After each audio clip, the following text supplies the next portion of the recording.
Hey, what's good? What's good? Yo, with your freaking raggedy freaking wires and junk. Look, this dude's missing an arm. Can you see me? Are you about to see me though? Yep, he sees me. He sees me. He's there. Yo, I cannot find all 5 of these things, dude. But Nixon, is this one? Or is this his lights? You about to kill me right off the jump, for real? First of all, this is impossible. Second of all, this is impossible. This poster is dope though. Alright, let me just back it on up. Alright, I gotta run an experiment. I gotta see how long this dude could sprint non-stop. Alright? So as soon as I get my breath back, we're about to test this out. Somebody count how many seconds this is, because I can't do that right now. Alright, here we go. Go. Found an object. Alright, I'm still sprinting. I was sprinting the whole time. Hit me. Left. Let's get it. Let's get it. Let's get it. Still sprinting. Bro, this dude got some burners. Still sprinting. Still sprinting. He's behind me. He's behind me. I was still sprinting. So this dude could sprint for a long time, confirmed. But, I mean, how are we going to find all these objects? Just running? Let's just run. It's so tough, though, because if you run right into him, you're done, obviously. Alright, we got that. 16 seconds left, dude. There's something here. The hat. So the objects do move around. They do move around. Poster. Dude, I had 2 left. I only had 2 left. Dang it. Get your ankles toward... He was laughing? Oh, heck no. See, on them straightaways, that's why you gotta hit corners. No, dead end move on them. Left. Let's go. Let's go. Let's go. Okay, okay. Left. Listen, listen. Listen how the steps speed up. And he was laughing at me. Laugh at your freaking ankles get shredded. Start running. That's one, baby. Let's get it. That's one. Come on. Why is this dude... Dang. Alright. Hit this right, hit this left, hit this right again. Come on, baby. You know it's an item. It's gotta be close. Poster? Give me something. Yes. Folder. Alright. Telephone. Let's get it. Alright. Where we at? What's next? What's next? 2 items to go, baby. I know it's back here. I know it's gotta be back here. No, no, not in here. No? Okay. Uh-oh. Did I see something? No? Dang it. 15 seconds, 2 items. It's impossible. Fail. Let this be smooth, man. Yes, that's another one. Another one. That's another one. DJ Khaled, where you at? Alright, 2 more items. Look how much time I got. Go this way. He saw me. He saw me. Go, go, go, go. Get them ankles twisted, buddy. I don't know what I just said. Another one. One more. One more. Come on. Where is it? Where is it? Where is it? Show it to me. Please. Where? Oh my gosh, guys. We got 10 seconds. We got 10 seconds. I'm not finding it. Hit that left on him. Is it in here? No. I'm dead.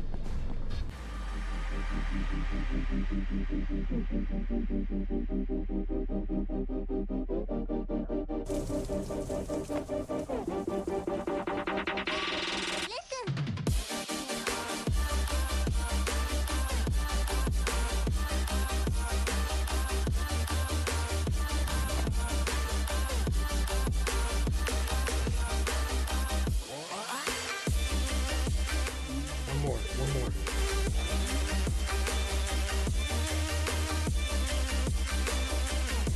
That's it! That's it! Woo! Objective complete. I did it. And I didn't even freaking... I had to change my camera. But that's it. Well, I guess it's time to embrace my death. Embrace Alright, you guys, we're gonna end it here. Obviously, the game isn't totally complete because we're gonna be able to run away from Chica and Foxy, and there's gonna be a story mode. So just let me know when this game is done, and also in the comments what game you want to see next. I'm gonna play Yandere as soon as I can. So hopefully you guys enjoyed. If you did, be sure to Sisters and Samurai, smash that like button, subscribe today to join the Samurai, and until next time, my brothers and sisters. Cause my name is Gary Cajun, you know what I'm saying?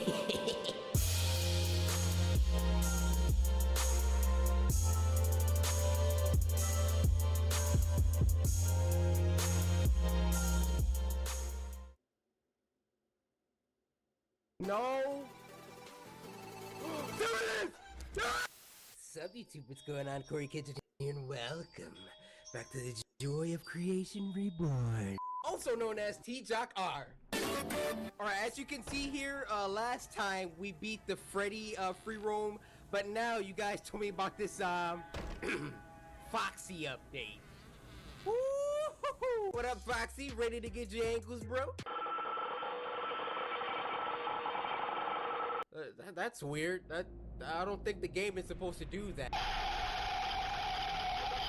Guys? Alright. Attack. Wait.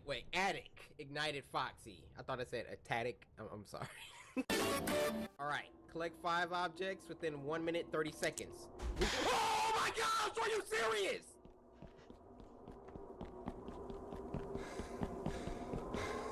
What is that? Got something. Yo! Oh no!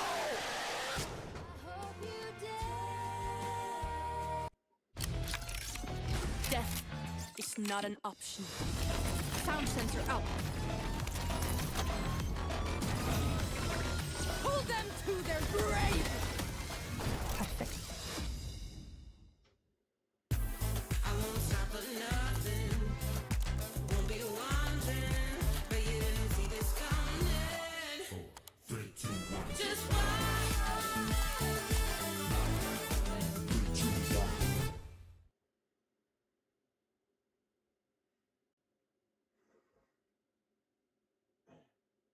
He spawned in front of me!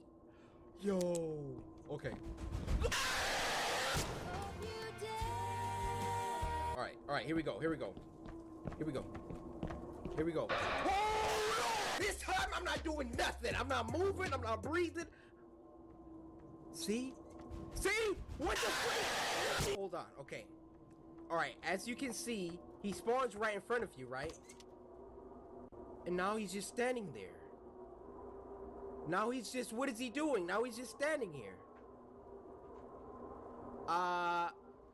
Okay. Hey, Foxy. I'm just gonna back up. Look at him. Freaking tracking me, dude. No, what am I not doing, guys? I'm trying. Like, why is it so much harder? Why does he spawn right? Hello? What if I turn my light on? Oh, you can freaking...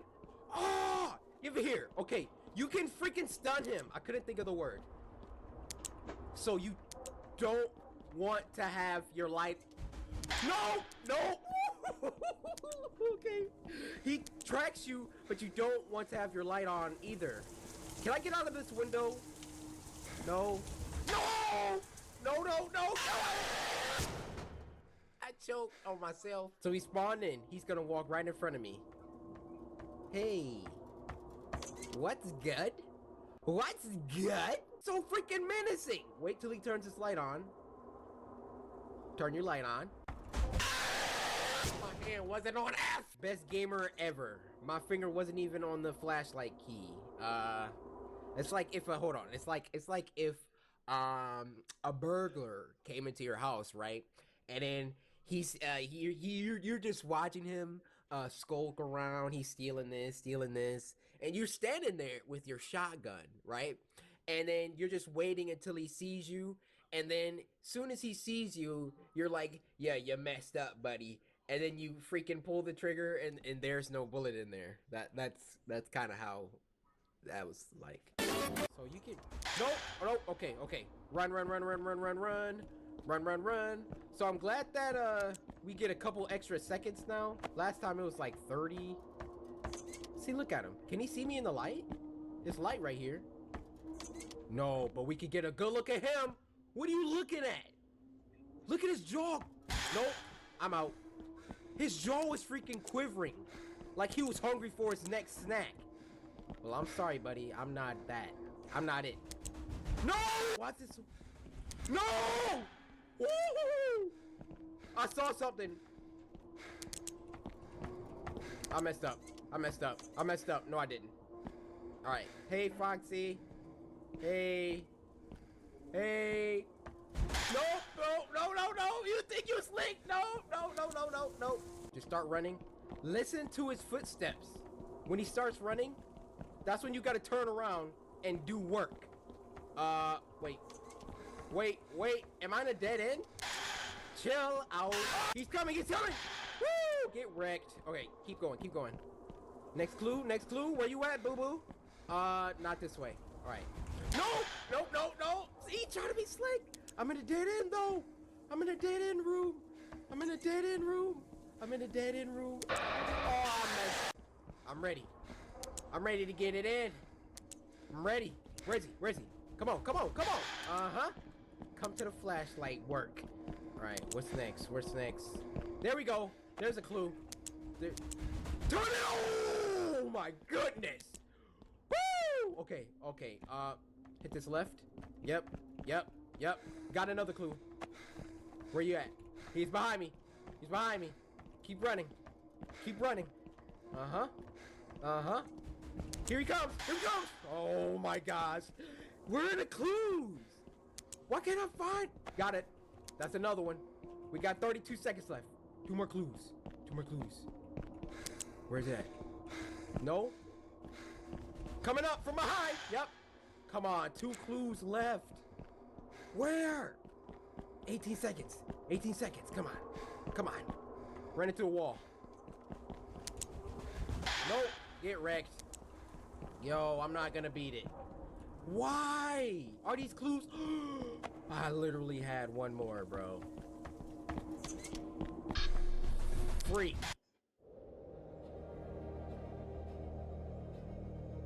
So I wanted to come here because 2 years ago I went on the most incredible trip to Botswana with the Natural Diamond Council, learning about the diamond industry there, and I wanted to see the impact of natural diamonds in other places in the world. So came here to visit the communities and the people here, and it's been a real adventure, one that not many people get to go on, so I feel very grateful. Good, how are you? I'm so good, cold. This was my first day meeting Kadri, who I've spent the last 4 days with. Kadri works at Diamonds to Canada, but she's also one of the youngest women to have been on the council for her people, and she's really passionate about engaging the youth in her community. My name is Kadri Roslyn. I am from Dada. I am Yellowknife Dene First Nation on Chief Jagie's territories. So my mom, she actually worked at the mines my whole life. I didn't know that. Yeah. A lot of the diamond mines are on our traditional territory, and that's where we go hunting and trapping. So it does directly affect us as a community and the First Nations. There are a lot of positive impacts as well. You know, Kadri talked about the job opportunity, which means that people don't have to move away from their homes. So when you hear people saying this has allowed me to stay in the north and raise families and contribute, that's a significant part of what the diamond mining industry has done for us. Yeah, that's my favorite one. That is incredible. That was a good pick. That was a good pick. I know a good diamond when I see one. The job meant a lot to me. We've got our first home. I have great supports. I have children at home I can take care of now. It means a lot to be up, staying in the north. And it's the same thing as the 830E haul trucks that we're going to go approach. When I first started in 1998, one of my big things that I was scared of is I looked at the truck and I thought to myself, whoa, how am I going to change those tires? I mean, how are you going to change those tires? We got tire people for that.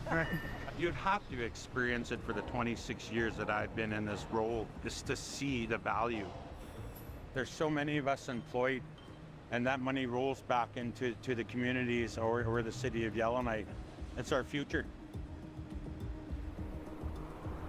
Kateri in particular is so passionate about keeping the younger generation engaged with their traditions, and if they stay, that can continue to grow.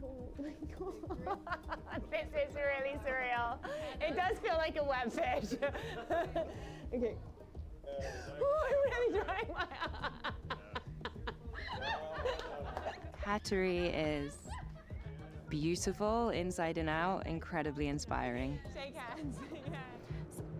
Like, in our culture, like, we always talk to the land. We have like a relationship with it where it's alive to us.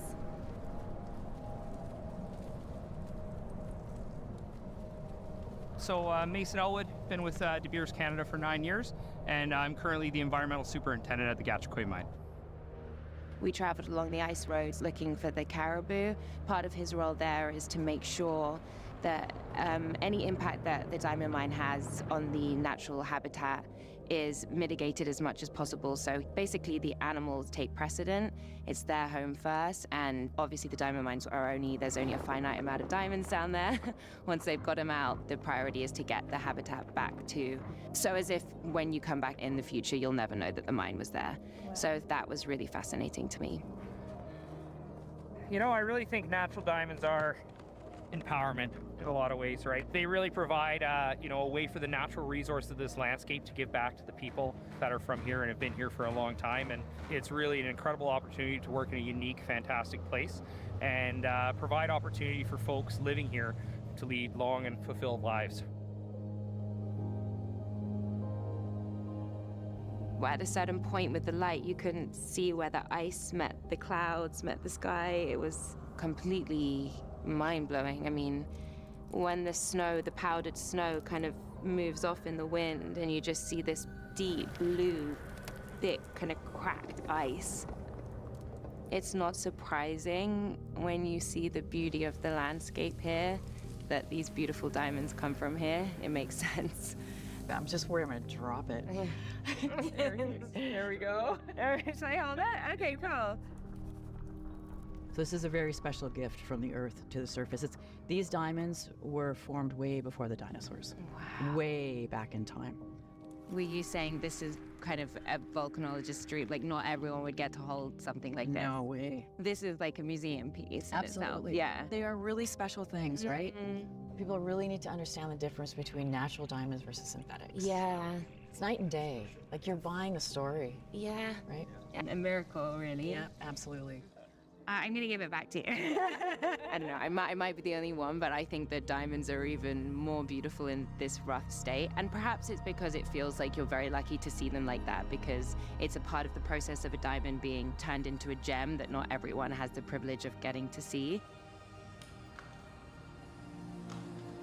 One of the stories I heard over and over again that is of most importance is that when there's transparency, communication, and agreements between the diamond industry and the people who live there, it can provide so much good. And the importance of the land and the connection to the land and your ancestry and protecting that, to me, is really, really powerful.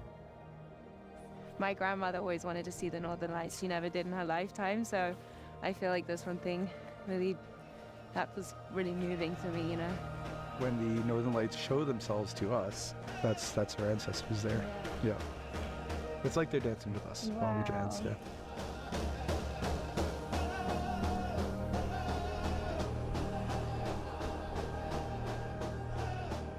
You know, diamonds are essentially just like mirrors reflecting the beauty around them. And these diamonds are just that, a direct reflection of these people, their land, and their culture. Not everyone's life runs in straight lines. At Sophia, we get that. Our flexible, affordable, self-paced college-level courses help thousands of people just like you complete their degrees for only $99 a month. No, get out. No, I got this. I got this, guys. Come on. If you believe in me, a brother will succeed, all right? Are y'all believing? Are y'all believing or not? Because we can catch this W if y'all believe. 16 seconds, baby. We got one more. He's coming, he's coming. Get that flashlight work, boy. Come on. Come on. 6 seconds. Is it in this room? No, it's not. Literally, this dude is Swiper the Fox right now.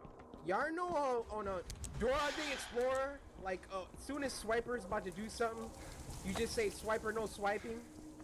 Check this out, check this out, check this out. Watch, watch, watch, watch, watch. Okay, now you're not gonna do it? Swiper, no swiping! See? See? See? You got it? You get it? Okay, hold on. Where am I going? Where am I going? I'm stuck! Move! Alright, there we go. There we go. Come on. He's right behind me. I don't know how if he's just walking. Two clues left. No! Swiping, no swiping. Wrecked. Alright, come on. Move it, move it, move it. 2 clues left. 2 clues left. We got 30 seconds. Come on, baby. He's coming. Swiping, no swiping. Uh-huh. Alright, one more. One freaking more. Where is it? Where is it? Where is it? No! Swiping, no swiping. Is it here? No, it's not here. Where is it? 15 seconds. 15 seconds, baby. Come on. Swiping, no swiping. I heard it at the last second. Is it in here? Is it? No. There it is!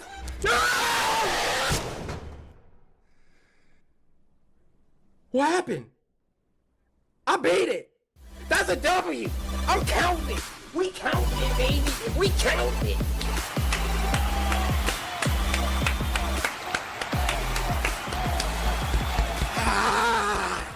As the final seconds, we're ticking down. 3, 2. I don't know if I got it on 1 or 2, but then Foxy's right behind me. I see it in the distance. The journal. I run and I pick it up and it has a check mark. So I guess we can beat Bonnie's since I didn't do that the first time. Let's get in, Bonnie. Who has a girl's name? Now that I know what I'm doing, I feel like Bonnie is about to catch this work, but you know, that's just me, you know, with my big old hubris or whatever. All right, come on. So we're in a basement. That's right. Still got 60 seconds. But I feel like since I'm so much better now at this game, maybe everybody wouldn't agree with that, but I feel like I'm better now, so first I'm gonna back up, but then I'm gonna try and beat Bonnie's. All right, we're probably not even gonna beat it this run because I have 30 seconds. Nope, nothing. I see a clue down at this corridor. What's this? Telephone. Phone guy. I know what the clues mean. You hear that freaking stomping? These suits must weigh like tons. Oh my gosh. No. No. Was he laughing at the suit weighing tons or what?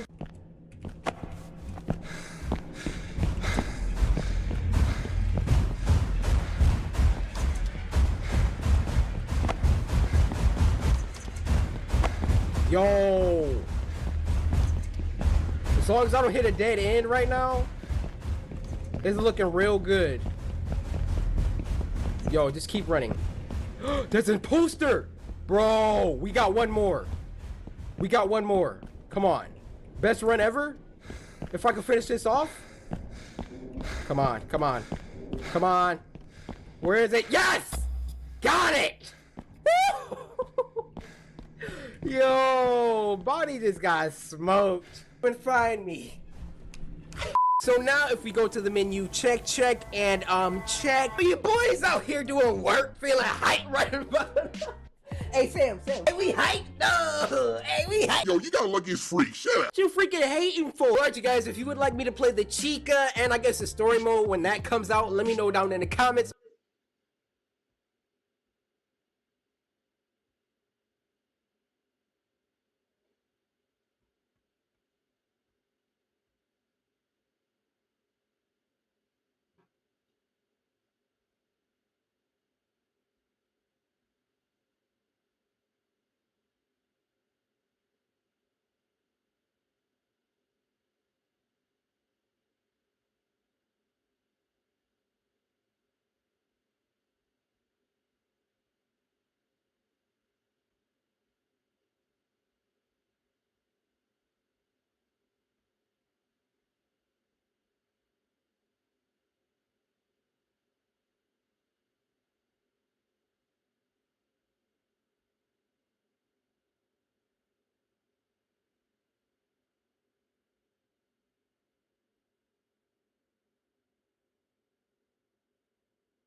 Hey humans, it's Hannah. Welcome back to my channel, or if you're new here, I do videos on creepy and disturbing things.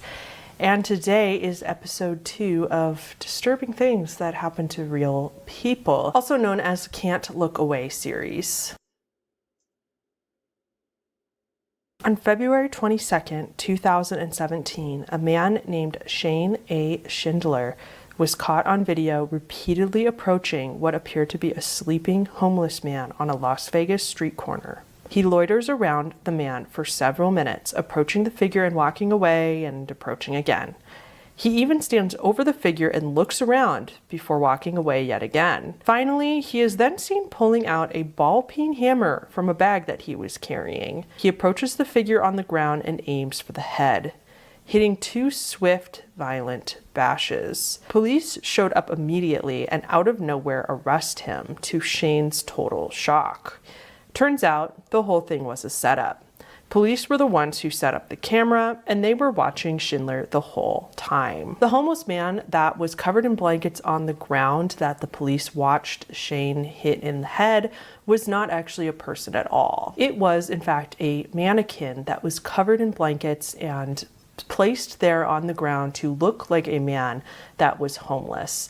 They set it up as bait. The police were trying to catch the person that had issued 3 other similar attacks on real people in the months prior, which had resulted in the injuries of one man in November the previous year, the death of another man named Daniel Aldape on January 4th, and the death of another man named David Dunn on February 3rd. Each of these men, who were all experiencing homelessness at the time of their attack, were all attacked as they slept in the same vacant lot in this area. None of the victims had been robbed, and the 2 victims that ended up dying both died from severe head injuries. So police decided that perhaps they could catch this person that was responsible for these attacks by setting up bait, setting up a mannequin in the same area that looked like it was a sleeping man in order to catch this person red-handed. And it worked. They caught this disturbing footage of Shane attacking the mannequin. So Shane ends up pleading guilty for the attack on a mannequin. But because he pled guilty to the attack on a mannequin, they had to drop the 3 other charges for his attack on real men. This seems ridiculous, of course, but unfortunately, the evidence that he attacked a mannequin is only circumstantial. There was no real evidence that could link him to the attacks on real people. And it also didn't help that Shane continued to maintain to authorities that he had nothing to do with the attacks on real people, that he was aware that it was a mannequin on the ground and not a real person. And so he just says that he never was going to kill a real person, so they really couldn't get a confession out of him, so they could not charge him for the actual 3 attacks. Okay. How sure of you were you that that was a dummy? 100%. 100%? Yes. Before you made contact with it? Yes. Those are made to look like humans. Right. That's what I'm saying. Yeah. When you first hit it, were you sure it was a dummy? Yes. So Shane was sentenced to 8 to 20 years in prison. Though it was an inanimate object that he attacked, the courts were able to charge him based on his intent. Shane believed at the time that it was a real person. Even though he maintains otherwise, the courts did decide that he was not aware it was a mannequin. They did find some evidence against him. When they searched his cell phone, they did find 2 selfies of him in the area where the 2 men that had died were eventually found. But again, it's circumstantial evidence at best. Shane used an extremely vulnerable population of people to fulfill his own sick, violent desires. I'm glad he's in jail, but it's upsetting to say in the least that he could be out of jail in a few years' time. In December 2017, weird, creepy posters started popping up in the Los Angeles area, advertising a bizarre service: the chance for men only to bathe in a bathtub full of milk, either almond, soy, or traditional, whatever that means, while an older woman watches. The poster goes on to offer the person to use her sponge, and to make an appointment, just go to bathinmymilk.com. Even worse, the bathroom they are in is disgusting, looking run down, filthy, and there's a rope on the floor. A rope. Combined with the very unhappy look on the man's face, this leaves us with some other very awful assumptions. So, people took pictures of the flyer and started posting them online where they would go semi-viral on Twitter and Reddit. There were people that were sure that just by going to the website, you were going to get an ancient curse put on you from this creepy woman. Others speculated that the man in the photo was probably the woman's murder victim. The story behind the flyers is, surprise, it was a prank. It was done by a very committed comedian and artist, Alan Wagner. If you go to bathinmymilk.com, you'll be led to many different photos of these men in the bathtub with this same woman, who is never smiling or making any facial expressions, just standing there blank-faced in a white gown. Right out of a horror movie. But if you scroll down to the bottom, you'll find Alan Wagner's website where you can become one of his monthly donators in exchange for getting your own prank flyer sent directly to you. And the bathroom you see in the photo is not even a real bathroom. Wagner set it up in his garage. In fact, to cut costs for the project, he bought the tub at Home Depot, and when they were done, they washed the tub out and returned it to Home Depot. Ew. And yes, even worse, there really is milk in that tub, but as you could probably tell from the photos, it's pretty diluted with water. Of course, in spite of it being all a prank, Alan received hundreds of messages after the posters went up with people inquiring for an appointment. They were written so seriously to him that Wagner said that he couldn't tell if they were actually being serious and looking for an appointment for this, or if they were just playing along with the whole thing. Any inquiries he gets for appointments, he actually does give them a physical address. He tells whoever's inquiring that it is the address of the old woman in the photo, but she doesn't have a cell phone or a computer or anything, so you have to send her a physical letter. He asks the inquirer to send her a letter convincing her why they would be the perfect candidate. He didn't really give out the woman's address, of course. He actually gave out the address of one of his friends as another prank and didn't tell him, so that person will get some crazy letters. I like to break up some of these stories with some lighthearted ones like this, but unfortunately we are going back to darkness in this next one. Daniel Shaver was staying at the Mesa Quinto Inns and Suites for a business trip on January 16th, 2016. He had invited 2 acquaintances to his room for drinks, and it was there that he was showing them his scoped air rifle. He had this legally as he was a pest control specialist and would use it on birds in grocery stores. Daniel, having a good time, absent-mindedly pointed the gun out of his 5th-story window of his hotel room, which scared a witness who saw it. The front desk called the police the moment the witness told them what they saw, thinking somebody in their hotel room was pointing a gun out their window. So there was the 3 of them in their hotel room. One of Daniel's acquaintances left before the police arrived. But the other 2, Daniel Shaver and Monique Portillo, went to the hallway only to be greeted by 6 officers, some of them locked and loaded with AR-15 rifles. The 2 were ordered to the ground, and a few minutes later, Monique was taken into custody without incident. Now, FYI, this entire incident is caught on tape because the shooter had a body cam on when this happened. So the whole thing is actually available. So this body cam footage shows that the police officers are just aggressively yelling at Daniel. So Daniel, as we know, had been drinking with his friends, and the instructions were very hard to follow as it was. So he was having a very hard time following their instructions perfectly. I would argue that even if you were 100% sober without 1 drop of alcohol in your system, it would still be very hard to follow instructions when there's a bunch of guns pointed right at you. On top of everything, you can hear this in the video, it's like the cops are taunting him and like daring him to mess up almost. Here's some of the body cam footage so you can see what I mean when I'm describing all this. Do not worry, I will not show the part where he actually gets killed by the officer. However, if you're very desperate to see that, there is an age-restricted video on YouTube that was actually released by the police department, so you can go see it if you want, but I will warn you, it stuck with me. It's really, really, really disturbing. For one thing, did I tell you to move, young man? Did I tell you to put both your hands on the top of your head and interlace your fingers? Take your feet and cross your left foot over your right foot. Who else is in the room? Nobody. Young man, you are not to move. You're to put your eyes down and look down at the carpet. You're to keep your fingers interlaced behind your head. You're to keep your feet crossed. If you move, we're going to consider that a threat, and we are going to deal with it, and you may not survive it. Do you understand me? Yes, sir. Young lady, shut up and listen. Okay, young man, listen to my instructions and do not make a mistake.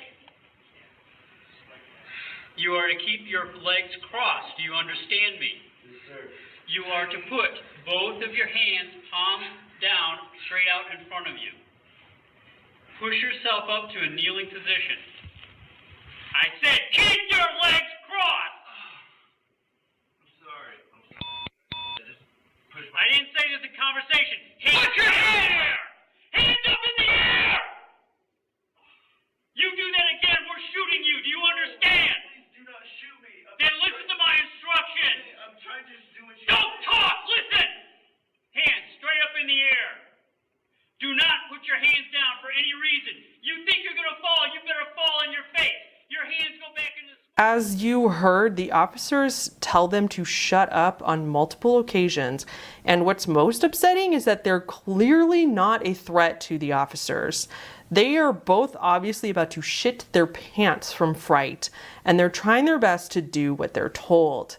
It's like the cop had already decided he was going to kill him before he even entered the building. And you didn't really see this part, but right before he actually gets killed, Daniel is crying, sobbing, and pleading for his life. He asks them not to shoot him. What happened was Daniel was completely unarmed. He was trying to crawl towards the police officers as they had instructed him to do, but the police officers wanted him to keep his legs crossed with his hands on his head and crawl towards. It was really, really weird. It was like they wanted him to crawl but keep his hands on top of his head, and he couldn't move. It was an impossible game of Simon Says.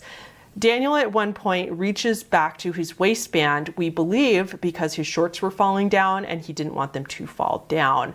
And he grabs at his waistband. The officer supposedly interprets this as him grabbing for a weapon, and he shoots Daniel. He shoots him 5 times, and Daniel is gone in less than a second. I see, of course, in spite of how cut and dry this is, I still see a ton of people online blaming Daniel for his own death. That he shouldn't have reached for his waist because the cops would obviously think that he had a gun. And so it was completely Daniel's fault for not following instructions. But I beg of you all to just think about this for 1 minute. Daniel is on the ground. He's clearly confused. He is visibly and audibly crying and sobbing, begging for his life, asking them not to shoot him. Trust me, that cop was not scared. And even if he was, Daniel was still killed for a weapon that he didn't have. That other air gun that they saw out the window was in his hotel room. He had 0 things on him. And if that is not enough to convince you, let's find out a little bit more about the background of our shooter, shall we? Philip Brailsford was previously investigated for excessive force, having slammed a teenager to the ground during an arrest before. Even more damning, he also had the phrase, "you're f***ed," engraved on his patrol rifle, as well as the phrase Malone Labe, which is Greek for come and take them. I am not here to discuss whether cops in general are good or bad, but you simply cannot argue or deny that Brailsford was a bad seed. It gets worse. Brailsford was found not guilty for murder. He was found not guilty for manslaughter. The department eventually rehired him, paid for his medical expenses for the quote-unquote PTSD he endured after the killing. He got to retire early on medical grounds. He is now living with a $2,500 a month pension and got off completely scot-free. Daniel Shaver, on the other hand, had a wife and 2 daughters. He was only 26 years old. He grew up in Tennessee. His widow, who goes by Lainey Sweet or at The Birthing Tree on TikTok, her life is clearly devoted for getting justice for Daniel. She has videos and photos of them together as they celebrated the birth of their children and to show what a devoted father and caring husband Daniel always was. Let's break this up again. Here's a little bit more lighthearted of a story, yet still a little creepy. In just April of this year, 2021, a pair of thieves took a Big Bird costume from a Sesame Street circus show in Adelaide, Australia. The costume is worth 160,000 Australian dollars. The costume was stolen from the circus only to show up again a few days later. It was eerily propped up against an electrical box near Adelaide's Bonithan Park, again pronunciation, and they saw on security footage 2 men in dark clothing returning the costume. Upon searching the costume, there was a handwritten note from the thieves in the costume's mouth. "We are so sorry," the note reads. "We had no idea what we were doing or what our actions would cause. We were just having a rough time and we're trying to cheer ourselves up. We had a great time with Mr. Bird. He's a great guy and no harm came to our friend. Sorry to be such a big burden. Sincerely, the Big Bird Bandits." There's a 7 News Twitter clip of the authorities inspecting the bird, and it's actually a little unnerving. Someone is seen pulling apart the costume to inspect it inside and out for understandable reasons in case the bird had been compromised or altered in one way or another. It's creepy to watch the childhood friend that most of us know and love keep staring into the distance, mouth agape, while someone pulls him apart. You then see 2 people walk off with Big Bird in pieces. And for those of us not used to seeing Big Bird as anything other than our lively, friendly, waving nostalgia symbol, this is just quite upsetting. As far as I know, the thieves were never identified or ever found. If they ever are, in spite of their lovely apology, they could actually face criminal charges because an apology doesn't negate the fact that you still committed a crime. Although we kind of got an explanation, to me at least, their whole thing and their whole note raised more questions than answers. Like, what did Big Bird see in those days that he was missing? What did he experience, and will he ever be the same? More importantly, what did those men do with it in those few days? Okay, I get it, they were having a rough time, but how does stealing a Big Bird costume cheer them up? I really want to know what they did with the costume. I would personally think they would have taken video or some home movie or something and then posted it online. But maybe they didn't. Or if they did take a home movie, they never posted it anywhere because they were too afraid of getting caught. Though this story is very bizarre and in the end pretty lighthearted, it still has a lot of mysteries yet to be answered.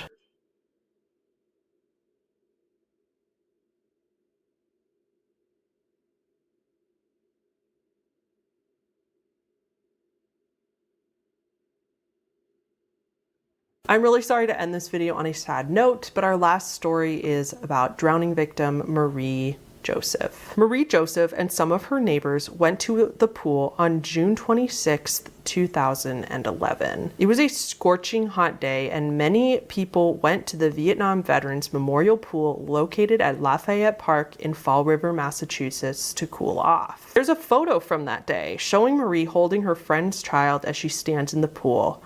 But if you look at the water, you'll see that it's super murky and cloudy. Marie decided to take the slide into the deep end of the pool, and she took it very closely behind one of her friend's other kids. She glides down the slide and splashes into 12 feet deep water. Marie was not a good swimmer. Some say that she couldn't swim at all, but it is likely that because the water was so murky, Marie could not see how deep it was. You can see on video footage as Marie exits the slide into the pool, Rose wants to take a big breath of air and then goes under. She rose above the water once more, but that would be the last time. Nobody noticed. The pool just went on for the day and it closed like normal at the end of the night. Her stuff was all still left on one of the pool chairs, but nobody nobody really thought much of it because people left their stuff behind all the time. Even worse, the pool opened the next day, and yet again, people swam in that pool all day with Marie's body at the bottom, and nobody noticed or saw her there. And then the same thing happened yet the next day. So for a full 2.5 days, people were swimming with Marie's body, unaware that she was in this murky water beneath them. Finally, that night, a group of teens had been trespassing at the pool for a late night swim. Marie's body had finally floated to the surface, and so the teenagers called 911. So how the heck could this have possibly happened? How could somebody drown in a pool full of people, but then not be noticed that she drowns, and then her body just forgotten and lost in the pool? Well, the friend's kid who she had followed down the slide right afterwards, he did actually see that she hadn't come back up out of the water, and he went to tell one of the lifeguards. The lifeguard told the boy that they were going to do a pool check soon anyway, so don't worry, but they never did the pool check. Other accounts say that the lifeguards told the boy that they couldn't save her because they were on their break. However, this was what was going all over the news, since it, made the lifeguards look super bad. But if you read the district attorney's official report of Marie Joseph's case, it's actually not that cut and dry. The boy who was, questioned by police as a witness, his story actually ended up not matching the security footage at all. The video footage showed that the boy actually didn't approach a lifeguard until at least 1 minute and 40 seconds after Marie had gone under. The footage actually shows the boy walking away from the lifeguard, not the other way around. Also, none of the descriptions that the boy gave to police of what the lifeguards looked like matched the actual descriptions of the lifeguards that were on duty that day. The only lifeguard to vaguely remember an interaction with the boy said that he asked her if she had seen his aunt or mom and left it at that. He didn't say anything about anyone going under the water and not coming back up. So don't get me wrong, I do not blame this 9-year-old boy for Marie's drowning at all. He is just a child and should not be held responsible for this. It was definitely, at the end of the day, the lifeguard and the pool staff's job to keep everybody safe in the first place, to be paying better attention, and for the water to not be so disgusting and murky. But I more just say this part because it's important to kind of see how Marie drowning was completely overlooked by everybody. So now you're probably wondering about the neighbors that she was with. Didn't they wonder where she had gone? And no, because the neighbors that she went to the pool with saw Marie talking to some other friends that she knew at the pool at one point in that day. So her neighbors, when she disappeared, her neighbors had just assumed that she had went off with them. The 9-year-old boy also didn't mention it to them. So that's all the circumstances that went wrong, so that she not only could have been saved if one of the lifeguards noticed, but she drowned and nobody found her. Let's talk about the actual water. The pool was murky because they didn't clean it like they were supposed to when the pool opened that season. They just kind of put clean water over the dirty water, hoping that it would get filtered out. Obviously it didn't. When they did do the 3:30 pool check, and Marie had already drowned around 3:20, so they did get everybody out of the pool for the pool check, and they decided that the water was too murky to swim in, but they didn't close the pool, they just closed off the deep end of the pool and left the rest of it open. So this actually was worse for Marie's circumstance because then nobody was swimming in that area, so there was even less of a chance anybody would see her. The staff did inform their supervisor of the bad water, but they just had left them a voicemail. And yeah, the lifeguards were allowing the pool to be open when it shouldn't have been. It is a rule that lifeguards should be able to see the bottom of the pool at all times, and if you can't, then nobody swam. Lifeguards are also supposed to go to the bottom of the pool and sweep the bottom of the pool every single night. They also didn't do that. Marie was only 36 years old. She had 5 children who had to go on without their mother. She was a cheerful and kind woman, super vivacious and always happy. Of course, a bunch of people at the pool were fired as a result, and the family of Marie were able to reach a settlement with the state. The pool completely closed down following Marie's death. but it opened a year later after they totally revamped it. The pool was rebuilt to be safer and the deep end wasn't so deep, and then they also put all these new and extra safety protocols in place. Again, it's great, but they should have been doing all this stuff in the first place, and Marie lost her life because of it when she didn't need to. Last, just a friendly PSA, it's also really important to note that, yeah, the murky water is probably what caused people not to notice that Marie was in trouble, but also drowning is usually silent. It's not like in the movies where people are thrashing around and screaming at the top of their lungs in the water. It's actually in reality very quiet and people can't make a lot of noise. I only say that because it's really important to know in the future, because it often does not look like somebody's drowning and they're drowning. That is going to be it for this part 2 of our Can't Look Away series. Thank you guys so much for watching, especially if you made it to the end. Thank you so much to my patrons on the screen right now, especially Colin Holmes, Deck of Cards, Creep Me Out, and Alice Paul for being in the highest tier. But of course, thank you to everybody on the screen. Okay guys, I'll see you in the next one.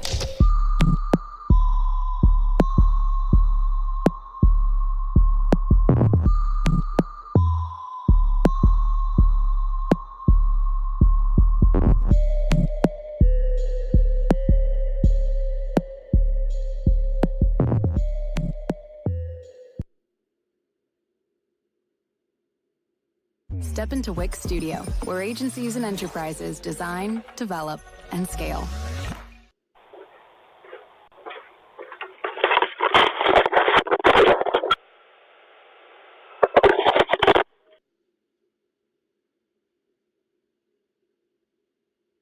Hey humans, it's Hannah. Welcome back to my channel, or if you're new here, I do videos on creepy and disturbing things, and today we are doing Can't Look Away, episode 3. Before we get into it today, this video has a sponsor. So today I am very proud and very excited to say that this video is sponsored by Hunt a Killer. As you know, Christmas and all the holidays are right around the corner. If you still need a last minute gift for the true crime lover in your life, or just anyone you can't figure out how to shop for, I highly recommend Hunt a Killer. Not only is it a super unique gift that I can almost guarantee they won't receive from anyone else, it's gonna be something that they'll actually use. You know what I mean? Like, it's a physical gift, but it's also an experience. The other really cool thing about Hunt a Killer is that the games are super well designed, so if you personally prefer to be a solo detective, that's totally fine. Like, you can play on your own, you can play with your dog or your cat. But if you do want to play with your family or your friends, it also works great for that too. So the game's just super versatile. But of course, don't take my word for it. The proof is in the Christmas pudding. They have 100,000 active subscribers and they have over 2,000 5-star reviews. With each delivery, you'll sift through piles of evidence, documents, recordings, eliminating suspects, and identifying murder weapons until you crack the case and catch the killer. I personally like playing Hunt a Killer by myself, although Winnie helps me sometimes. It's just really relaxing, but also super engaging and just something different to do in these super dark winter nights instead of just parking it in front of Netflix all day. Right now, you can go to huntakiller.com/HannahTheHorrible and use code HORRIBLE for $10 off your purchase. Again, make sure to use code HORRIBLE for a $10 discount. Order by December 13th and get it in time for Christmas. Thank you again so much to Hunt a Killer for sponsoring today's video. All right, let's get into it. Our first story is Kathy Hobbs. Some people are just dealt a bad hand of cards. This was the case for Kathy Hobbs, who seemingly predicted her own death. Kathy had a hard childhood. Her parents divorced when she was only 8 years old, and her close friend died of a heart condition when she was only in middle school. And to her close family and friends, Kathy frequently spoke about her gut feeling and even her premonitions that she would not live to be the age of 16. And it wasn't and get it in time for Christmas. Thank you again so much to Hunt a Killer for sponsoring today's video. Hey humans, it's Hannah. Welcome back to my channel, or if you're new here, I do videos on creepy and disturbing things. And today is episode 2 of Disturbing Things That Happen to Real People, also known as Can't Look Away series. On February 22nd, 2017, a man named Shane A. Schindler was caught on video repeatedly approaching what appeared to be a sleeping homeless man on a Las Vegas street corner. He loiters around the man for several minutes, approaching the figure and walking away and approaching again. He even stands over the figure and looks around before walking away yet again. Finally, he is then seen pulling out a ball-peen hammer from a bag that he was carrying. He approaches the figure on the ground and aims for the head, hitting 2 swift, violent bashes. Police showed up immediately and out of nowhere arrest him, to Shane's total shock. Turns out, the whole thing was a setup. Police were the ones who set up the camera, and they were watching Schindler the whole time. The homeless man that was covered in blankets on the ground that the police watched Shane hit in the head was not actually a person at all. It was, in fact, a mannequin that was covered in blankets and placed there on the ground to look like a man that was homeless. They set it up as bait. The police were trying to catch the person that had issued 3 other similar attacks on real people in the months prior, which had resulted in the injuries of one man in November the previous year, the death of another man named Daniel Aldape on January 4th, and the death of another man named David Dunn on February 3rd. Each of these men, who were all experiencing homelessness at the time of their attack, were all attacked as they slept in the same vacant lot in this area. None of the victims had been robbed, and the 2 victims that ended up dying both died from severe head injuries. So police decided that perhaps they could catch this person that was responsible for these attacks by setting up bait, setting up a mannequin in the same area that looked like it was a sleeping man in order to catch this person red-handed. And it worked. They caught this disturbing footage of Shane attacking the mannequin. So Shane ends up pleading guilty for the attack on a mannequin.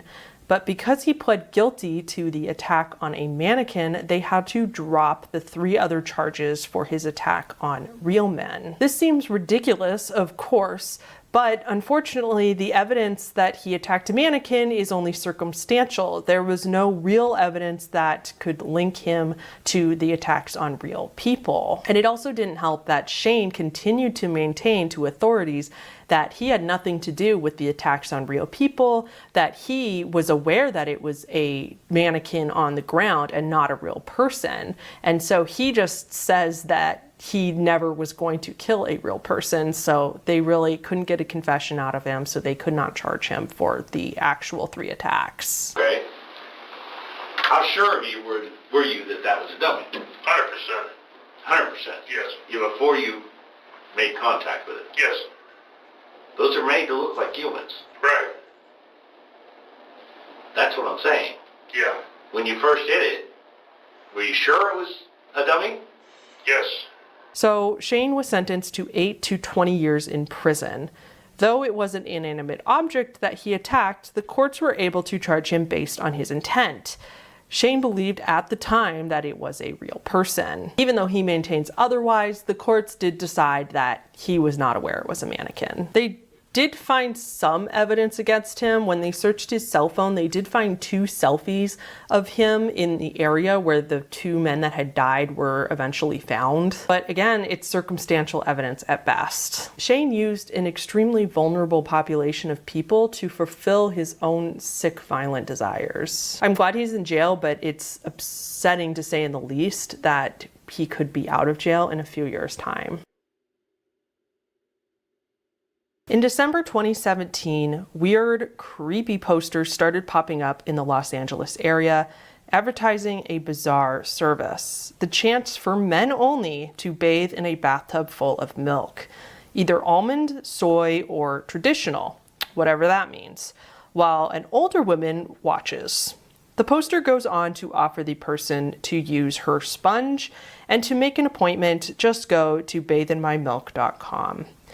Even worse, the bathroom they are in is disgusting, looking run down, filthy, and there's a rope on the floor.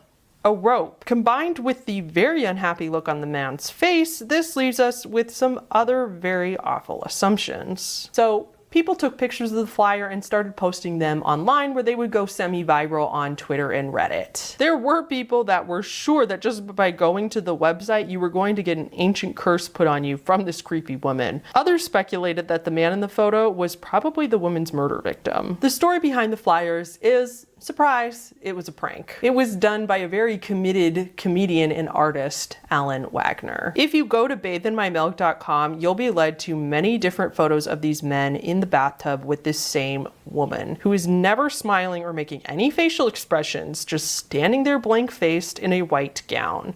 Right out of a horror movie. But if you scroll down to the bottom, you'll find Alan Wagner's website, where you can become one of his monthly donators in exchange for getting your own prank flyer sent directly to you. And the bathroom you see in the photo is not even a real bathroom. Wagner set it up in his garage. In fact, to cut costs for the project, he bought the tub at Home Depot, and when they were done, they washed the tub out and returned it to Home Depot. Ew. And yes, even worse, there really is milk in that tub, but as you could probably tell from the photos, it's pretty diluted with water. Of course, in spite of it being all a prank, Alan received hundreds of messages after the posters went up with people inquiring for an appointment. They were written so seriously to him that Wagner said that he couldn't tell if they were actually being serious and looking for an appointment for this, or if they were just playing along with the whole thing. Any inquiries he gets for appointments, he actually does give them a physical address. He tells whoever's inquiring that it is the address of the old woman in the photo, but she doesn't have a cell phone or a computer or anything, so you have to send her a physical letter.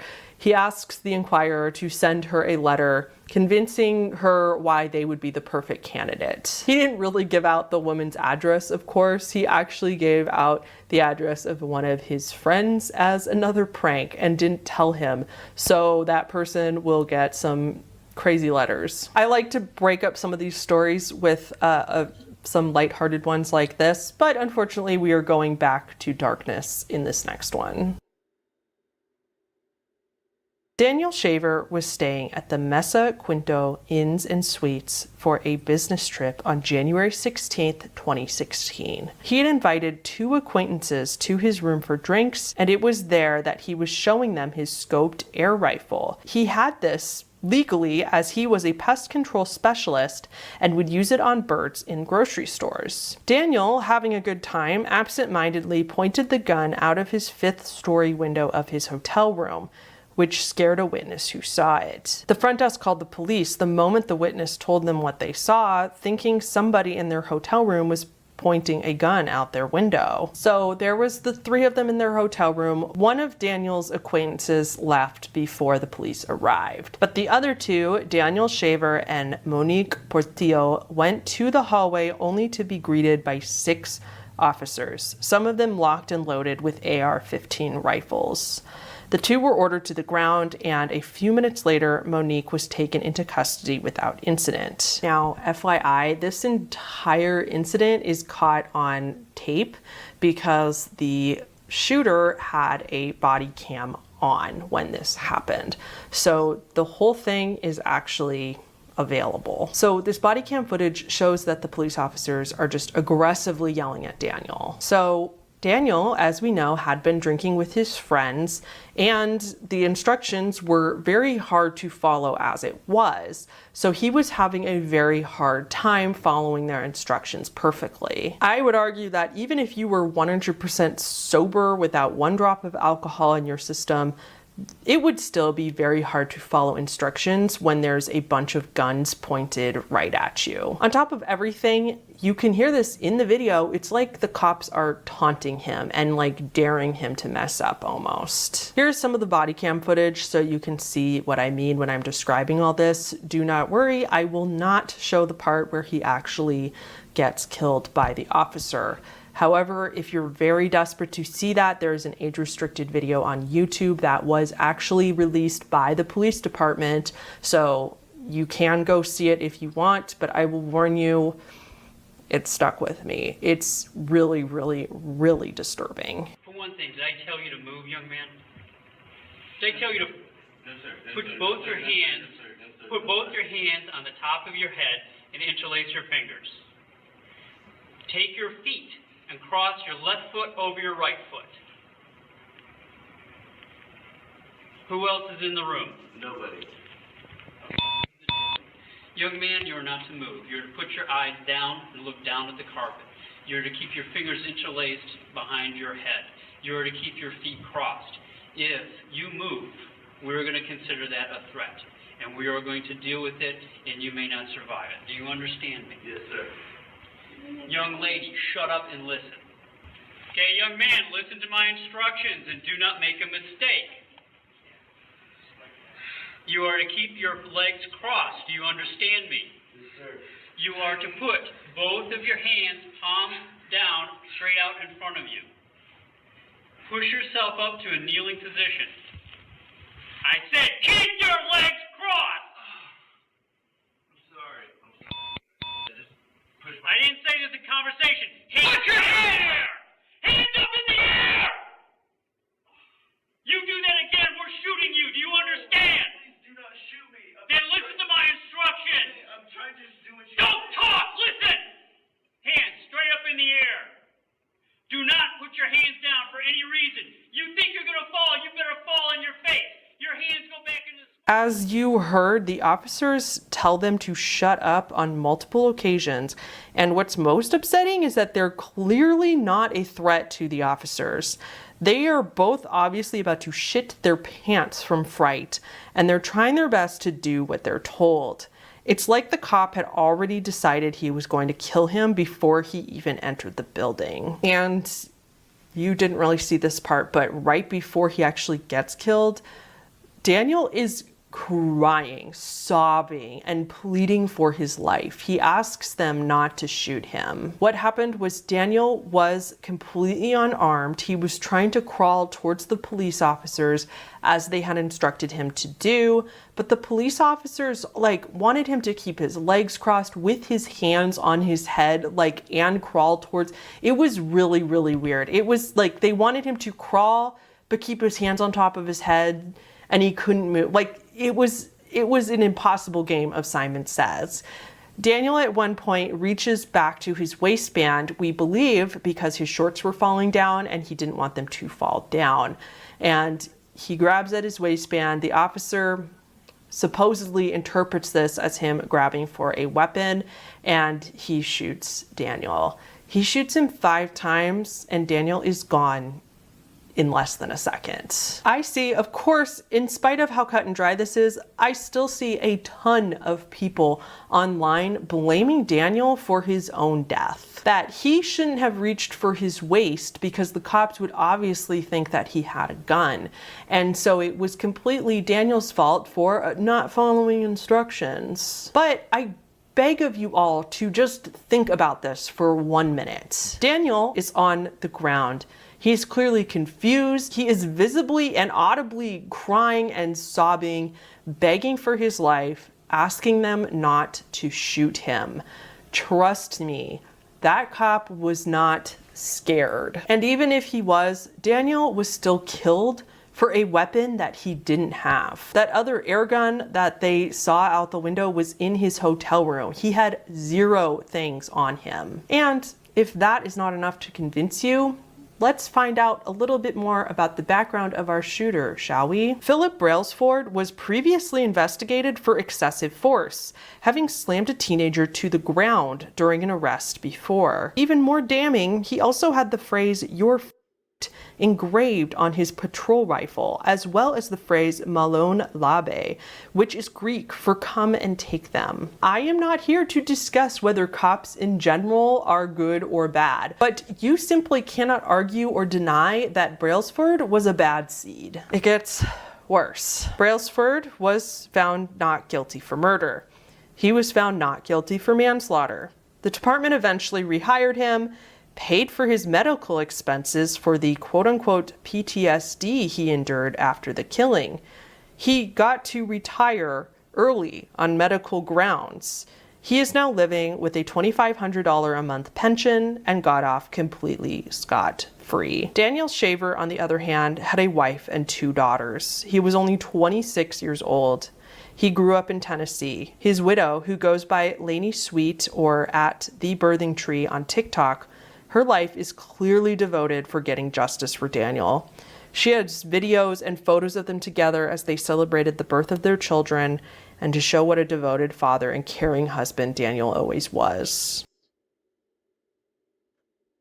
Let's break this up again. Here's a little bit more lighthearted of a story, yet still a little creepy. In just April of this year, 2021, a pair of thieves took a Big Bird costume from a Sesame Street circus show in Adelaide, Australia. The costume is worth 160,000 Australian dollars. The costume was stolen from the circus only to show up again a few days later. It was eerily propped up against an electrical box near Adelaide's Bonathan Park, again pronunciation, and they saw on security footage 2 men in dark clothing returning the costume. Upon searching the costume, there was a handwritten note from the thieves in the costume's mouth. "We are so sorry," the note reads. "We had no idea what we were doing or what our actions would cause.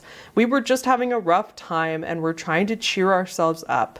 We had a great time with Mr. Bird. He's a great guy and no harm came to our friend. Sorry to be such a big burden. Sincerely, the Big Bird Bandits." There's a 7 News Twitter clip of the authorities inspecting the bird, and it's actually a little unnerving.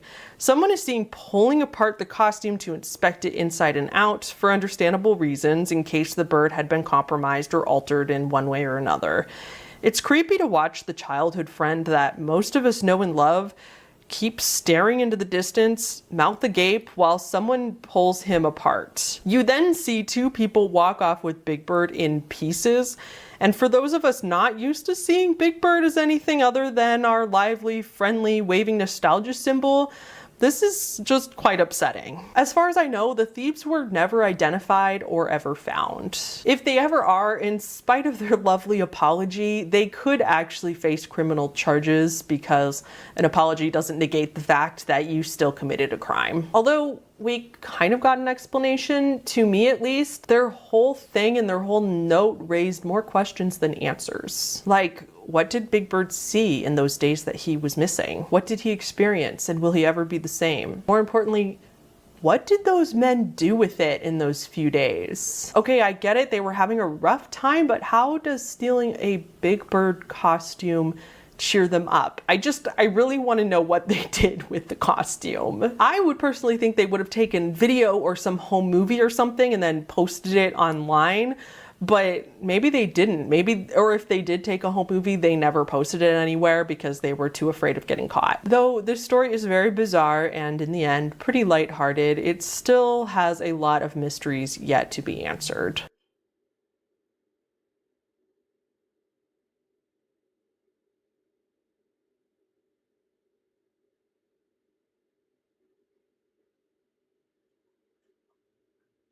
I'm really sorry to end this video on a sad note, but our last story is about drowning victim Marie Joseph. Marie Joseph and some of her neighbors went to the pool on June 26th, 2011. It was a scorching hot day and many people went to the Vietnam Veterans Memorial Pool located at Lafayette Park in Fall River, Massachusetts to cool off. There's a photo from that day showing Marie holding her friend's child as she stands in the pool.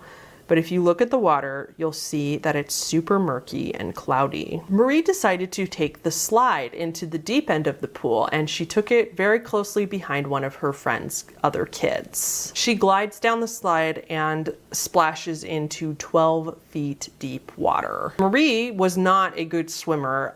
Some say that she couldn't swim at all, but it is likely that because the water was so murky, Marie could not see how deep it was. You can see on video footage as Marie exits the slide into the pool, Rose wants to take a big breath of air and then goes under.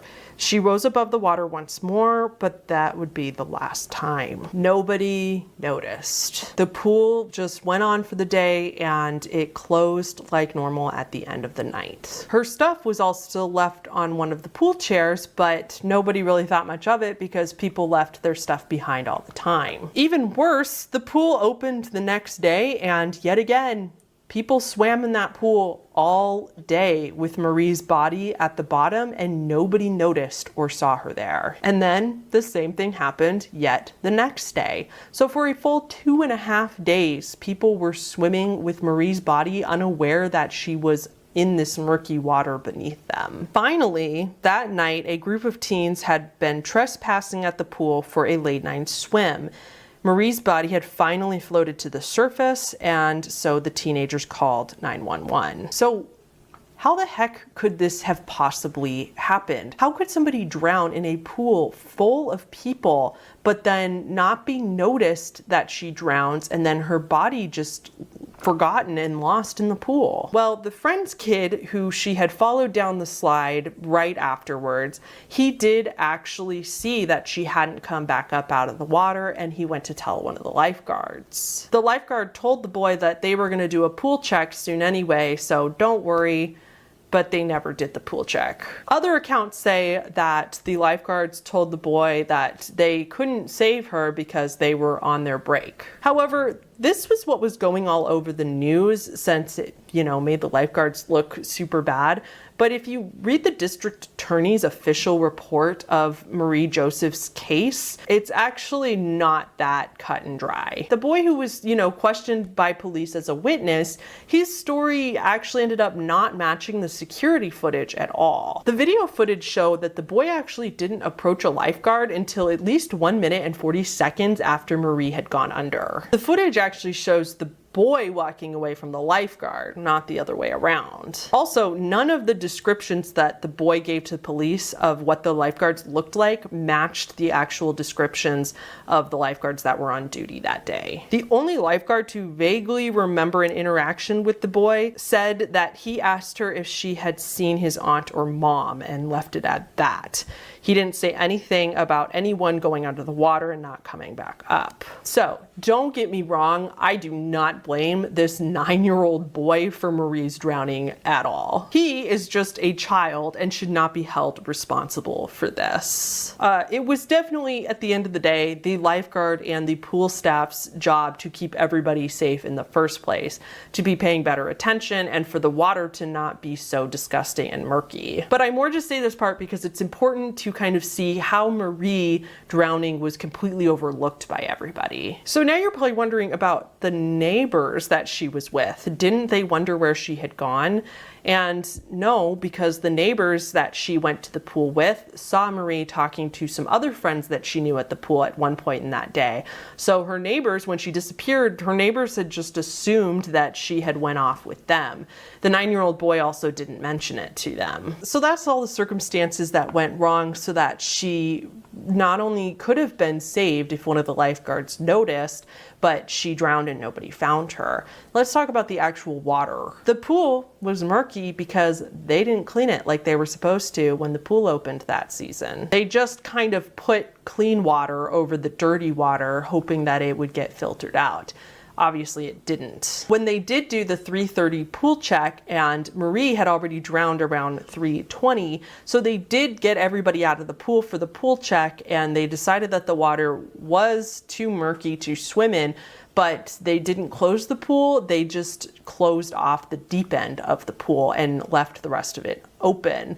So this actually was worse for Marie's circumstance because then nobody was swimming in that area, so there was even less of a chance anybody would see her. The staff did inform their supervisor of the bad water, but they just had left them a voicemail. And yeah, the lifeguards were allowing the pool to be open when it shouldn't have been. It is a rule that lifeguards should be able to see the bottom of the pool at all times, and if you can't, then nobody swam. Lifeguards are also supposed to go to the bottom of the pool and sweep the bottom of the pool every single night. They also didn't do that. Marie was only 36 years old. She had 5 children who had to go on without their mother. She was a cheerful and kind woman, super vivacious and always happy. Of course, a bunch of people at the pool were fired as a result, and the family of Marie were able to reach a settlement with the state. The pool completely closed down following Marie's death. but it opened a year later after they totally revamped it. The pool was rebuilt to be safer and the deep end wasn't so deep, and then they also put all these new and extra safety protocols in place. Again, it's great, but they should have been doing all this stuff in the first place, and Marie lost her life because of it when she didn't need to. Last, just a friendly PSA, it's also really important to note that, yeah, the murky water is probably what caused people not to notice that Marie was in trouble, but also drowning is usually silent. It's not like in the movies where people are thrashing around and screaming at the top of their lungs in the water. It's actually in reality very quiet and people can't make a lot of noise. I only say that because it's really important to know in the future, because it often does not look like somebody's drowning and they're drowning. That is going to be it for this part 2 of our Can't Look Away series. Thank you guys so much for watching, especially if you made it to the end. Thank you so much to my patrons on the screen right now, especially Colin Holmes, Deck of Cards, Creep Me Out, and Alice Paul for being in the highest tier. But of course, thank you to everybody on the screen. Okay guys, I'll see you in the next one.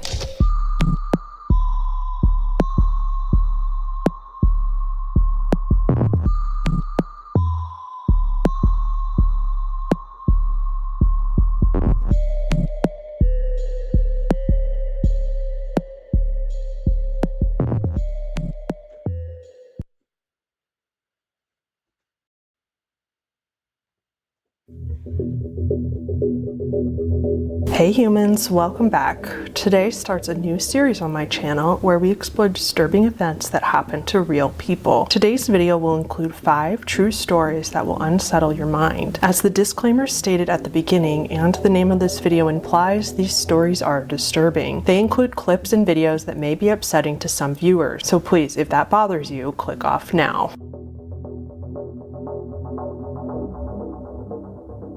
It's Valentine's Day 2017. Joseph Merlino III, who is 31 years old, hides in wait on his ex-girlfriend's property as she arrives home from work. As she walks up her driveway to go inside, he attacks her from behind and injects her with a lethal dose of cyanide. The 35-year-old victim and mother of a 2-year-old that she shared with Joseph frantically calls 911 and with her parents is rushed to the hospital, but it was too late. She was unconscious within 15 minutes of the attack and dies the next day from the poisoning. The entire attack is caught on security camera.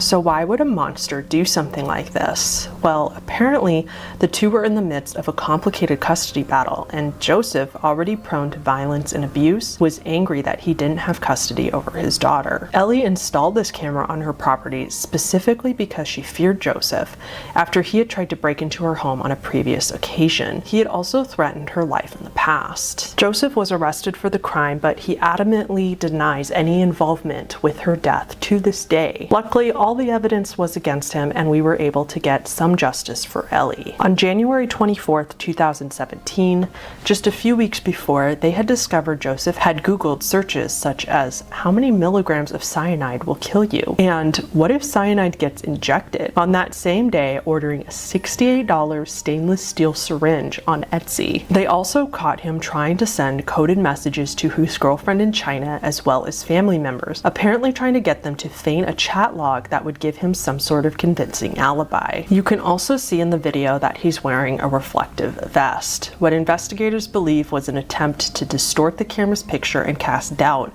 on who is seen on the footage. Fortunately, this just made his case worse. Joseph does have an alibi. Joseph claims that during the murder, he was 150 miles away with his half-brother. It was confirmed that he arrived at his half-brother's house 2 days before Ellie's death, but luckily the jury didn't buy it. It's only a 2.5-hour drive, and they concluded that he did this specifically to set up an alibi. His half-brother is also a known violent sex offender, so his corroboration of the story was not taken very seriously. In spite of all this evidence, he still maintains his innocence, going as far as a 2-month hunger strike before his trial, losing over 40 pounds. Though he claims it's because he's innocent, we actually think that he did this so that he would look even less like the person on the camera, just to cast more doubt on the evidence to the jury. However, it didn't matter. Joseph was convicted of first-degree murder. To make this even weirder, on the day he was supposed to be sentenced, he was wheeled into court on an upright gurney, rocking back and forth and foaming at the mouth. It's believed that he faked this illness to avoid hearing his own sentence. It also didn't matter. He ended up with a life sentence in prison. Ellie was a loving mother and worked grueling hours as a manicurist to support her child. She also insisted on living with her parents after they moved to Virginia Beach from Vietnam. Since they didn't speak any English, she wanted to look after them. Though nothing can replace her life, at least she was given a tiny sliver of justice.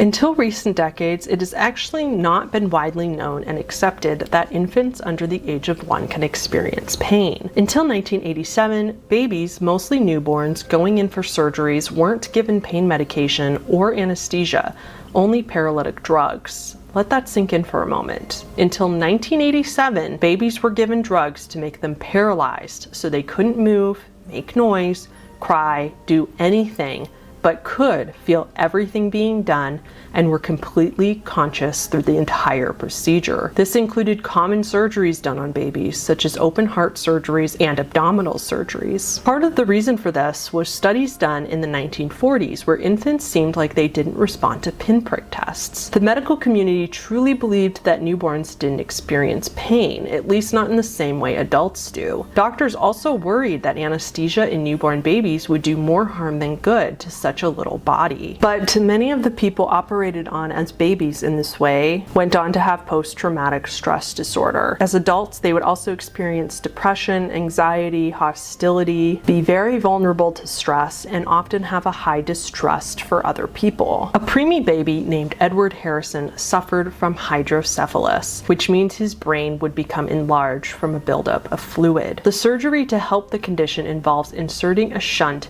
from the brain to the abdomen to drain the fluid. He had incisions in his neck, scalp, and stomach, and he only received curare, a paralysis medication with no pain relief. Another preemie baby named Jeffrey Lawson had to undergo surgery where they tied an aberrant artery in his heart. He was also only given paralysis medication and no pain relief or anesthesia. Imagine being cut open and feeling everything, but not being able to move. This was often justified back then by the fact that the baby wouldn't remember it, even if they could feel pain. But imagine being a parent and watching your baby be wheeled away to a living nightmare. You may remember this particular incident, or you may have heard about it, but what you may not know is that for this particular time in 2012, it was part of a series of incidents that made a lot of people fear that we were in a real zombie apocalypse. Rudy Eugene was 31 years old in May 2012 when he literally ate the face off another man in Miami, Florida. Eugene was driving to a festival when his car broke down. After about 30 or 40 minutes, he abandoned his car and continued on foot for a 3-mile walk to his destination. As he walked down the highway, he started stripping off all of his clothing, eventually becoming completely naked. Around 1:55 p.m., Rudy runs into a homeless man, 65-year-old Ronald Popo. Ronald was minding his own business, lying under the viaduct when Rudy approached him. He seemed friendly at first, but soon became agitated, accusing the man of stealing his Bible. Rudy then attacked the man, stripping him of his clothes as well, and started biting him in the face so violently that he was ripping off pieces of the man's flesh. A bicycle bicyclist going by finally calls 911, and officers arrived at the scene to find Rudy having almost completely eaten off Ronald's face, including his nose and gouging out almost all of his eyes. Police told him to stop, and reportedly Rudy would just growl at the officers in response. They then decided to shoot Rudy, but the bullet made no apparent impact on him, and he seemed to have acquired this superhuman strength. It took 4 more shots to finally get him to stop eating Ronald's face, and Rudy died at the scene. What you've been seeing is real surveillance video of the attack, and while thankfully it's not graphic, it gives you a better idea of the scene as well as the pure shock for the officer that arrived first.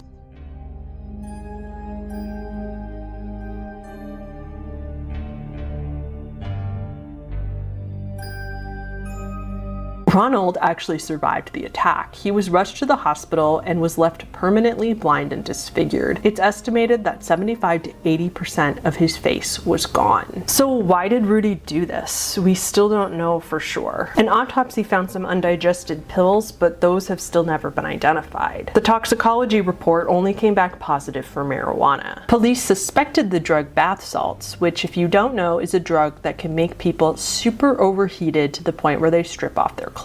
People on bath salts reportedly stop feeling pain, and they often get a superhuman strength. It's one of the scariest drugs to ever exist and definitely aligns with Rudy's behavior that day. However, we don't know for sure if this is what he was on. There could have been a drug in his system that wasn't identified by the toxicology reports, simply due to the fact that drugs change and evolve so rapidly. Even so, Rudy Eugene earned nicknames such as the Causeway Cannibal and the Miami Zombie. So that's not the only reason that people thought there was a zombie apocalypse. A bunch of other events happened within just weeks of this incident that made the public fear that something really terrible was going on. Luca Magnotta was also May of 2012 when he killed that boy with the ice pick and filmed the whole thing. Most of you probably know that story, and if you don't, look it up at your own risk. In Maryland, a 21-year-old man killed his roommate, dismembered his body, and then ate parts of his brain and his entire heart before disposing of the corpse. A few days before this,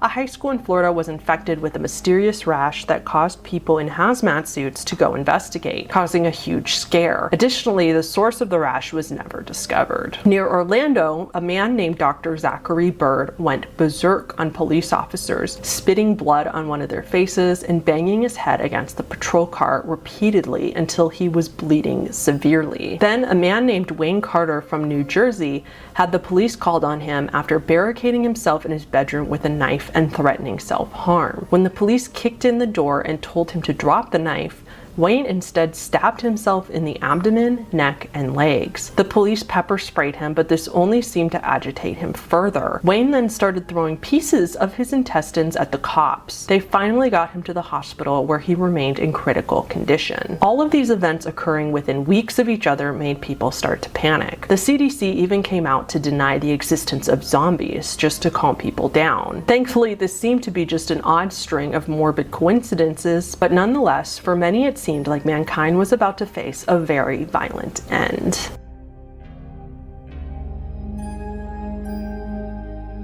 Most of us have heard of Pavlov's dogs. Russian physiologist Ivan Pavlov discovered classical conditioning, which he demonstrated through an experiment on dogs where he would present a dog with a stimulus, like a bell, and follow it with giving the dog food. After doing this a few times, Pavlov found the dogs would salivate in response to the stimulus, like the bell, and not just the food itself. Well, psychology behavioralist John B. Watson, with the help of one of his graduate students named Rosalie Rayner, decided to take this concept created by Pavlov and make it into a very unethical experiment. John and Rosalie used a 9-month-old baby known as Little Albert, who we assume is not his real name, to demonstrate that emotional reactions in humans could be classically conditioned as well. First, they took the boy and showed him a random stimuli: a white rabbit, a monkey, burning newspaper, masks with and without hair, a dog, wool, and some other things. Little Albert shows no fear in the objects when he is presented with them. Then the experimenters present one of the stimuli to Albert again,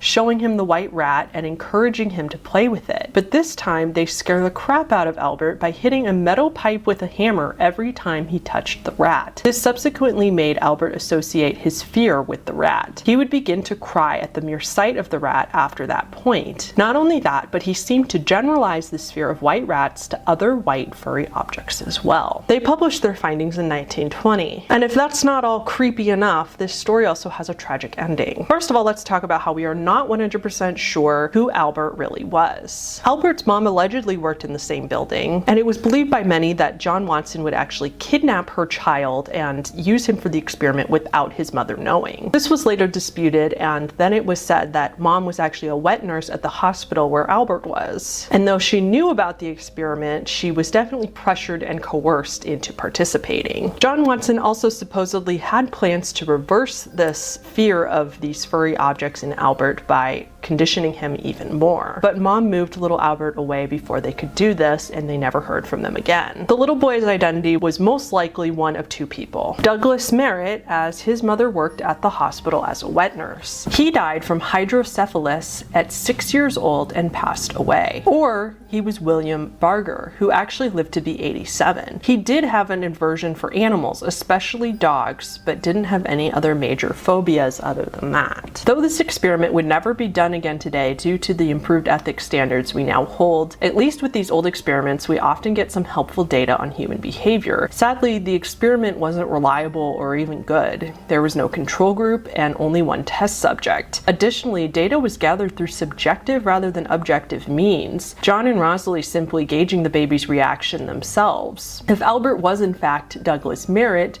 the one who died at age 6, this makes their experiment's results even less conclusive, as hydrocephalus can cause a neurological impairment, and according to the researchers, their subject was average and healthy. So all in all, this experiment did a lot of damage, but was then pointless in the end.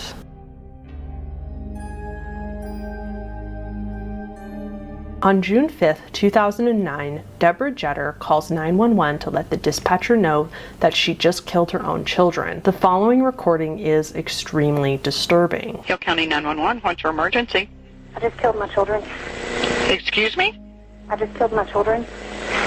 Where are you? I'm in the abandoned house on Highway 77 right after you go underneath the highway. One of them's still alive. Hurry. How? Under what highway? You're on Highway 77 where? I'm on Highway 77 right after you go under 35 going towards Milford. Get an ambulance out here to save the one that didn't die. Come on. Hurry up. What's your name? Bitch, call them. Have you already called them? Yes, ma'am, I have. Okay. I need your name. I don't want to tell you my name.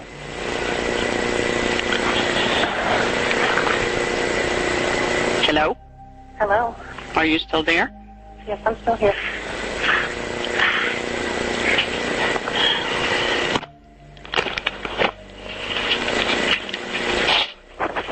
77 toward Milford, right after you cross under the bridge. She's telling me she's killed her children. Are you in your car? No, I'm not in my car. I'm in the house walking around. And one of them's still alive for real. She's asking to be saved, and I couldn't handle that. And so now... She's in an abandoned house at that It's been a long time. She might already die, because she's bled out a lot. And... Hold on. What, baby?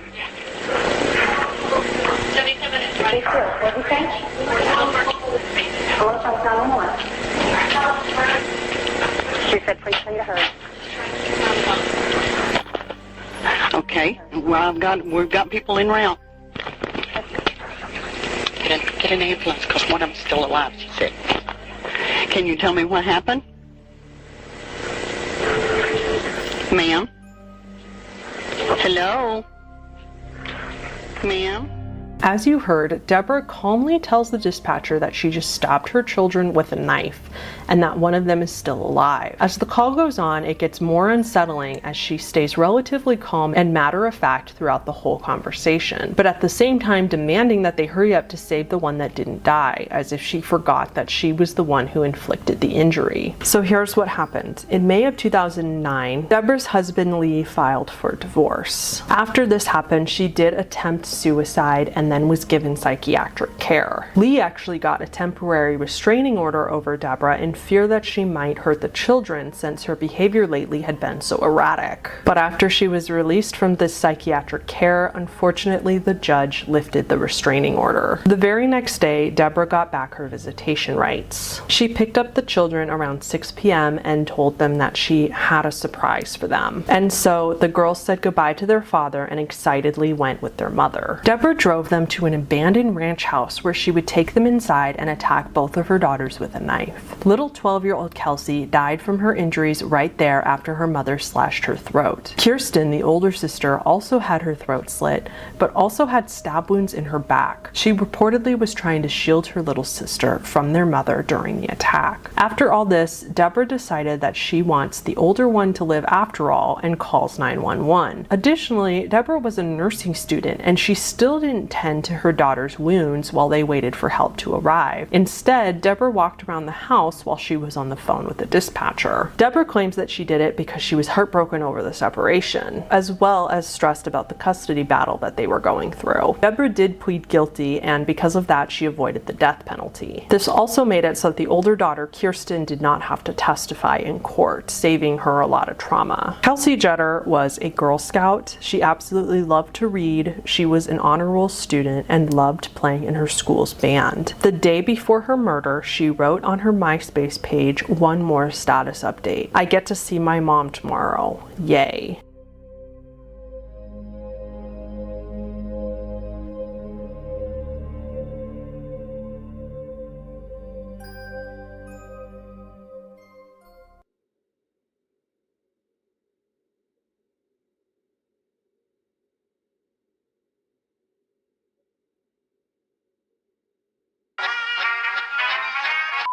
Hey humans, it's Hannah. Welcome back to the channel, or if you're new here, we do videos on creepy and disturbing things here. And today is our next installment of probably my favorite series on the channel, Can't Look Away, where I am going to tell you actually 5 different stories in this video of disturbing things that have happened, but you've probably never heard of them. We're going to get right into our first story, which is going to be about Jorge Torres, the man who died zipped into a suitcase by his girlfriend. Today's video is supported by a sponsor. As you guys know, I could not make this channel without my sponsors, and this particular sponsor, I actually begged them to sponsor me, so please watch that if you want to see me be all cozy. And once we come back, I will get right into the stories. So today's sponsor is very, very special to me because I actually reached out to them, and by reached out to them, I actually mean emailed them several times asking them if they would be willing to sponsor me again, because ever since I started playing Love and Pies a couple months ago, I can't stop. I've been playing it every day and it is my new favorite game. So Love and Pies was kind enough to sponsor me again, and so here we are. Love and Pies is a mobile game. It's free to download and it is the coziest, most wholesome, cute game of all time. So let me show you. So as you can see, I'm on level 39. Here is my board. Here is all of my cute things that I've built out. So this is my cafe. There is special Halloween decorations right now for Halloween. As you play, there's also a storyline. Here's my game board, and I am ridiculously proud of my game board. I feel like I have got this strategy down really well. They have lots of events going on all the time, but my favorite event is Customer Clash, and I've won the last 5 times. You have to play Customer Clash. It's so ridiculously fun. So on your board, you're spawning items from your little machines, and then you merge the items together to create bigger, cooler, prettier items. And then you serve those to the customers, which you have up here, and they will give you not only coins, but other prizes for making items for them. It is really fun to snuggle up with this game during these cold, dark months. So you guys, please download this game. Please give it a try. Like I said, it's totally free to download. And I just want you to understand and feel the joy that I get from playing this game. game. Like, I want you to understand. I need you to feel that joy that I feel when I play this game, and how fun and wholesome and just beautiful it is. I also just think it would be super fun if we had like a Hannah the Horrible, like Love and Pie players. Like, there was a group of us in my audience that played this game and could all relate to each other and play it together. And then you can see if you can catch up to me in the game. So yeah, okay, go download the game. I will put the link on the screen for you, and I will see you guys in Love and Pie's land.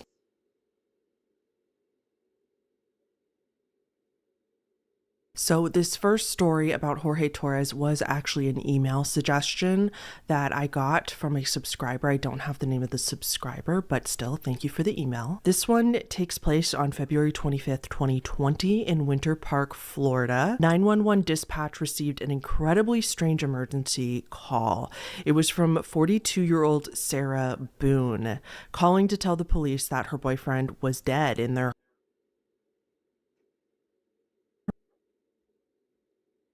had a bottle of wine together, and then they decided to play hide and seek. She said during their game of hide and seek, they decided to see if Jorge could fit into a suitcase and if Sarah could zip him into it completely. They tried, and according to Sarah, they were both laughing in delight about how he did fit into the suitcase, and it worked. Yes, I know this makes absolutely no sense, and there is likely some other part to this story because, first of all, who plays hide and seek with two people as grown adults, unless it's some sort of eschewal thing? And second of all, you're not really playing hide and seek if you help the person get into their hiding spot when you're the one who's supposed to find them. So yes, you're not losing it. This is very strange. Sarah then claims that she forgot Jorge was in the suitcase. She went to the other room and accidentally fell asleep. Jorge, who was stuck in the suitcase and couldn't get out, was stuck in there for hours, possibly up to 9. And of course, he suffocated. So at first, there was no evidence that this was anything other than a drunken accident. So at first, police did not arrest Sarah. The problem is I fell asleep. I fell asleep. When did you do CPR? This morning, when I found it. Before you called? Yes! It's 1 o'clock right now. I tried. I was awake, but I actually got out of the bed at like 12:30ish, whatever. So I came downstairs, and I was like, oh, he's in the suitcase still. And that's when I found him, and I took him out, and I tried doing CPR, and then I called him, and then I called you guys. Did he get here before the fire department got here? Who? Your husband? Or Yes. your ex-husband? Yes. Okay. Where does he live at? Right down the street. Okay. So you were playing, and who zipped him up in? I did, but then I fell asleep. Okay. So, you're okay. I wasn't here. I'm just trying to figure out what happened. I fell asleep, so I don't know if he suffocated or like had an aneurysm or a heart attack or what. What kind of medical conditions does he have? None that I know of. Nothing that you know of. None You didn't that I take know any of. medicine? No. All we had was a bottle of wine. Literally, just a bottle of wine. Okay. Doing puzzle artwork. Then we decided to play hide and seek. That's all that happened. Okay. So I don't know if he had a heart attack or what in there. Like, I don't know what happened. However, the police did think her story was strange, so they asked her the next day if she would be willing to just come down to the station and answer a few questions for them. Sarah agreed. She came down to the station, is answering questions, and police asked if their forensics department could search her phone. Again, Sarah agreed. At this point, it really would have behooved Sarah to just not say anything and hire a lawyer before she gave up any sort of stories or information, but Sarah's really not that smart, which was proven even further because there was 2 very incriminating videos on her phone that police found very quickly. Sarah claims she doesn't remember taking the videos, which honestly I do believe because A, it was very clear she was drunk in the videos, but also why would she have handed those over if she had remembered that they were on there, because they are very incriminating. The videos on her phone were subsequently released. Now, I cannot show you the full clip in this video because of YouTube guidelines. However, I will show you some stills from the video as well as a little bit of the audio. If you're curious, it's very, very easy to find. It is on YouTube elsewhere. It's just that I have to be a little more careful since this channel is my livelihood. But I will warn you, the full clip is incredibly disturbing. So in the video, Sarah's laughing at Jorge. Jorge's saying her name over and over again from inside the suitcase, literally telling her several times that he cannot breathe. Sarah responds at one point, "That's what it feels like when you choke on me." It's hard to tell exactly what she's saying though, because her speech is very slurred. At another point, she says, "That's what it feels like when you cheat on me." At least that's what it sounds like. She's laughing throughout the video. She's then just like verbally degrading Jorge. She's calling him stupid, saying F you. And after saying her name, she even says, "That's my name, don't wear it out," like mocking him. Her words, like I said, are very slurred. It is obvious that she's drunk and probably doesn't remember actually taking a video of this. Sarah would swear up and down to investigators that she did not mean to leave him in there, that it was a total accident. She was drunk, she fell asleep, and she forgot that he was in there. And when she came back in the room the next morning and remembered, she was absolutely horrified. She claims that she left a gap in the zipper specifically so that Jorge could get 2 fingers through to let himself out. But of course that was not true, or Jorge would be with us today. But then, of course, she started claiming to investigators that it was actually Jorge who was a very abusive spouse and would come at her all the time. Jorge's not here to defend himself, obviously, but by the way she was acting in these videos, I have a hard time believing that. Based on the videos from her phone, it seems very much like she had every intention of leaving him in there. And the fact that she's mocking him and laughing at him makes me believe that she was very much enjoying this power and control that she had over him. And if that wasn't proof enough, apparently in the autopsy of Jorge, they found other scratches and injuries on his body that were likely not from being in the suitcase. Now, this case was so recent that it's actually still ongoing. And if you had any doubts in your mind that Sarah's just a shitty person, this part might convince you. She's been through 6 attorneys. The 6th attorney that just left her, that quit on her, said the reason that they quit was because Sarah wanted an attorney that could focus solely on her case and no other cases. Basically, they wouldn't say this because they're professionals, but she's very difficult to work with and very demanding. Now, because of this, her trial keeps getting delayed. And it makes me kind of wonder if she's pissing off the attorneys on purpose to keep delaying the trial. Her next court appearance is supposed to be in December of this year, like in 6 weeks. And most attorneys believe that she's going to try to use the battered spouse defense, basically that this was self-defense and she was pushed over the edge by Jorge's abuse, and that's why this was justified. If that is the defense she chooses, my personal opinion is that, of course, it's BS. I mean, on the one hand, if you think about it, it is unlikely that Sarah allegedly forced him into the suitcase. I mean, how would she have forced a grown man into a suitcase, like, beyond his will? It is likely that originally he got in on his own free will, thinking that it was a funny joke. However, I personally believe, and this is speculation, this is alleged, I have no solid proof of this, but it is my personal opinion that once he was in there, Sarah just simply didn't care whether he lived or died. It's very clear by the video. If somebody's saying that they can't breathe and you're laughing at them, then you have absolutely no regard for their life. At some point during that evening, she made the conscious decision that, yeah, he might die in there and I don't care. So assuming that the charges against Sarah are in fact true, we'll let the court decide. I do hope that she goes to prison for a long time because she clearly was the abuser in this situation and did not care about Jorge's life.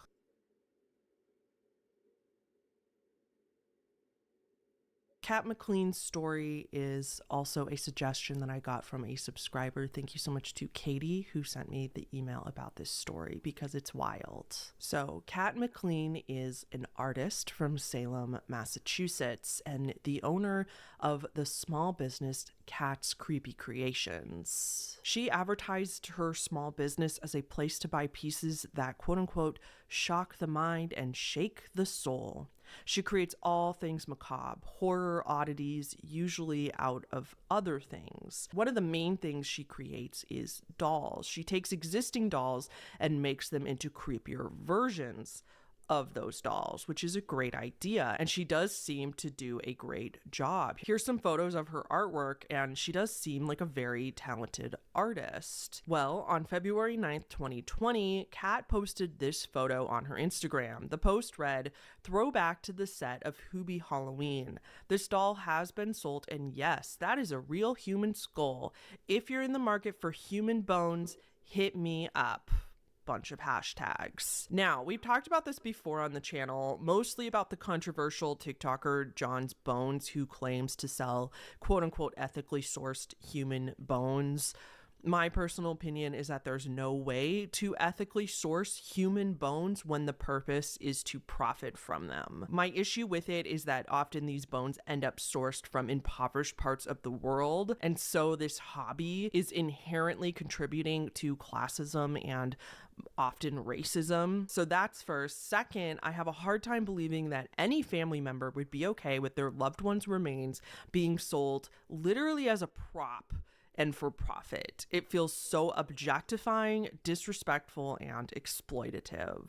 Now, the reason we're talking about this is because Kat was not lying. That was a real human skull in that picture she posted to Instagram, and apparently she had been doing this for a while. But it gets way worse. After authorities figured out what she was doing, she was arrested for distributing and selling stolen goods for a profit. Turns out Kat was one of 7 people participating in a black market exchange of selling human remains. The man behind all of this is Cedric Lodge, a now former morgue manager for Harvard Medical School, as he was, of course, fired. With help from his wife, Denise, he was allegedly stealing parts of the cadavers from the morgue at Harvard and selling the pieces to Kat McLean and others for a profit. People that donated their bodies to the school after they passed for education and science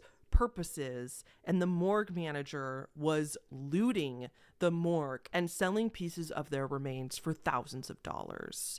Kat allegedly gave Cedric $600 for 2 dissected human faces in October 2020, and she also allegedly bought human skin from him, sent it to another person in this underground crime ring named Jeremy Pauly, so he could make the skin into leather for her.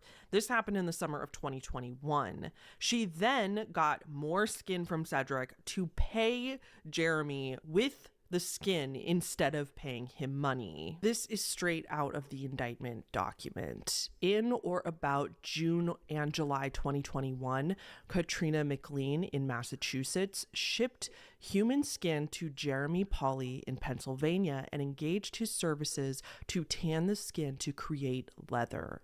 On or about July 31st, 2021, Pauly set a photograph of the leather, and McLean agreed to provide Pauly with human skin in lieu of monetary payment.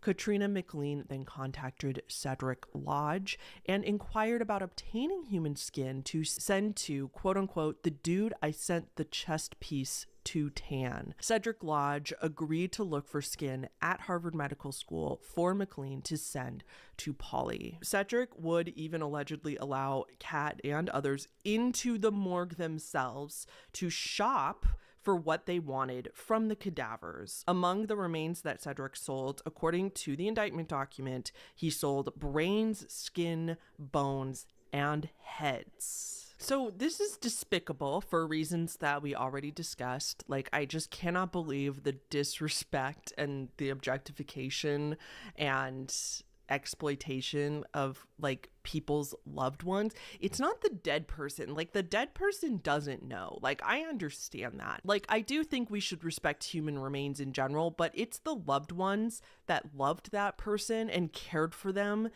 when they were alive to learn that then their accessories were being used as jewelry and props and hobbyists is just really gross. But selfishly, it pisses me off for a whole other reason, because people like me, and I'm sure many of you who love oddities, who love collecting weird stuff and just have a morbid curiosity and enjoy learning about weird stuff, it gives us a really bad name because it makes it seem like this is all we care about and that we would love human remains and stuff like that.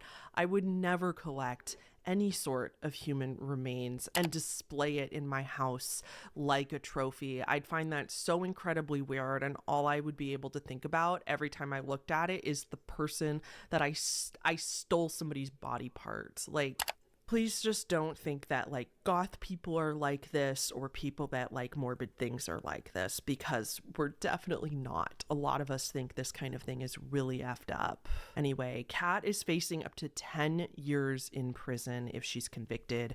She is currently out on bail, since even I get it, she was not a violent offender, so she's not a risk to the public. Her and several others are awaiting trial as they pled not guilty. Cedric Lodge and Jeremy Pulley, though, who we talked about, ended up changing their plea to guilty just last month, foregoing their trial, but I don't believe they've been sentenced yet. Before we move on to the next story, I just want to read you this other section from the indictment because it's just bananas. Between on or about September 3rd, 2018 through July 12th, 2021, Joshua Taylor transferred 39 electronic payments to this PayPal account operated by Denise Lodge, totaling $37,355.56 in payment for human remains stolen by Cedric Lodge from Harvard Medical School. For example, on May 19th, 2019, Taylor sent Denise Lodge $1,000 with a memo that read, "Head number 7. On November 20th, 2020, Taylor sent Denise Lodge $200 with a memo that read, brains." I know that part of the indictment didn't involve Kat, but it was just such a wild part of what these people were doing and acting like there was nothing wrong with it. I just had to add that part.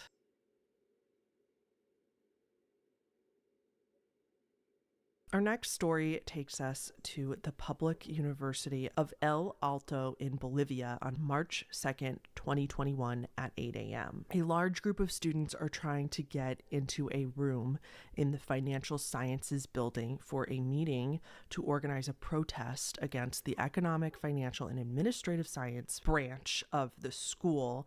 And as you could see in the photos, the hallway was just jam-packed with students. Little did they know the structure of the banister was not sound, and as soon a total nightmare was about to play out. This balcony that you see in the photo is weak, and within minutes it was going to break under the pressure of the crowd, and they were on the 4th floor. It did collapse, and it sent several students falling down from the 4th floor onto the concrete down below. Again, I can't show you the whole video on YouTube. I will most definitely get age restricted, just showing a couple stills that are not as graphic. Here, the video is as horrifying as you can imagine. And again, watch it at totally your own risk, because a lot of people said that they really can't unsee this. And unfortunately, there's also just so much missing information about this story, and all the sources are unreliable because they say different things. Most of the sources state that 7 students died and several others were of course injured. The Wikipedia page says that 8 students died, though. There is a rumor that one of the girls who was saved last minute as her colleagues pulled her back up after she almost fell, that she had a heart attack and died almost immediately after the incident, even though she didn't fall to her death. I cannot stress enough that that is a rumor that I've seen like on Reddit and stuff. I cannot corroborate that with actual news or evidence. I have no idea. And then other sources say that the students were gathering for a protest, some sort of injustice going on at the school, but others saying that it was simply a meeting and that scuffles started breaking out as students, like things became heated and some of the students were fighting, and that's possibly what contributed to the collapse. It was very hard to find like a lot of reliable information, and there was no updates on it either. This case was not widely reported on. There's only a few articles about it, and there was nothing more recent with updates on it. So it's possible we'll never know. We know at least 7 students fell though, and fell down and died when they fell on the concrete down below, and a handful of others were injured. Just what a terrible way to lose your loved one.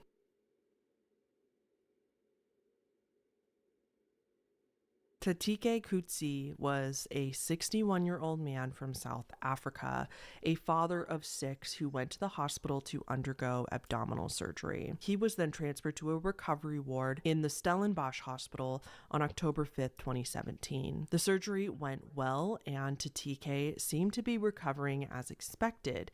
He had a nurse who was frequently checking on him and helping him with his recovery. Well, the nurse at one point stepped out of Tatike's room to go get him fresh linens. It is believed that she couldn't have been gone for more than a couple minutes. But when she came back to Tatike's room, he was gone. He had vanished from the bed within a couple minutes. Hospital staff, of course, began looking for Tatike in the hospital, but they were trying to do it quietly. They were trying to keep this all on the DL. I'm sure they didn't want to panic the other patients, and they also did not want a media frenzy because, of course, a patient just disappearing from their bed under the supervision of hospital staff is not a good look. But for the next 2 days, they didn't tell anybody. They didn't report him missing. They didn't call the family. They were just looking for him within the hospital themselves. Tatike was nowhere to be found, though. Finally, the hospital called Tatike's family asking if he was with them at home. They were like, no, he's supposed to be there with you at the hospital recovering. So the hospital tells the family, well, he left the hospital. We don't have him. We don't know where he is. Tatike's brother said, well, that's not possible because supposedly this abdominal surgery that you gave him would leave him unable to walk for a while. There's no way that he just walked out of the hospital on his own free will without anyone noticing. The whole family, of course, rushed to the hospital right away to start looking for Tatike, but they could not find him either. The next day, they brought the police with them. So not only could they not find Tatike, but there was no sign of him either. There was no sign in his room or anywhere in the hospital of where he could have gone. Finally, on October 20th, weeks after he initially disappeared, contractors at the hospital that were working on renovations made a grisly discovery and found Tatike's dead body in the ceiling of the hospital.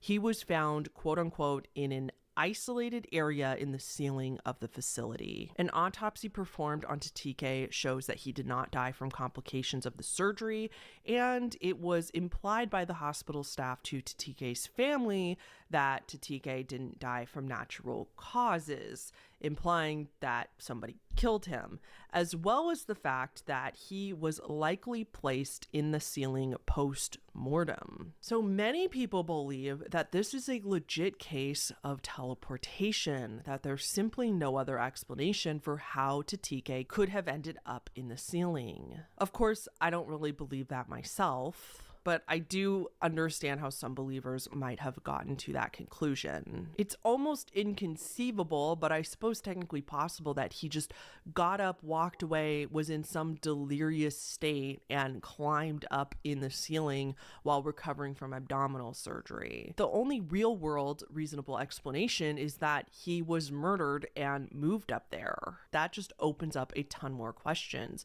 Who murdered him? I mean, the obvious suspect would be the nurse that was caring for him. It's always wise to check out the last person who saw the victim. Did she kill Tatike and then cover it up by reporting him as a missing person to the hospital? But again, that seems inconceivable, how a nurse would carry a grown man recovering from surgery and drag him into the ceiling. And if she killed Tatike, then it's likely she was probably killing other people. Why would she only just randomly kill a patient for no reason if she didn't have some sort of taste for blood? And if she was a weird nurse like that and she was doing this kind of stuff in the hospital, somebody would have noticed or put a red flag on her to have her checked out. I just don't think that it was the nurse. Did another patient kill him? Was a hitman hired and snuck into the hospital, killed TK without making any noise, dragged him away without anyone seeing, and then stashed him in the ceiling away from his room without any staff noticing? I also highly doubt that. My personal theory, I think it's very suspicious that the hospital was acting so weird after TK disappeared. And I think it's weird that they never reported it to the police. The family had to do that. Now, I have to be very clear here. This is complete speculation. For legal purposes, I am not accusing this hospital of anything. This is simply a theory based on what I know of the case. I could be completely wrong. But in my opinion, what about the theory that something went wrong during TK's recovery? Did he get an infection? Was there some sort of malpractice that went on that caused TK to die right after the surgery? And was it something that was going to make the hospital look very, very bad if people found out? So he passes away. And what if some of the staff from the hospital hid his body together? It would take multiple people to get him up in the ceiling.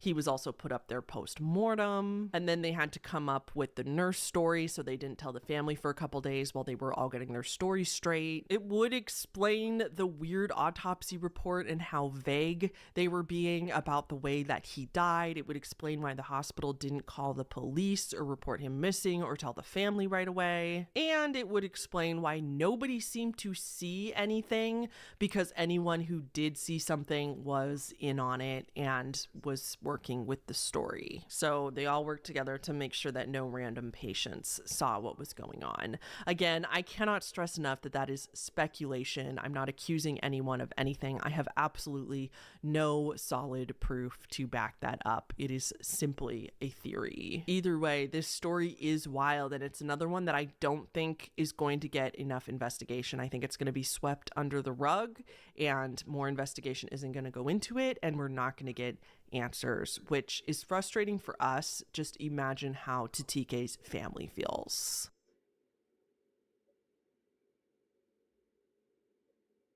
On August 15th, 2013, it was Martin Manley's 60th birthday, the big 6-0, and boy, did he have big plans for the day. Around 5 a.m. that morning, Martin went to a police station parking lot in Kansas City, Kansas, and went to stand under a tree. He then pulled out his cell phone and called 911.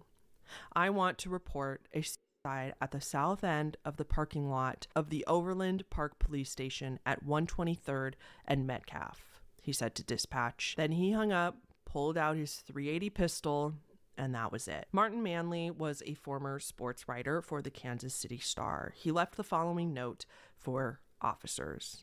I committed suicide of my own free will. I am not under the influence of any drugs. I am sorry for your inconvenience. You will be contacted within a matter of hours by my sister.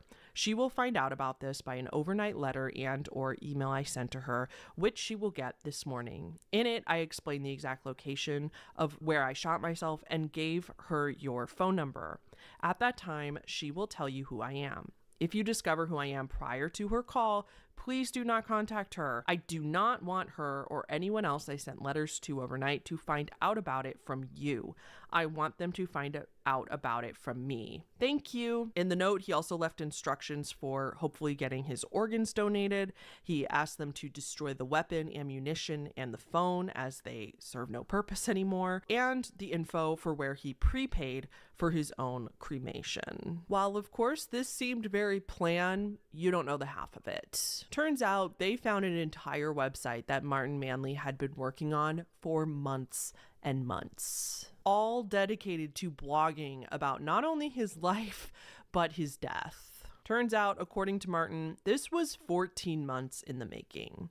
This website is extensive, but it specifies that he was healthy. He had no legal troubles, no financial troubles. In fact, he had a gold and silver stash worth hundreds of thousands of dollars, plus a hefty 401k.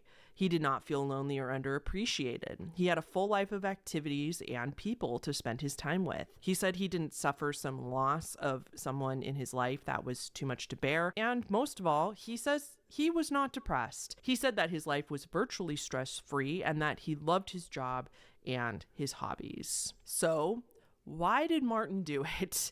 Throughout his blog, Martin stresses over and over again that it is simply because death is inevitable. He didn't want to wait until he was so old that he couldn't do anything about it. The thought of being in a nursing home or becoming not like himself or a vegetative state horrified him. He wanted to go out on his own terms, and he chose an age where he would be young enough that he could still carry it out with all of his mental faculties, but old enough that he wasn't too young, if that makes sense. He also wanted to be young enough that he would be able to write this blog. He also says in the blog that he always thought that his life would end this way, and that he had always thought about doing this for many, many years. It had always kind of been in the back of his mind. Martin didn't seem to think that S-word was a good thing. He wasn't encouraging others to do it. In fact, he put warnings at the top of some of his posts that said that, hey, this particular post may not be the best one for you to read if you're not in a good state of mind. He put resources at the bottom of the homepage. He also did it specifically at 5 a.m. so that no innocent bystanders would likely be there to witness it and be traumatized. He did it specifically at the police station and called 911 so that he would be found very, very quickly. Again, mitigating the risk that a random bystander would accidentally see the scene. And he also knew that police officers were going to be people who have seen really grisly stuff before, so it wouldn't traumatize them as much, at least in his mind. He definitely didn't want to do it at home because he knew that would leave a mess that his sister would have to see. He didn't want his sister or any loved ones to see either him or any type of mess that occurs from this. I have no better way of wording that. However, something interesting that I found going through Martin's blogs is that he does seem to focus quite a bit on how miserable the world is. It gets kind of bleak. In several of his posts, he discussed specifically how 2 events really affected him: 9/11 and the Newton, Connecticut shooting at an elementary school. In spite of the way he died and being a longtime gun owner, Martin stresses in one of the posts that he believes reform for the more deadly weapons is necessary. On one post, he writes, "I can't imagine going through another 9/11 attack. Since I expect things to happen that will dwarf the misery of that day, I'm glad I won't be around to see them." In another post, he writes, "If I wasn't already sick of seeing suffering, the past few months before I died was more than enough. Too much. First, Hurricane Sandy obliterated the Northeast. Then a crazy gunman killed 26 at an elementary school in Newton, Connecticut. Shortly after that, a terrorist attacked innocent people at the Boston Marathon. Then there was an explosion at a fertilizer plant in Texas. And then a devastating F5 tornado in Moore, Oklahoma, followed by the largest tornado in world history, 2.6 miles wide, in nearby El Reno a few days later. These tornadoes killed kids at an elementary school and 3 storm chasers, among many others. No discrimination. Each one of these events seriously broke my heart. And as I say, I was sick of it.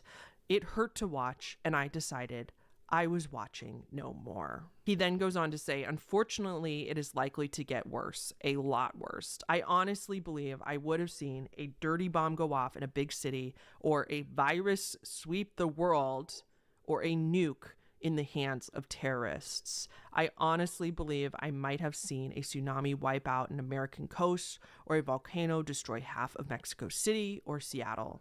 These things are going to happen someday. But even if they didn't happen in my lifetime, had I tried to live as long as I was able, one thing absolutely positively would happen, and there is nothing on this earth that can stop it. Now, I am not a mental health professional by any stretch of the imagination, so take everything I'm about to say with a grain of salt. And in a way, I do understand where he's coming from. The world does seem this bleak sometimes. And most of us have probably had thoughts like this, like, is the world so doomed that there's any point anymore? However, as far as I understand, most people, even though they have those thoughts, it doesn't consume them. Rather, I should say, if you're not depressed or don't have serious mental health issues, it shouldn't consume you. But I just have to say, for a guy like Martin who swears up and down that he is not depressed and anyone who says otherwise is ignorant or a liar, he sure does seem to have a hyper focus, at least based on his blog posts,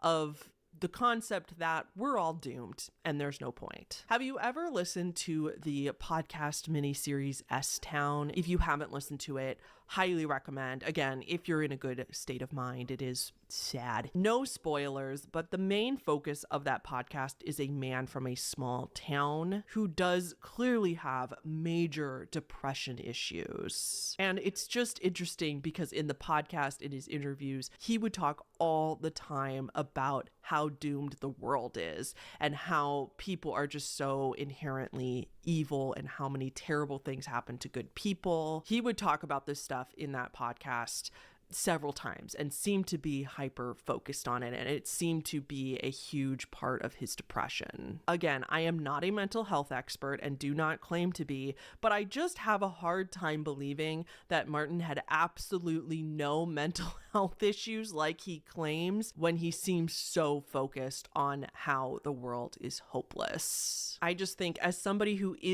I'm very, very fortunate to not suffer with depression. And yes, I do have those thoughts, but it does not consume me. I also do see hope and I see joy and I see the good people in the world. And I am able to come back to the reality that it's not hopeless. Anyway, S-word is very stigmatized. I just proved it in this video by having to either censor the word or say things like S-word instead of the actual word, because you can't even say the word too much on YouTube without them flagging your video, putting a bunch of warnings on it, sometimes emailing you to ask if you're okay. And to me, I just think that's ridiculous. I think we should be talking about it more. I don't think we should be afraid of the word. I think that stigmatizes it more and it makes people who are suffering scared to talk about it. But I do have to say, for Martin's case, reading a large chunk of his blogs, it's a very extensive website, I do honestly believe that this is really what he wanted. Maybe he was the exception to the general rule. Maybe this really was a good thing for him. It's hard to call it a bad thing for him in particular when throughout his entire blog, he really does seem set in his ways and has sound mind that for him personally, this is what he wanted. However, I think it's important to discuss that even if this was the maybe right path for him, that does not mean that it is a good thing in general. I think Martin would agree with me on that it's not like he wants young people to die this way or even old people to die this way necessarily. It's just that this is what he wanted to do and he wanted control over his life. I do hope that nobody who's currently having S-word ideation or issues is even watching this part of my video, because I hope that you skipped out before this section as I warned you to do.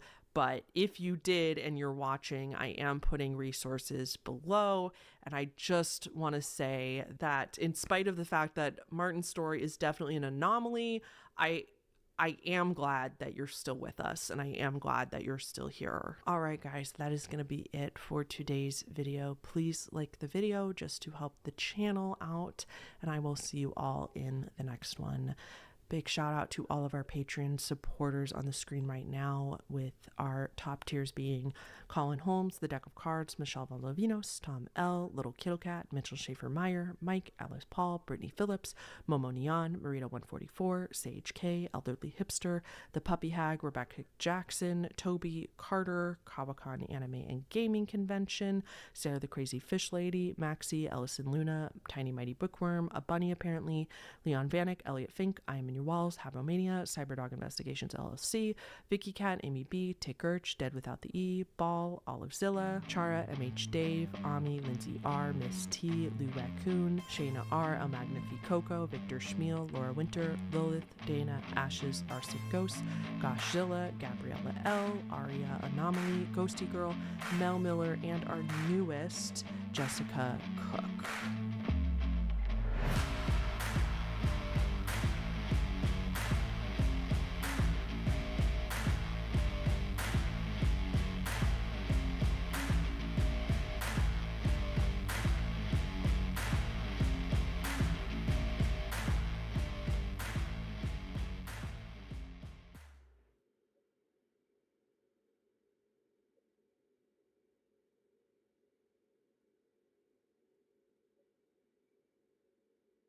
Hey humans, it's Hannah. Welcome back to the channel and welcome to your next episode of Can't Look Away. If you just randomly clicked on this video and you're new to this channel, we do videos on creepy and disturbing things here. Hi and welcome. If this is the first Can't Look Away episode you've watched, this is a series on my channel where instead of just one topic for the whole video, we actually go through 5 different stories, and I try really hard to find not only interesting, disturbing stories, but ones that you likely have not heard of before. We have some really crazy stories to go into today. As the disclaimer says at the beginning, these topics are disturbing. There will be nothing graphic. Everything will align with YouTube's guidelines. However, it may be disturbing to some viewers, so as always, viewer discretion is advised. Before we get into it today, this video is supported by a sponsor, so we're gonna roll to that and I'll be right back with you. I am so excited to talk to you guys about today's sponsor, which is Nutrafol. Listen, thinning hair is different for everyone, and a one-size-fits-all approach to it is just not going to work. That's why Nutrafol is the best way to go. Nutrafol has 5 different formulas that are tailored to your hair's needs, so you can achieve visibly thicker, stronger, faster growing hair in as little as 3 to 6 months. They have a 3-minute hair wellness quiz on their website, so you can find out right now what formula is right for you. Nutrafol is the #1 dermatologist recommended hair growth supplement, with over 1 million people seeing thicker, stronger, faster growing hair and less shedding. It's also just a really easy thing to add to your routine. I got the women's vegan capsules, and all you do is take 4 capsules every day with a meal for better hair. I've been taking them for the past few weeks, and I've already noticed a little bit of progress in my shedding. Anyone else like able to build a wig out of the hair that they find in the shower? And I already feel like taking Nutrafol for the past few weeks has like slowed down the shedding a little bit. So I'm super encouraged, and I'm definitely going to keep taking them because I am so excited to see my results in a couple months from now. Nutrafol's hair growth supplements are physician formulated, and they only use drug-free, high-quality ingredients. That means you can just purchase them online. There's no prescription or doctor's visit required. Start your hair growth journey today by taking Nutrafol's hair wellness quiz and get your personalized hair health plan today. For a limited time, Nutrafol is offering my viewers $10 off your first month subscription and free shipping at Nutrafol.com/quiz when you enter the promo code THEHORRIBLE. Take the quiz and get started on reaching your hair wellness goals with Nutrafol today. That's Nutrafol.com, spelled Nutrafol.com/quiz with the promo code THEHORRIBLE. That's Nutrafol.com/quiz, promo code THEHORRIBLE.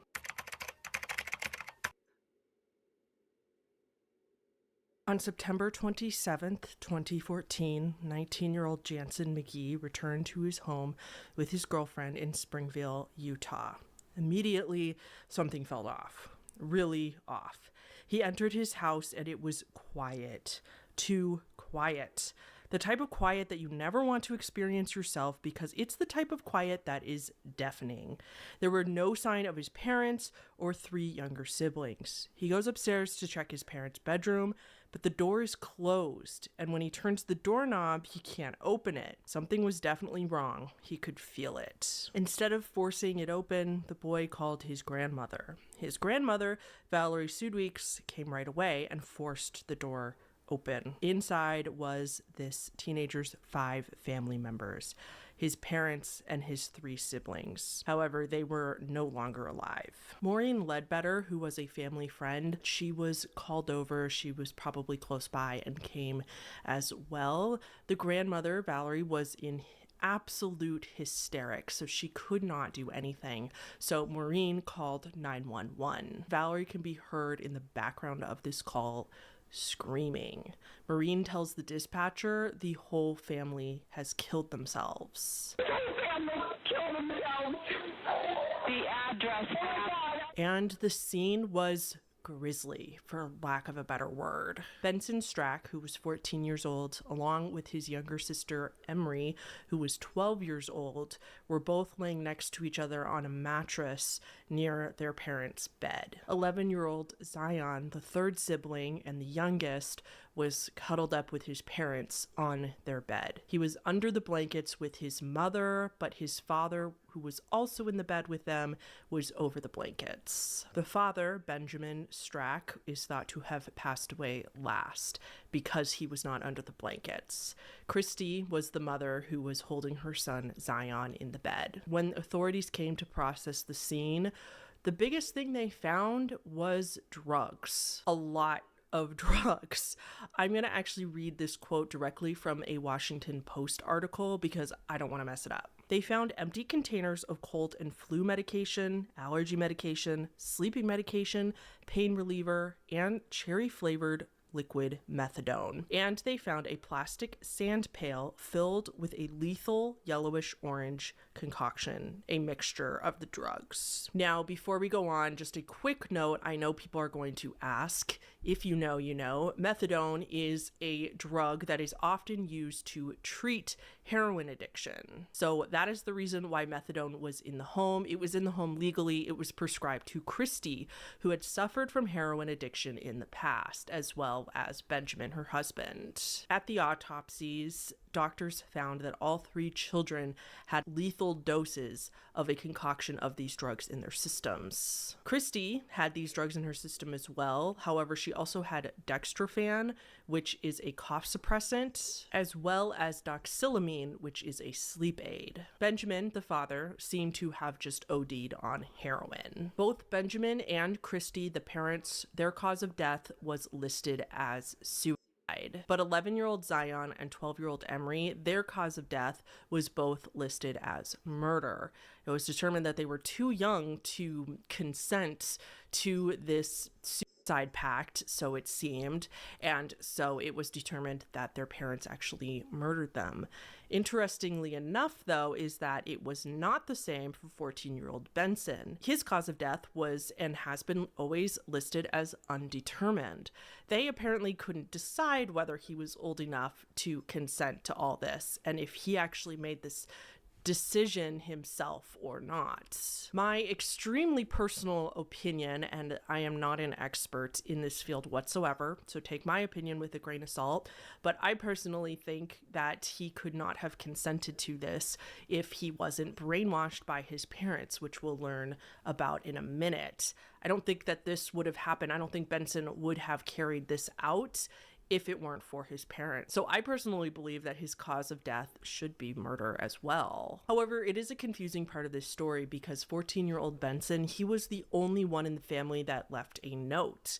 It wasn't a ending days note. It wasn't a note to people about why they did this. It was a note to his best friend, telling his best friend that he wanted to leave his possessions to him. It also said that he something along the lines, I don't have the exact word for word of the note, but something along the lines of, I don't think I'm going to exist on this planet anymore. Then they also found a notebook that the family had written to-do lists in. Things like feed the pets and find someone to watch over the house. This indicates that they were probably planning this for quite a while. There was no signs of a struggle, as we kind of implied already, so it seems like they planned this but also got the children on board, somehow convinced the children that this is what needed to be done. So let's talk about that.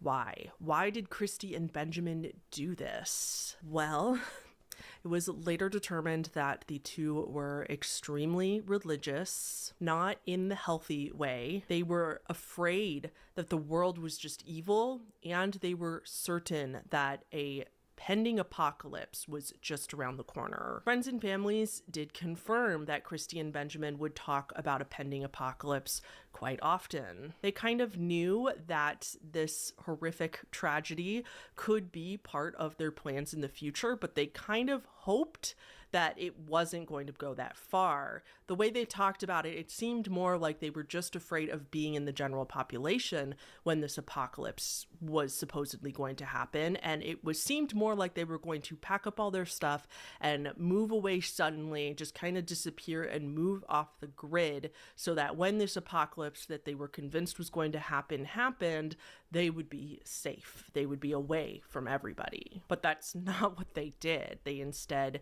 went this other extremely drastic route. And all of that we just talked about, you'd think that would be kind of the whole story, but that's not even the most disturbing part about this case. There's a strange, bizarre twist to this whole thing. Benjamin and Christy were actually close friends with Dan Lafferty. If you have no idea what I'm talking about, I will give you a refresh. Dan Lafferty and his brother, Ron Lafferty, murdered their sister-in-law, Brenda Wright Lafferty, and Brenda's 15-month-old daughter, Erica, on July 24th, 1984. In order to carry out this murder, Ron and Dan slit their throats. After being caught, they claimed that Ron was a prophet and that they were ordered by God to carry out the murders. Regardless, they were both determined to be mentally well enough to stand trial. Dan ended up getting 2 life sentences without the possibility of parole, and Ron was given the death penalty. However, Ron passed away from natural causes in prison in 2019 at the age of 78. Dan is still in prison to this day. That, of course, is a very summarized version of events, but if it's ringing a bell for you, it's probably because you have heard of this story, or at least are vaguely familiar with it. That's because this is the exact crime detailed in John Krakauer's book, Under the Banner of Heaven, which, as many of you know, was also later a TV drama. And last, a big piece of this, unfortunately, is that Ron and Dan were fundamentalist members of the Church of Jesus Christ of Latter-day Saints, aka they were fundamentalist Mormons. Now, as always, I just want to be clear, I am not stating anything about general LDS people. I know they are not all fundamentalists. I just want to be very clear that it's none of my business what you believe. However, fundamentalism is not normal religion. It is safe to say, although I could not find a source to confirm this, but it is likely that Christy and Benjamin, living in Utah, having 4 children, it's probably likely that they were Latter-day Saints as well. I don't know how fundamentalist they were, but it seems like perhaps they were quite fundamentalist. So, Christy and Benjamin were real good friends with Dan Lafferty from prison. While searching the home, authorities found letters from Dan Lafferty in prison to Christy. The two had been corresponding for quite a while from their prison cell. Benjamin and Christy even went to go visit Dan in prison quite a lot, and the three of them became very good friends. And if you don't believe me, Dan Lafferty actually put in his will that he wanted the Stracks to have his remains after he passes away. He was going to get cremated. He wanted Benjamin and Christy to have his ashes. Is this all relevant? Well, to be honest, we don't really know. Reportedly, Benjamin and Christy hadn't actually been in contact with Dan since 2008, which was several years before this tragedy. So they had been kind of out of contact for quite a while. Police did go to Dan in prison and interviewed him about the Stracks and just asked if he knew any more.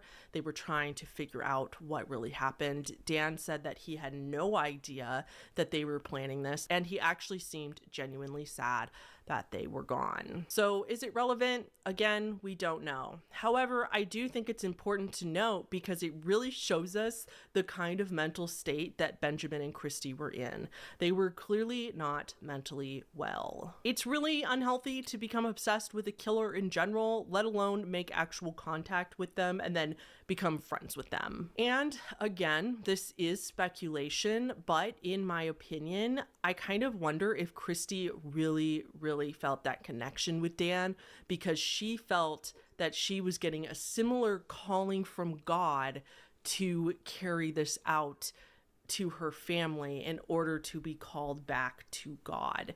That she heard a message from God that the apocalypse was coming. It was something that she knew that others didn't, Benjamin too, and that she really related and resonated with Dan's story because he did something that he carried out because he got a message from God while he and his brother got a message from God. And so Christy really felt that they were very misunderstood and that she understood them and they could understand her and that the rest of the world was completely misguided and they were the only small group that knew the truth. Again, that's speculation based on what I know. However, that's where my mind goes. Regardless, Benjamin and Christy took 3 innocent young lives. I really have a hard time feeling sorry for Benjamin and Christy. I feel like even though they were clearly mentally ill, I do think that they were not so mentally ill that they didn't know that killing bad, and like, why did they have to take their children down with them? Why couldn't they let them go? And if they really needed to do this, just did it for themselves. I think that's why I don't let them off the hook, because I think they very well could have gotten help and they could have had somebody take the children and take care of the children. I do think that this was kind of a cult. Benjamin and Christy were the leaders and their children were their followers, their unconsenting followers who were brainwashed. I think Benjamin and Christy brainwashed the kids into thinking that death was not final. And the reason I think this is because of Benson's note kind of implying that I'm not going to exist on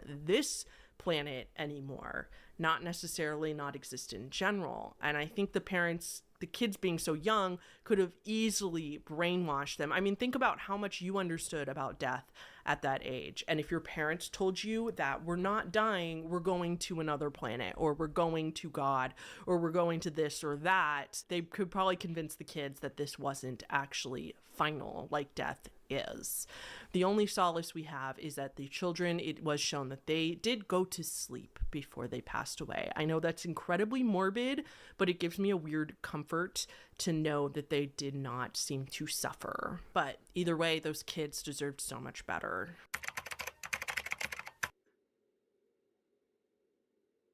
Okay, this next story is one of those that you're really not going to know where it's going at first, so stick with me for a moment. On October 9th, 2001, Bulgarian phone company Mobiltel's CEO Vladimir Grashnov tragically died after battling cancer. He was only 48 years old. However, many people believed that while he did have cancer, he was actually murdered by a rival in the business. It was speculated that Vladimir was actually poisoned with radioactive substances to cause the cancer, a clever, long game way to carry out a murder that would almost securely guarantee that the murderer would not get caught. Again, these are just rumors. We don't know if this is true for sure. Then, on December 6, 2003, 33-year-old Konstantin Dimitrov, a well-known Bulgarian mobster, was shot dead in Dam Square in Amsterdam. He had a drug business reported to be worth hundreds of millions of dollars, and he was on business in the area, checking on his drug business, when a Russian assassin from a rival mafia, someone who was jealous of his business, shot him to death. Then, in 2005, a man named Konstantin Dishliev, unrelated, I know two of these men have the same first name, but they are not the same man. He was outside of an Indian restaurant in Bulgaria's capital, Sofia, when he was also gunned down and killed by an unknown assailant. Dishliev was also in the cocaine business, so it's likely that he was assassinated due to some sort of rival gang business. Strangely enough, not much else is known about these three men's deaths, and I looked. So why am I telling you about them, you may be asking? I just told you about three men, all unrelated other than the fact that they all lived in the same area-ish, but all unrelated to each other. All three of them died within 5 years. The main thing that they had in common was that they all had the same phone number. The phone number had been passed down from one man to the next, all three of these men dying within 5 years. First, Vladimir Grashnov. He was the CEO of the mobile company that issued this number to begin with. He died from cancer in 2001. The phone number was then in circulation again, and this time Konstantin Dimitrov got it, and he was murdered in 2003. After his death, the number was in circulation again, and this time it went to the third man, Konstantin Dishliev, who would then go on to die in 2005. And if you're to believe the conspiracy theories and the rumors about Vladimir, the first victim, it is speculated that he was murdered and that he didn't actually die from cancer. So if you do believe that theory, it means that all three of these men were also murdered not long after getting this phone number. Even more spooky, the phone number was 0888 888 888. It's not some random number. It's only the number made up of eights. So you may be thinking, is this just a coincidence? Well, of course, that is completely possible. And my first thought when doing research on this story was, how many other people have had this phone number who haven't died? Is it just because we nitpicked these three that happen to have this number and they passed away? But the answer is none. And the reason is because the phone companies took this phone number out of circulation. It's no longer available for anybody to take because of the superstition around this phone number. After the third man died with this same phone number, they took it out of circulation, all for superstition. So we'll never really know if it's a strange coincidence or not. Again, you're probably thinking, I'm sure it's just a coincidence. That is wild, but it must just be some really crazy happenstance. And for those of you who are saying it's just a coincidence, I have to ask, would you take this phone number? Honestly, would you take this phone number, but you still wouldn't take it just on the tiny minuscule chance? Then that means congratulations, my friend. You do believe this just a tiny bit.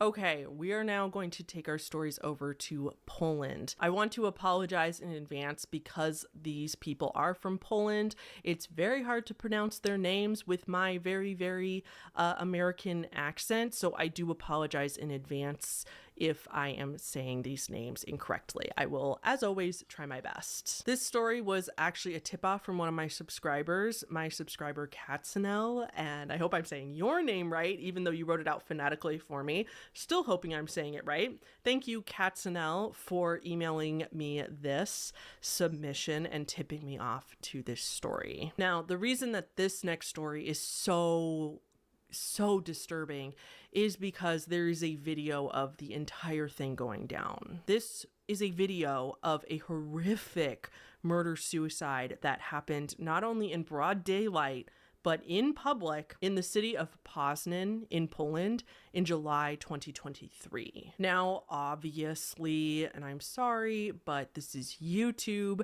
I wouldn't show people this video anyway because I don't believe in spreading graphic gore videos. For those of you, and I know you're out there, that are pausing this video to immediately go find the video and watch it for yourselves. I can't stop you. I assume you're an adult and that you can make that decision for yourself. However, I just have to give the warning that this video is incredibly disturbing. It's very, very distressing. The people, it's not a picture, it's a video. The person in the video is incredibly distressed, and if you have average amount of empathy, it's going to be distressing to watch her in distress, and then it's just violent and graphic and terrible.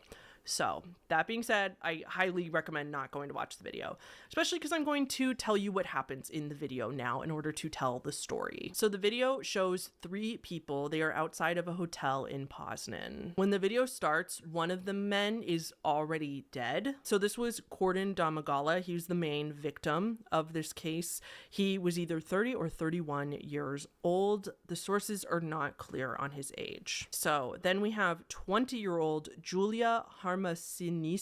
She is in the video. She is in the white pants. She's frantic, very distressed. She's pacing around the shooter and she's screaming in Polish, of course, for someone to please help. She's screaming over and over. You even see 2 women on their phones just to the right of the frame at one point. No doubt they're just not moving because they're just in total shock of what they are witnessing. I don't think they even know what to do. So Julia bends over Gordon in the video. Gordon was her fiance of 2 weeks. They had just gotten engaged. They were on a romantic getaway when this happened. She even briefly touches his face to see if there were any signs of life in him or it's just anguish. She stands up again and goes back to the shooter. You can see that her hands are covered in blood and she's screaming for help over and over. The shooter, who, again, the age is not clear, but he was either 30 or 31 years old. The shooter was Mikołaj Bakos. Again, I'm sorry for pronunciation. This is Julia's ex-boyfriend. I bet a lot of you saw that coming. And I think the most disturbing part about this video that really, really gets to you is that he looks thrilled. This is like the happiest day of his life to see Julia go through this anguish. He is calmly walking around her. He's pacing, but he's not pointing the weapon at Julia. He has it pointed at the ground. He even touches Julia's arm at one point in the video, which is just, I don't know why, but that is so unhinged to me. That upsets me almost more than the rest of the video, just because it's like, you're in the middle of carrying out something so horrific. Don't touch anyone. The fact that he touches her arm as if to like say, yep, like I'm loving this, or like, oh, calm down, like just such a casual thing to do, to touch somebody's arm, as if you're moving them out of the way, as if you're telling them, hey, I'm here, excuse me. You know what I mean? Like just such a weird casual thing to do that I just find so incredibly disturbing. Julia goes back to her fiance and leans over him, this time like one leg on either side of him, and again she's like looking at his face to see, I don't know if she's just seeing if he can be saved or if she's just, I'm sure, just in complete shock and just doesn't know what to do. Who would know what to do? She stands back up and confronts Mikołaj, which is so bizarre. They get in a short, like, I don't want to say altercation, but they kind of like push each other a little bit with their arms. Like she tries to push him away from her fiance's body and he like kind of pushes her back. And it almost looks like he's going to shoot Julia at this point, but he doesn't. He shoots her fiance again. The hatred that this man has in his heart is just unbelievable. That he's already gone and you have to do it more. It's so personal. He then calmly pulls an object from his ear. It looks like, we don't know what the object is, but most people believe that it was likely headphones, like AirPods or something like that, which again is so bizarre. Were you listening to music while hyping yourself up to do this or something? And why take it out? He takes it out and puts it on the table. He then takes his hat off and calmly puts it down on the table. He goes back to Julia. He's making intense eye contact. He looks her right in the eyes. You can't really see because the video is so far away, but it certainly looks like he's got a big grin on his face. He then Sorry, I'm trying to keep this somewhat YouTube friendly. I'm trying not to say the word too much, but he then passes away by his own hands right on the spot in front of her. You get it. You get it, right? This part of the video, though, is actually insane because Julia, like, she does scream that he does that, but she doesn't really care. She screams in reaction, but it's almost like, okay, well, thank God, at least he's gone. At least he can't hurt me or other people or my fiance even more than he already has, because you could tell the love that she has for this man that just died in front of her, her fiance, not the other guy, of course. The video ends by her just going back over to her fiance, which is just like, really, I don't know. That just says everything about Julia to me, that she just like, all she cares about is that the love of her life is gone. Like, that's all she cares about in this moment. The other thing that really strikes me about this video, I don't know if it's a cultural thing or shock, like people were just in shock, but I found it really interesting that nobody seemed to be running away. A car during the video drives by very slowly, which if it were me, I wouldn't be anywhere near that scene. I don't know about you, but if I heard a gunshot, I would run. It might just be because I'm American and it's hardwired in our brain that if you hear something that sounds like a firework, if it could be a gunshot, like find the exit and you hide or run immediately. Like maybe it's just ingrained in American culture. But if this were me, like I would, there's witnesses right there that are just standing there. I'm sure they're calling emergency services, but then a car slowly drives by as if they're trying to figure out what the hell is going on.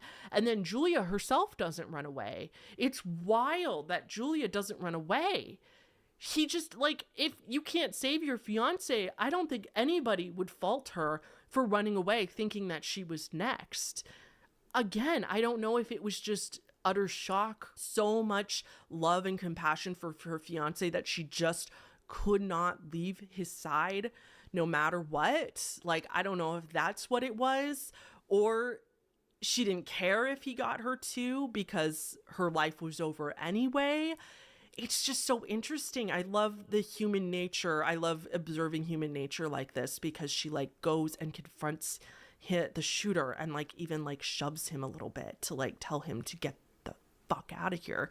And it's just, I don't know. It's just so interesting. I just don't understand why nobody's running. I feel like in most cases, if there's an active shooter, people run because they don't know what they're going to do. So it could just be a cultural thing. Maybe it's just, or maybe it's just shock. But I observing that about the video was really interesting. I feel like if you saw that same video in the States, you would just see people running away. So then the other odd thing is that people speculate and wonder why he took his hat off. What was the point of taking his hat off before then? I don't know. I don't have an answer. However, I read a few Reddit comments. Some of the Reddit comments in this thread had some really interesting answers. So one comment said they did it to further humanize himself, thus making the intense eye contact, brain-blowing extravaganza even more traumatic for his ex. One last memorable fuck you. Really fucked up shit, but that guy knew what he was doing. So this comment speculates that he was doing it to make it more traumatic for Julia. Like he wanted her to see him as a person before he did this, which I think, or make it more traumatic for her. Another comment suggested that it was to lessen whatever resistance the hat would pose against the weapon, or probably just human instinct to remove the cap so it's not in the way. That could be like his brain was probably like he was probably not thinking incredibly clearly at this point, and like it was kind of like a who cares what I do, might as well take it off. And then another comment said making a point in his mind with the additional theatrics.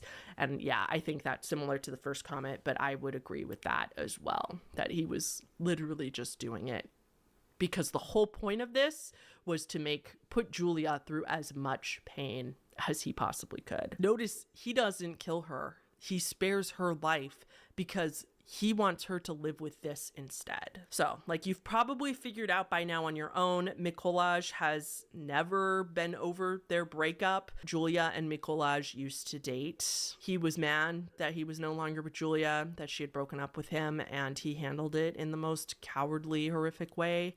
anybody could. He had apparently recently saw pictures of Julia and her new fiance on social media, which seemed to trigger this whole thing for him. This was obviously just so ridiculously senseless. So the victim, Cordian. So Cordian was said to be one of the most positive and happiest people you ever met. He was always smiling. He was kind to everyone. He was a blogger. He was an artist. And his job, he worked as a local counselor. He will not be forgotten by any of his loved ones, including Julia. As for Julia, not a lot is known about her and her life, but I cannot even begin to imagine what it must be like to go through something this horrific at any age, let alone 20 years old, when you're still like literally just left teenagerhood.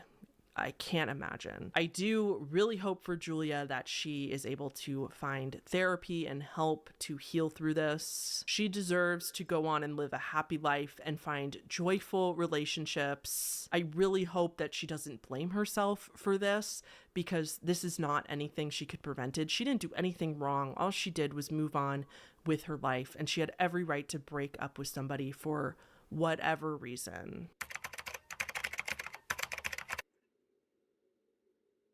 Let's move on to Central Eastern Pennsylvania. This is a deep mystery from Reddit. Since as early as 2019, people in Pennsylvania have been finding strange notes in random items that they take home from grocery stores. The notes always look something like this, and there are small differences between the notes, but for the most part, they say the same thing. Don't bother trying to pause and read them right now. It's pretty much utter nonsense, and there's almost no point in trying to decipher them. There's an entire subreddit dedicated to this mystery, where people are still sharing pictures of notes they find to this day, and that is to document where, when, and like in what object they found the note, as well as swap theories and try to unravel this mystery. In December 2023, which was literally just a few months ago, as of recording, a man found one of these notes in his box of Lucky Charms s'mores flavored cereal. Poured it out in my bowl, and out comes this paper that was all folded up just like this. The note contains a mashup of words and references to current events and conspiracy theories. Miller says his big concern is that somehow a note made its way into a sealed food product. I don't know what's inside the cereal, or if this note was laced with anything. It's not the note that really bothers me, it's just these notes are found inside food. The man claims that the note was found within the sealed cereal bag, like not just within the box. However, there's no way to confirm that, and that's important. All of the other notes so far as we know at least, have been in the box, but not in the actual container containing the food. So for example, cake mix, like you would find the note in between the box, the cardboard, and the actual plastic bag where the powdered mix is in, the note would be in between there, not actually in the sealed bag. So the first thing that most people say when they hear about this is, well, it must be the manufacturers. It must be somebody in the factory sneaking these in on the factory line. However, if you think about it, this doesn't make a lot of sense because there's no consistency to where these notes are found. They're found in anything from dog food to, like we talked about, cereal. People have found them in Pop-Tart boxes. They have found them in pasta, cake mixes, dog food, a Tylenol package, Lunchables, crackers, like in a lot of different items. And so therefore that means that these notes are being slipped into the products after they've already made it to the floor of the store. Some speculate that this person is actually buying the items, bringing them home. That way they can tamper with them, slip the notes in, and reseal the packages, and then they just return to the store with them and subtly slip them back on the shelves. However, I remind you that other than that one cereal box found by that man who he claimed it was on the inside of the sealed bag, all the other notes have not actually been found within sealed bags, but rather just in the cardboard outside packaging. And me personally, since there's no proof that this man actually took it out of a sealed cereal bag, which makes sense. Like, it's not like he films himself opening everything that he ever is going to eat, right?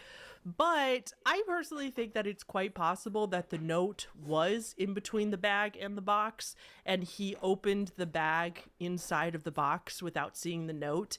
He tipped the box with the cereal inside of it over to pour it in the bowl, and then the note fell out, like slipped out from between the plastic and the cardboard box. And so to the man's perspective, it looked as if it came out of the bag when it really didn't. So assuming that it didn't actually go in the sealed cereal bag, all the notes that we know of have not been actually in sealed plastic bags of food.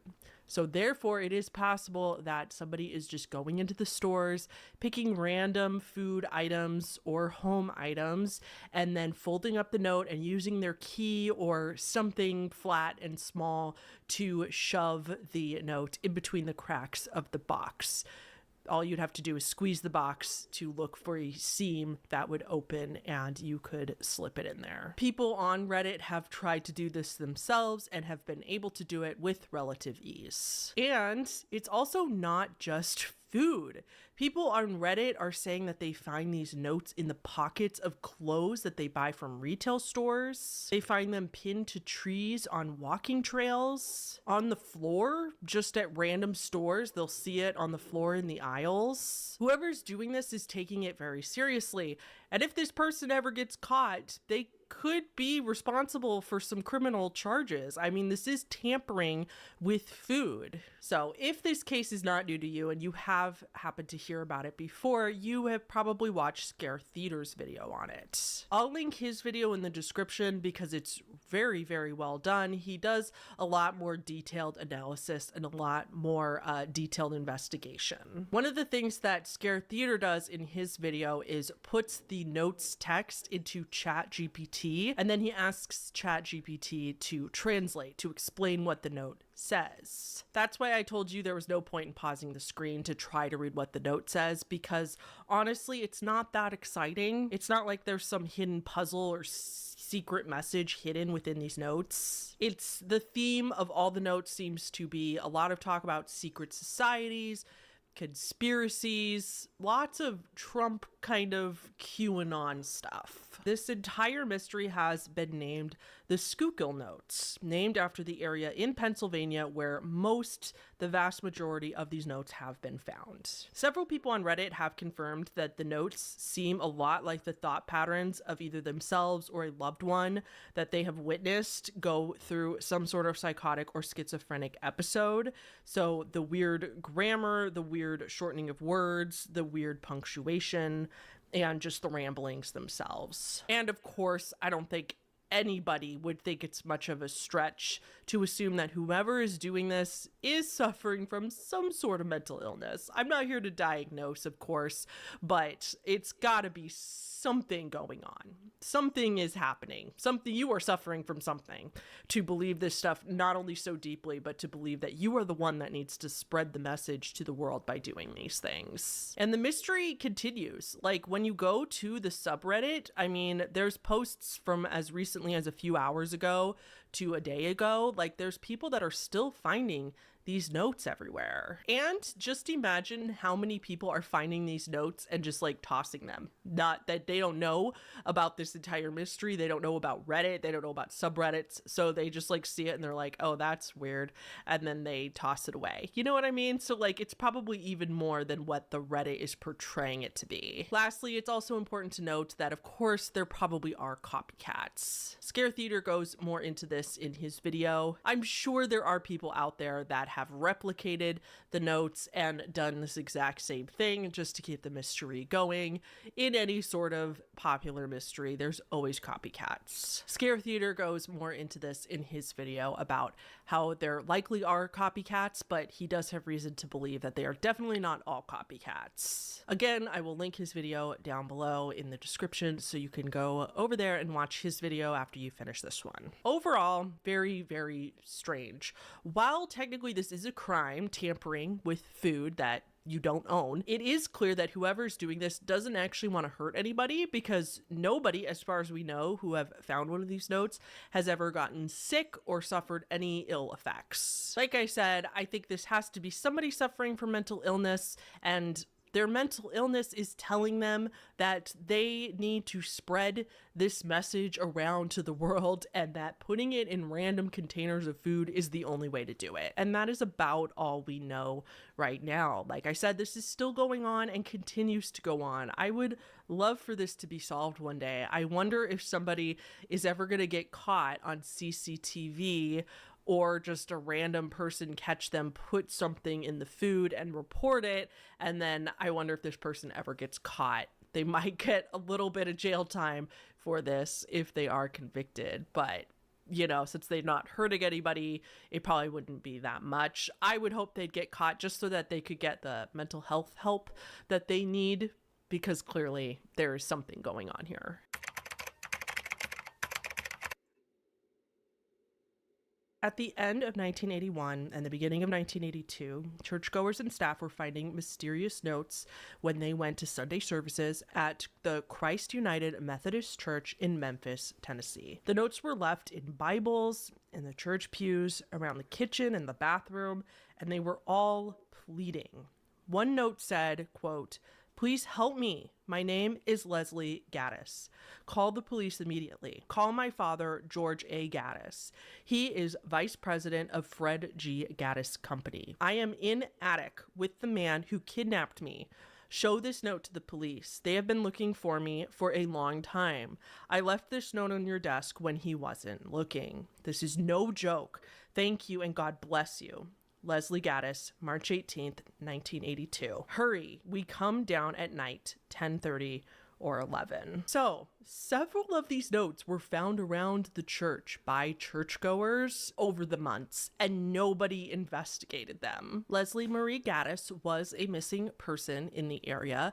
However, in spite of that, nobody took these notes seriously still. The problem was that everybody in the church who found these notes thought that it was some sort of cruel hoax. They assumed that teenagers were just leaving these notes around as a prank. It especially didn't help that when Leslie first went missing, police believed that she was a runaway. As in the 70s and 80s, most kids that go missing were often just shrugged off as a runaway. However, we wouldn't be talking about this story right now if the notes weren't real. The notes were indeed real. Leslie was being held captive in that church, and nobody knew for 4 months, and she really was leaving notes as a cry for help. Leslie Marie Gaddis was a 15-year-old sophomore at St. Agnes Academy in Tennessee.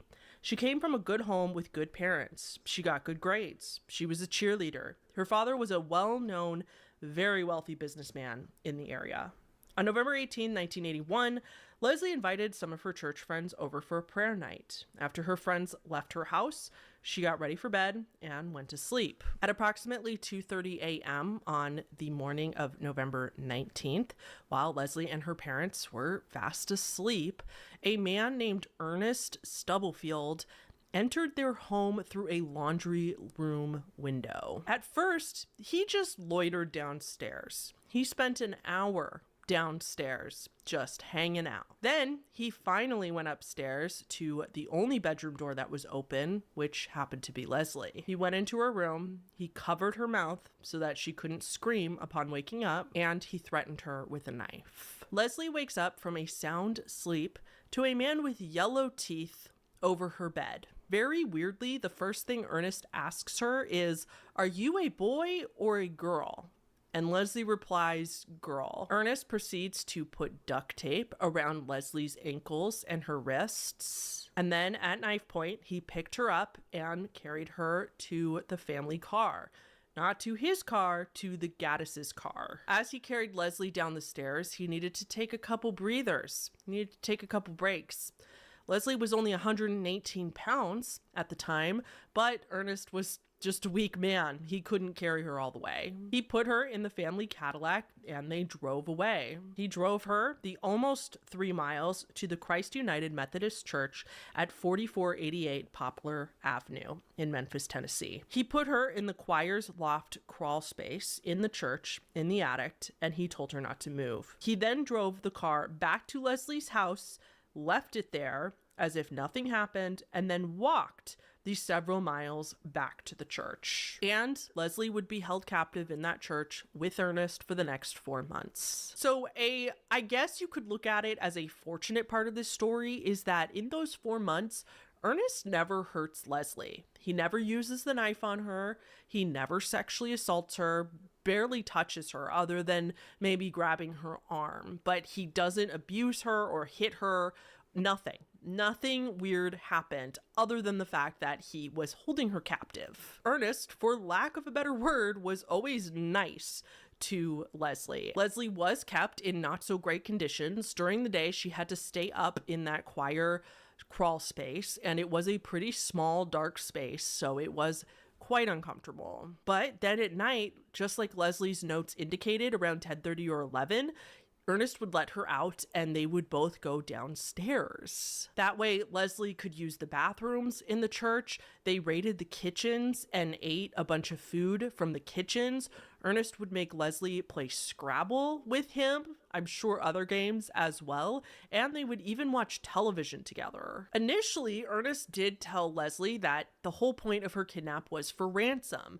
Her father was a very, very wealthy businessman, so that would make sense. It made sense to Leslie. So Leslie started writing letters to her family for Ernest to deliver, telling her family that she's okay, but that this man wants money. She gave them to Ernest, and he said that he delivered them to the family, and she would check the papers every day, but she assumed that the reason the ransom demands were not in the paper, but Leslie just assumed the police didn't want to disclose the information to keep the case secure. What Ernest didn't tell her is that he just never delivered the letters. He said it was for ransom, but for whatever reason, Ernest never asked anyone for a ransom or any type of monetary gain for the kidnapping of Leslie. So when they went downstairs at night, when Ernest wasn't looking or when he was out of the room, Leslie would write these notes up really quick and leave them in inconspicuous places around the church, hoping that people would find them and report that she was there somewhere. And then during the day, police would rescue her. That wasn't all she did though. When they went to go eat food out of the kitchen, Leslie would stuff her face with food. She would eat as much food. She said she ate so much food that she felt sick, and she ate so much food not because she was so hungry from being held captive all day, although I can't imagine she wasn't hungry, but she ate as much food as she possibly could because she wanted it to be obvious that food was missing from the kitchen. She wanted it to be very obvious to the staff when they came in the next day that all of this food was missing, and then hopefully they would report it, and then the police would again investigate the church and find her. But it didn't work. One night, Leslie went downstairs and found a note in the kitchen that just said from one of the staff, "Please stop stealing our coffee." So I cannot imagine the frustration and the hopelessness she must have felt when it's literally like you're shouting from the rooftops, "I'm here. I'm right here." Like in those terrible dreams when you're screaming and no one hears you and everybody just ignores you. So finally, March 18th, 1982, Leslie was finally saved after being held captive for 119 days, just 1 day short of 4 full months. Her and Ernest were in the kitchen, of course, as they did every night, but these notes and everything around had actually raised some suspicions. Obviously not enough for it to be taken seriously enough because she could have been rescued months ago, but they did start to find it weird, so they were sending staff around a little more often. So Ernest, imagine his shock when 2 janitors come in the middle of the night and catch him and Leslie just standing in the kitchen. Ernest immediately grabbed Leslie's arm. There was a short struggle between the janitors and Ernest, but when Ernest realized quickly he was outnumbered, he let go of Leslie's arms, thank God, and he fled the scene. Ernest was on the run for weeks before he was found. He was finally found at another church a few miles away in a crawl space. And naked? He was naked. I don't know why, but he was naked. A police dog actually found him, and he suffered minor dog bites because the police dog attacked him. He was arrested, and he would spend 20 years in prison for this crime. So like I said, he never physically hurt Leslie. He never sexually assaulted her. He never got a ransom or asked for a ransom for doing this. So what the fuck did he want? Well, of course, we will never really know for sure.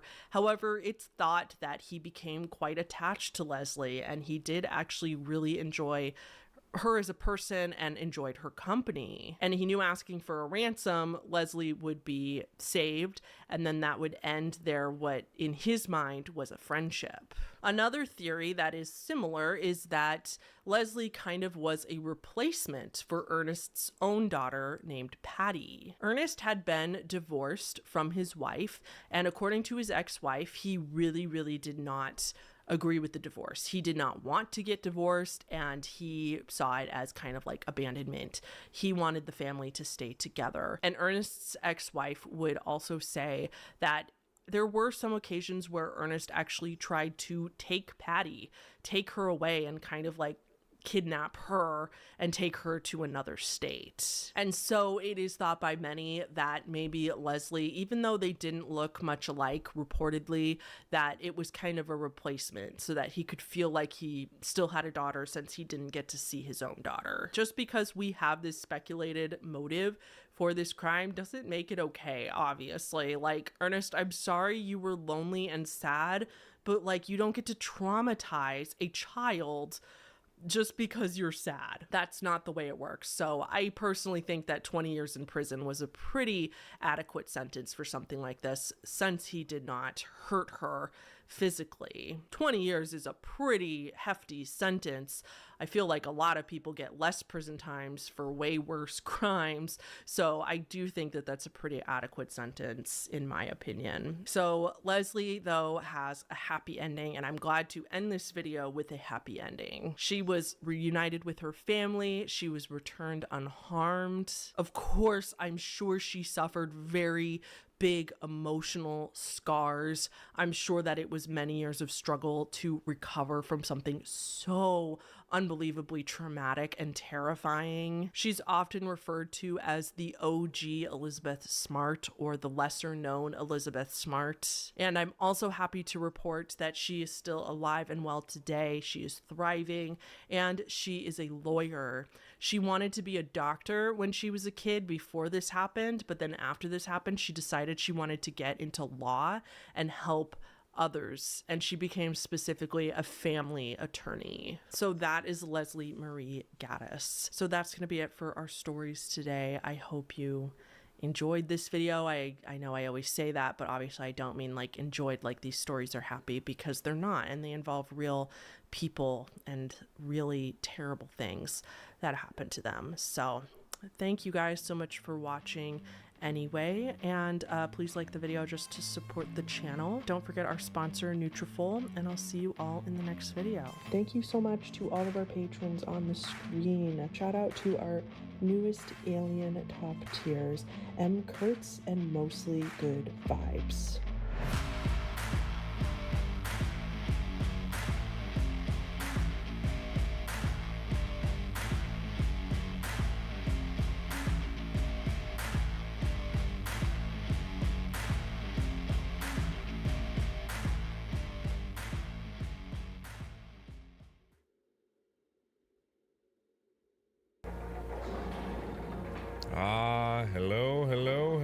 Hello. Hi. How's it going, everybody? My name is Markiplier, and welcome back to Oxygen Not Included. Now, today, and specifically today there was an update. In fact, not even today. It was about 30 minutes ago.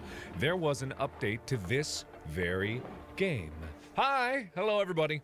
Now, if you're wondering why I'm streaming at my normal time when I be uploading videos, is because something is going very, very, very wrong with notifications on my channel. I don't know why, but they're not going out.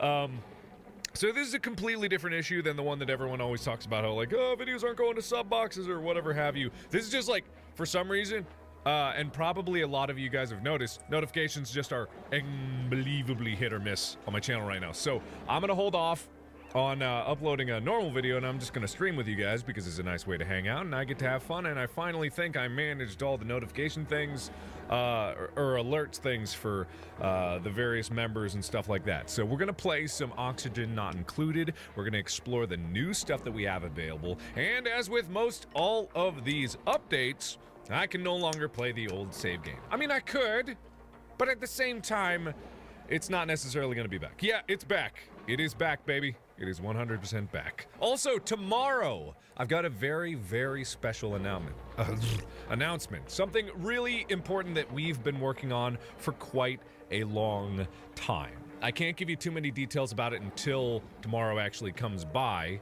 but it's going to be really, really cool. So, with that being said, we're going to get started into this game. We're just going to have a lot of fun. We're going to watch around, and we're going to just, like, basically hang out for a good bit. And, yeah. If you don't know about Oxygen Not Included, it's a great game. I've been playing it for about 2 years now. There's been constant updates to the game. It's made by the same people that made Don't Starve, and it's just a fun way to hang out and have fun with everybody in chat. Okay, make sense? Okay, good. Mork, I love. Okay, yes, I love this game. Okay, good. All right, so I need your help. Survival, no sweat. Well, only you can protect your fragile colony from this harsh and unforgiving universe. Or the cosmos is a glorious place where you can lead your colony into an adventure with ease. I don't think that's how we do things here. I don't think that's how we do things at all. I think we do things with death on the horizon wherever we go. Yeah, more Oxygen Not Included. Indeedy-doo, indeedy-doo-da. Yeah. What took you so long with this game? I've got other things on my list, and you know, there's very few moments when I actually get an opportunity to just be like, I'm gonna play something that I want to make or play.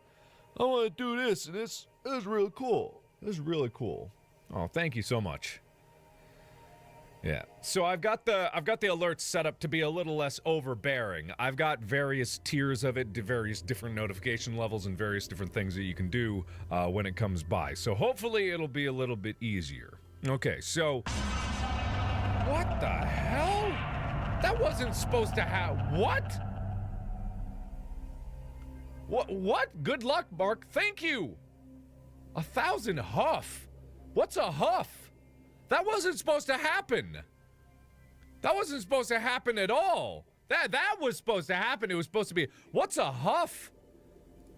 Well, that's not right. It didn't even take into account the currency trend. Oh boy, that's gonna be a doozy if that's how that's gonna be. Oh boy. Okay, that was not supposed to happen. I don't know what the frick that's all about, but that was not supposed to happen. I thought I settled this, and I thought I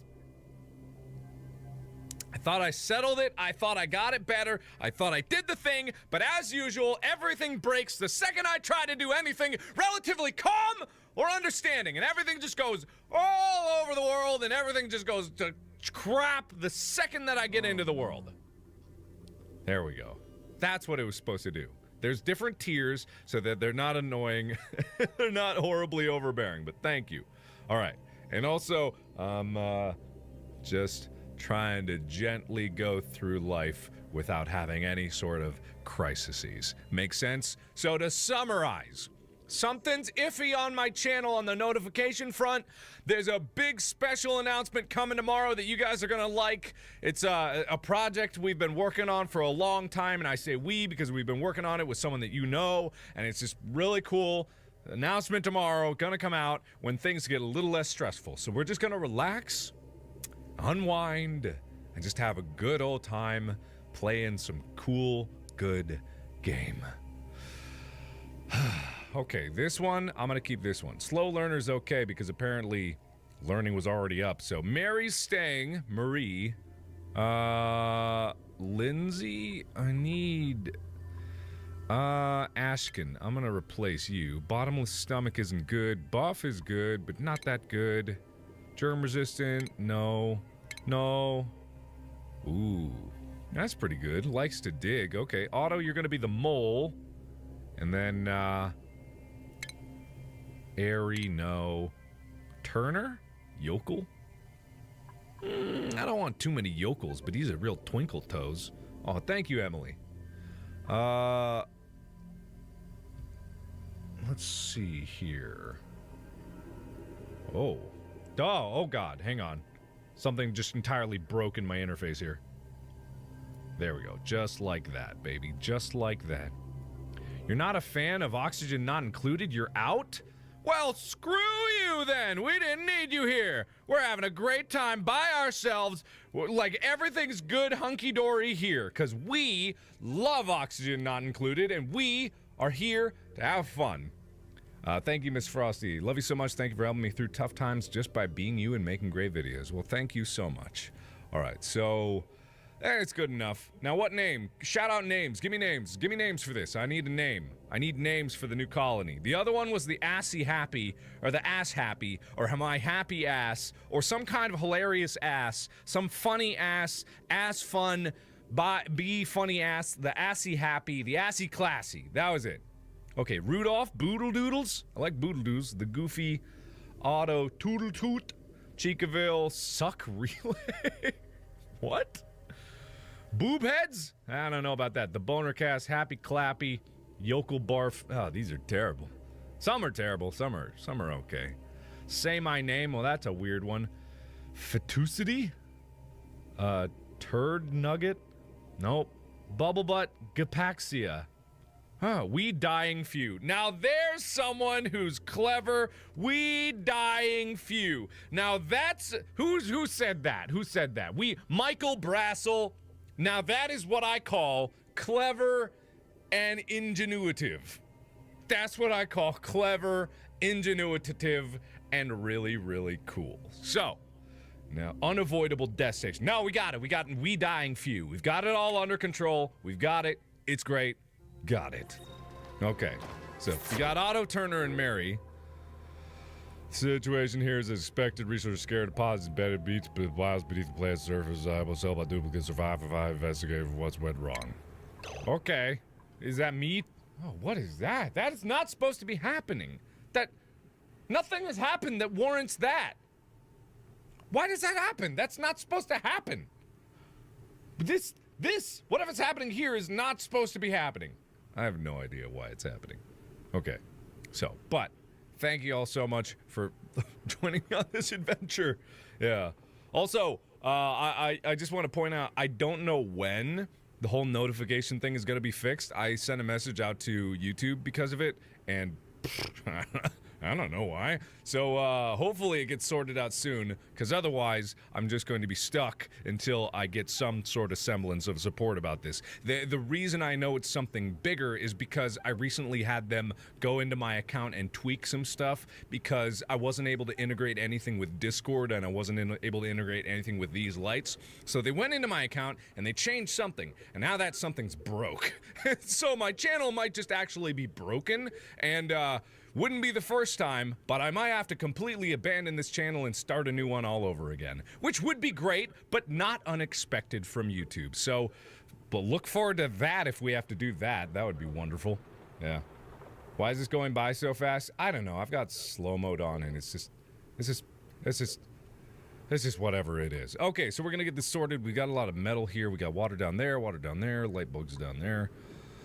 All right. So also, I'm going to do something a little bit different than I've done before on this one. I'm going to try to build a little bit smarter. And what's supposed to happen if that's not supposed to happen?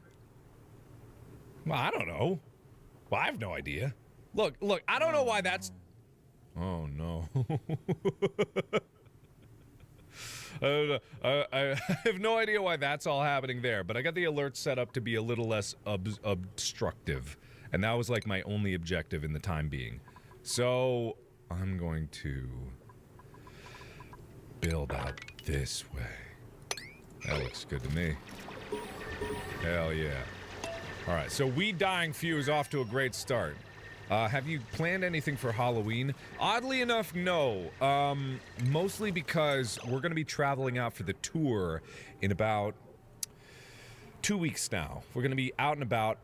Bob's actually in town today. We're going to go get dinner with Bob, and so tomorrow we might hang out and maybe we can do something then. But hopefully, if I get all the problems sorted out, I'll be able to do that. But for Halloween, we're not actually going to be in town during Halloween, so I wasn't able to plan anything like spookalicious. I do want to do more spooky. Whoa! Hey, buddy, how are you doing? Welcome to the party. Yeah, I do want to do more spookalicious stuff, but I just haven't had the time for it. Am I dressing up as anything? Well, Amy's really big into dressing up for Halloween. Amy's had these great costume ideas for years, but we've just, for some reason, for the past, like, few years, we've never had the ability to... Oh, boy. No. Okay, you're fine. We haven't had the ability to actually do anything about Halloween, so it ends up that we just kind of, like, keep saying that we're gonna do something for Halloween, and then we never end up doing it. But we do have, she has a ton of ideas that we would love to, but we just won't be in town for it, unfortunately. It's Spooptober. It is indeed. It is Spooptober. Thank you so much. You never watched this? What's going on? My God. Let me introduce you to the wonder that is Oxygen Not Included. This incredible game filled with incredible things, tons of stuff that you can do. I'm going to try to pause minimally here, by the by. Just like so many different things that you can do all the time. It's base building at its finest. You guys have... Every time with this bullshit, you guys do something that's just so dumb. Why are you going to get that down there? That doesn't make any sense. Okay, whatever. It doesn't matter. So what we're going to do is I'm going to start the process by which we can actually spread out. And I'm going to have a big, beefy column. A big, beefy, honking column. Okay, if you could not seal yourself down into death, that would be great. Oh no, you're gonna seal yourself down to death, aren't you? Yeah. And then I'm gonna have a ton of stuff that I'm gonna be able to do smartly and not dumbly. Because I have a bad habit of doing things dumb in this game, and I want to change that up and do things a little bit smartly. You know what I mean? Yeah, you know what I mean. Alright, so we need to get this underway there. Yeah. What do you mean? You're gonna name your first duplicate Mark and then watch him die? That's morbid. That's a little morbid. I should play more FNAF. I did another video just yesterday where I did 3 Five Nights at Freddy's fan games, and I was gonna edit that up and put it up today, but then again, the problem with, for some reason, notifications on my channel is just completely bubkiss at the moment. Yo, I'm playing Half-Life 1! Yo, thank you! Yeah, I will be playing more FNAF fan games very soon, but, you know, they only come out so often and the good ones are few and far between at this point. But the ones I got in the video for tomorrow, well, 2 of them are great. One of them is just, oh. Actually, that's probably not coming out tomorrow. I got the big announcement video that we got going on is coming out tomorrow, so be on the lookout for that big announcement, because it's something that we've been working on for a long time. Who's that standing near the light? That's my twin brother! You know, the opposite version of me. Some dark version of me. I don't know. He's just weird. He's moody. That guy, whatever his name is. Hey, I don't know if I'm supposed to see the toilet paper there. Have I ever seen the toilet paper there? Do they have toilet paper here? Ooh. I could probably go get this. Looks like I need to actually have 3 duplicates on there. Huh. Well, I've never had one of these be so close to that. So I should probably go get it, considering I'm real close. I mean, I don't even have to go through this thing. Can't I just dig through this? I mean, it's obsidian, but I should be able to dig through this, right? No. Oh, I am. Interesting. Okay, we're gonna go try to get that. Let's make this a top priority. Weird. Because I don't want this battery to run out if that's like a time limit to get it once you see it. Yeah, I don't know. I'm not gonna notice you and don't call me daddy. What in the world is wrong with you? Can that be dead like the dab? Can we just admit that that's just creepy on every possible level? That there's nothing interesting, good in any way about calling anybody daddy? Can we just agree as a society that that's probably a bad idea? That's just like... It's just like, just overall, oh God. You had to reset your Google password just to give you this, so enjoy it. Well, thank you for that. But let's just agree, as a society, can we all just, I'll get a poll going, like, Straw poll. We're gonna get a nice straw poll going while this is late. Can we kill the daddy thing? Yes. Yes, daddy. No, papa.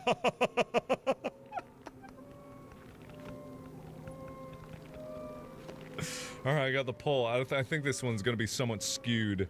But, I've got a poll here. Stop being creepy, guys. Guys, stop it. Stop being creepy. Don't do it. Don't do it. No, don't do it. No, don't do it. No, don't do it. Don't be creepy. Don't do it. No. No, don't do it. Open your mouth. No, don't do it. Don't be creepy. I told you, don't be creepy. What did I just tell you? Don't be creepy. Oh, God, it's gonna run out of batteries. No. No, please. Please, we need it. Why is there so much sand in the way? No! Please. Please, I'm so desperate. I just want it so bad. Why are you up there when we need to be down here? Quite obviously. Dude, no, please. Please. Please! Can I assassinate your alter ego starting with Darkiplier? Go for it, I guess. If you can, or want to. I mean, I guess I'm not stopping you. Where's the poll? Here, I'll post it again. What have we got? Whoops. There we go. Let's see what the result of this poll is. There we go. All right. It's very conflicted. It's at 57 to 43%, but I think that's just because nobody has any idea of what they're actually voting for. Because I made, like, look at the options. I made the options yes, daddy, and no, papa. So I don't think I think I'm contributing to the problem, if anything. But let's just say that the whole daddy thing is probably dead. Okay, quick, Marie, you go. Wait, let's assign you to Marie. Go for it. All right, Marie. Oh. Why? Oh! Well, that ain't good. Oh, you all right there, Marie? Oh, it's hot. It's hot in your brain. Your brain's cooking. Yeah, it's probably fine. Everybody, don't worry about that. That's okay. That's perfectly. Vistaprint prints everything to get your brand in front of your fans, like t-shirts, water bottles, and totes, so everyone can gift it, work in it, and take it. Whether it's one of a kind or one for your whole team, if you need it, we print it with 25% off for new customers at Vistaprint.com. The time is now. Your chance to take a leap, to do what you've been waiting for, like taking a closer look and making a bigger difference. Because when you become a rocket, you're able to do smart things, to do art things, to do let's roll up our sleeves things. Whatever your thing is, you have the power to do what it takes. The University of Toledo. The power to do. Normal. And what did I just do? Okay, okay, thank you. Glad we didn't do that. Okay, so we need to. I'm gonna get rid of this, this, and this. And how long does this take? Is this a countdown of how long it takes, or is this a countdown until she's dead?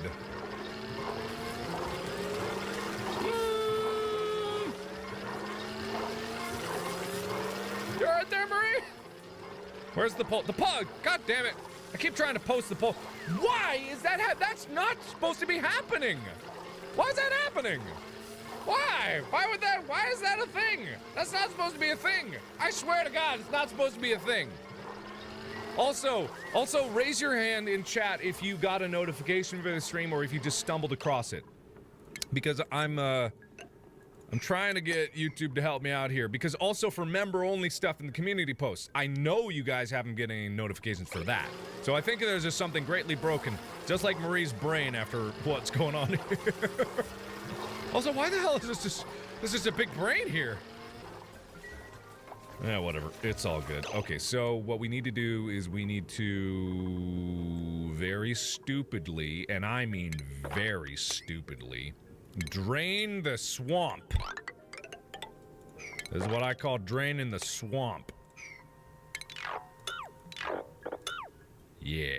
We're gonna drain the swamp down into this thing, even though it's not enough space for that. But I'm just gonna plow it down. Regrets come later. I don't need to do that. Your laptop is wheezing. You were notified. Notification, not notified. Not notified. Yeah, not notified. Stumbled across it. Yeah, it's for some reason, it's just super, super wrong right now. And I don't know why. Oh well. They'll sort it out, or I'll have to start a new channel. But that's nothing new to me. In fact, I'd probably be okay with that. Let's just burn it all down and leave it all behind somewhere else. Hey guys, first stream, what's up? Snowman Killer, welcome to the first stream. No notified, stumbled upon it, stumbled across the notification. That makes sense. Not notified, stumbled across it. Yeah, it makes sense. Didn't get a notification. I don't know, like with the whole YouTube crash too, like there's a lot of pages right now in YouTube that just aren't working for me for some reason. And Marie, Jesus, can you get out of there, please?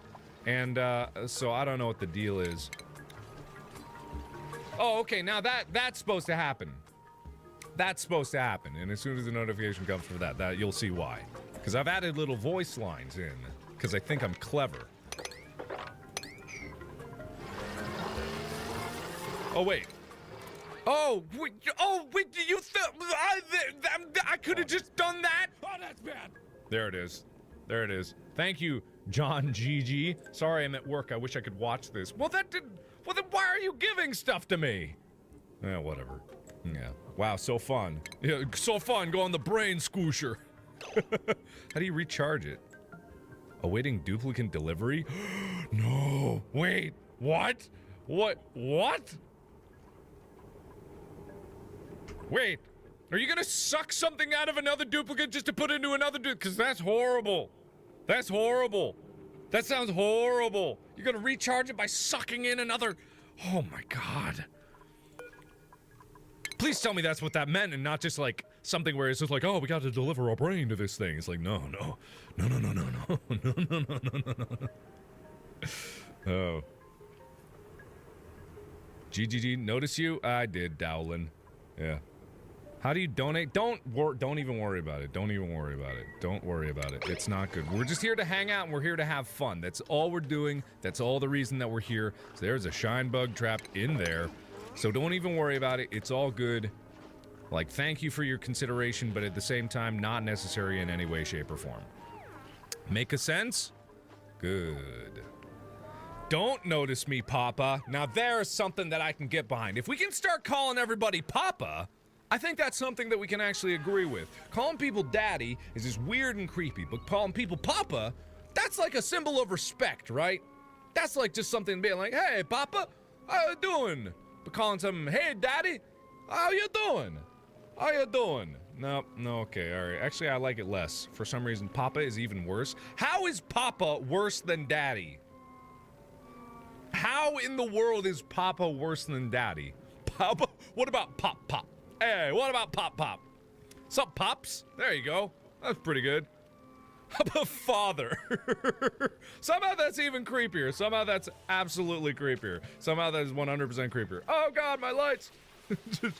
Hey, Father, please. It's like, brother, please. I need your assistance, brother. Oh God, lights are flaring again. Man, these lights really like the blink blonk. Pops is worse than both. How is Pops worse than Daddy? Oh no. Oh no. Did YouTube send any notifications on the server failure cause? Nah, I haven't heard anything about it, but there's something seriously wrong going on in the back end of YouTube. Oh, that's bad. Oh, that's bad! Thank you, Sark. Oh, jeez, thank you, Sark. Jesus. No need for that. No need at all. But I appreciate it. Big preaches all around. Give a big preach to Sark237 up there. Father. No. Father is worse than all of them because the implications are just wrong. That says something is very, very fundamentally going weird in your own brain. Uncle sounds better, to be honest. I mean, in a lot of cultures, like, uncle is what they say, I guess.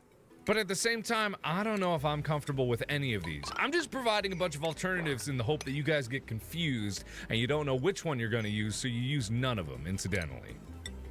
But that's just a weird hope that I have, and I don't think it's ever gonna come true. Alright, so let's start building the base here. Right there. And right... Oh, I built that ladder too close. Well, I'm a douche. I'm stupid, but what else is new?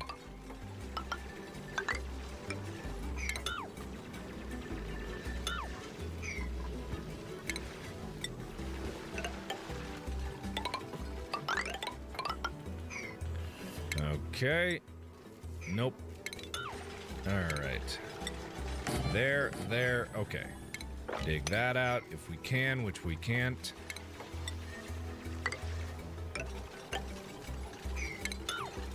There we go. That's not what I wanted at all, is it? No, that's not what I wanted. I want this. For some reason, I feel like this is good. It's probably not, but I feel like it is. Father plier. Okay, I've started. Mommy. I think we can all agree. Mommy's worth. Dinesia call. Hey Mark, thanks for everything. My husband's military, so he's gone a lot. I use your videos to laugh and not feel so lonely. Love you. Well, thank you so much, and I'm sorry to hear that you can't be around your husband enough, but your husband's doing a great job out there. Oh boy, I've done goofed. Well, I seem to have done goofed real hard. Okay, so what am I gonna do? Why is that blinking? Why is that blinking? Oh, Sark! Oh, that's bad! Sark again! Mark, can't wait to see you in November in Brisbane, Australia. You have saved my life on countless occurrences, and I thank you for that. By the way, love Oxygen not included, and please play more SCP. Well, thank you so much for that. Really, thank you. Everybody give a big preach to Sark 237 over there. Big preaches all around. Big preaches. Do I have the preach emote over here? Because if I don't... No. We can all agree. Okay, the ranking, the hierarchy is... Okay, hang on. We gotta get another straw poll here. We have to. This is important. This is fundamentally important for the culture of the internet. We gotta create a worthwhile environment. Okay. Okay, which one's worse? We got Daddy, we got Papa, we got Pops, we got Uncle, we got Mommy, for some reason, and then we got Father. Not farther, Father. Okay, alright, so I'm creating this poll. Now, this one's important. If there's anything that's gonna decide the fate of the internet, it's this poll right here. So you gotta vote carefully on this one. You gotta vote real careful. You gotta think about it. You gotta understand it. You gotta understand the implications of what you are implying, because you are dictating the culture of the internet for the rest of eternity with this poll right here. Papa is worse because it's cute in some way? Or you want Pop? I'm asking which one's worse. Alright. That's worse? Have you ever thought of being a blacksmith rather than an engineer? I don't think about being an engineer. I could have been an engineer. That's what I think about. I mean, I don't think about it at all. Don't even bring it up with me. Because it's not what I think about. Listen. I didn't ask which one was worse. I asked which one was worst. Worst. Where's the poll? It's in chat. I'm linking it. Look for my name. My name is the one with yellow around it and a big check mark by it. That's how you know it's me. It also gets stuck to the top so that you got that there. Where are the polls? They're in chat! Rookie Gamer 456, open your eyes! I can't make it any easier for you. I'm literally posting in chat. You know that place where you're typing? That's where I am. It's right there in chat. I'm posting it, it's going by, and you can't not miss it. It's literally right where you're looking. How can you not? It's the comment, it gets stuck to the top of the chat. It's right there. There's nothing that it could be any more obvious of where it is. All right, let's see what the results of this is. It's in, I can't make it any easier for you. Also, I'm really excited because I bought a new monitor, and it's okay, this beast of a monitor. Okay, we'll get to the results in just a second, but this beast of a monitor, it's 49 inches diagonal, and it's a super ultra wide monitor. I used to have a 3 monitor setup, but it was so cumbersome. It took so much desk space because I had this big stand and it was a big wraparound. But there's just one monitor, 49 inches. Hell yeah. Big length. Why have I not got this going? Big length. We are drowning, but that's okay because I got a big monitor, and that is all that I care about. We need a new duplicate. All right, so we need. Ooh, I like that. Okay, Gossman, you're in here. All right, Gossman, you're down to clown, right? Okay, good. Boop. Okay, that is some droopy water. Man, this water is exceptionally peen-like. Oh, the results of the poll that was in chat. Did anybody miss it? Posting it one more time. All right, there we go. Coming in at 39%, the worst one, as voted by you and now dictated across the entirety of the internet, is Daddy. We've all agreed on that one. Coming up in a very close second place. Or no, second and third place are exceptionally close, down to 10 votes in between them. We've got Daddy, Father, Mommy, Pop-Pops, Uncle, and then way down low, Papa. So like I said, Papa is obviously the quote-unquote best of the worst. You know what I mean? It's not good all around, but at least this one has some semblance of normalcy to it. You know what I mean? It's like, it's not good idea, but, you know, at least we have something. Okay, I'm gonna oh, no. Wait, whoa, shit. Whoa, shit. Whoa, shit. Whoa, shit. Oh, wait, no, that can't taint the water supply. That's fine. Oh, that's bad. Oh, that's bad! Oh, sink! Oh, that's bad! Oh, that's bad! Thank you, Ashley Burl. Hey, Marky Moo, I really love your videos, and Boop Chica's nose for me. More Chica, more. How about more Henry? Everybody give it up for Henry. Henry is just the goddamn sweetest. Okay, I forgot to put a sink in here, because I'm an idiot. We're gonna put a sink there. We're gonna put two of these bad boys right... I'm gonna put two of these bad boys right there. We're gonna close this off into some kind of a bathroom type device. Bathroom. Yep, this is looking good. I am really paying attention to what I need to do. Door and tile. Okay, you'll sleep by the toilet? That's good for you. That's your choice. All right, cool. All right, and beds. We're gonna need to build beds. Yay, Henry. Henry is just the goddamn sweetest. Can we all agree that Henry is just so unbelievably sweet? Henry is just a goddamn delight. And whoever, oh man, Henry is just the best. Henry is absolutely delightful. From start to finish, there's nothing better than Henry right now. Oh my god, I'm so happy right now. Colony requires med beds. Who's sick? Who got sick? Who got sick? Who in the hell got sick? We just... Alright, listen, hypothermia? Hypothermia? Hypo-fucking-thermia? All right, listen, just because we're off to a bad start, by the way. We're off to a bad start. I didn't mean for this to be this bad, but we are off to a bad start. Okay, so what I'm gonna do, I'm gonna make the med bay down.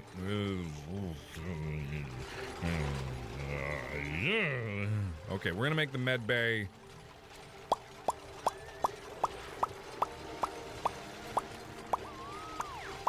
We're gonna make the med bay right down below, because what I want to do is I want to have a better situation for all this building stuff, and I've learned some stuff. You called your toilets bad boys. Come on, Mark, that's toilet abuse. You are funny, but I'm the comedian here, so you back off of my territory. All right, SCP Secret Laboratory. Yes, I do want to play that at some point. Stop my breathing with your manly hands, Papa. I think we found the worst comment on the internet. I just want to stop everybody right now, because I'm pretty sure that statement alone takes the crown for absolute worst thing ever said on the internet. And that's including like all of 4chan. Thank you, Samuel Sword. Been a fan since 5,000 subscribers. I just want to say you're doing great. Press B to blow daddy. Nope. No. Okay, I just said that we found the worst thing ever said on the internet. We've just got a new winner. Press B to blow daddy. That is the worst thing ever said on the internet. I think we can all agree. All right, I need to make a new straw poll. All right, new straw poll time, because this is just getting bad. All right, which was worse? Which was worse? Stop my breathing with your manly hands, daddy, or press B to blow daddy. Press B to blow daddy. Yep, okay, both of those were probably a big contender for the worst things ever said in the history of the internet. And I just have to... Okay, polls going in chat. Remember, if you haven't heard me screaming about it before, the polls are in the chat. They get slapped up to the top there, like a slap chop. So you guys pick which one of those was worse, because both of those are terrible things that should have never been uttered by human lips, and yet here we are. And, you know, I just hope, and I hope that humanity can be forgiven for this horrible occurrence that has happened. All right, poll is... Poll is in chat. Where's the poll? It's in chat. I'm typing it in. My big yellow name with a big yellow check mark. You cannot miss it. It is so basic. I can't stop you. My chat is just an unruly nightmare. You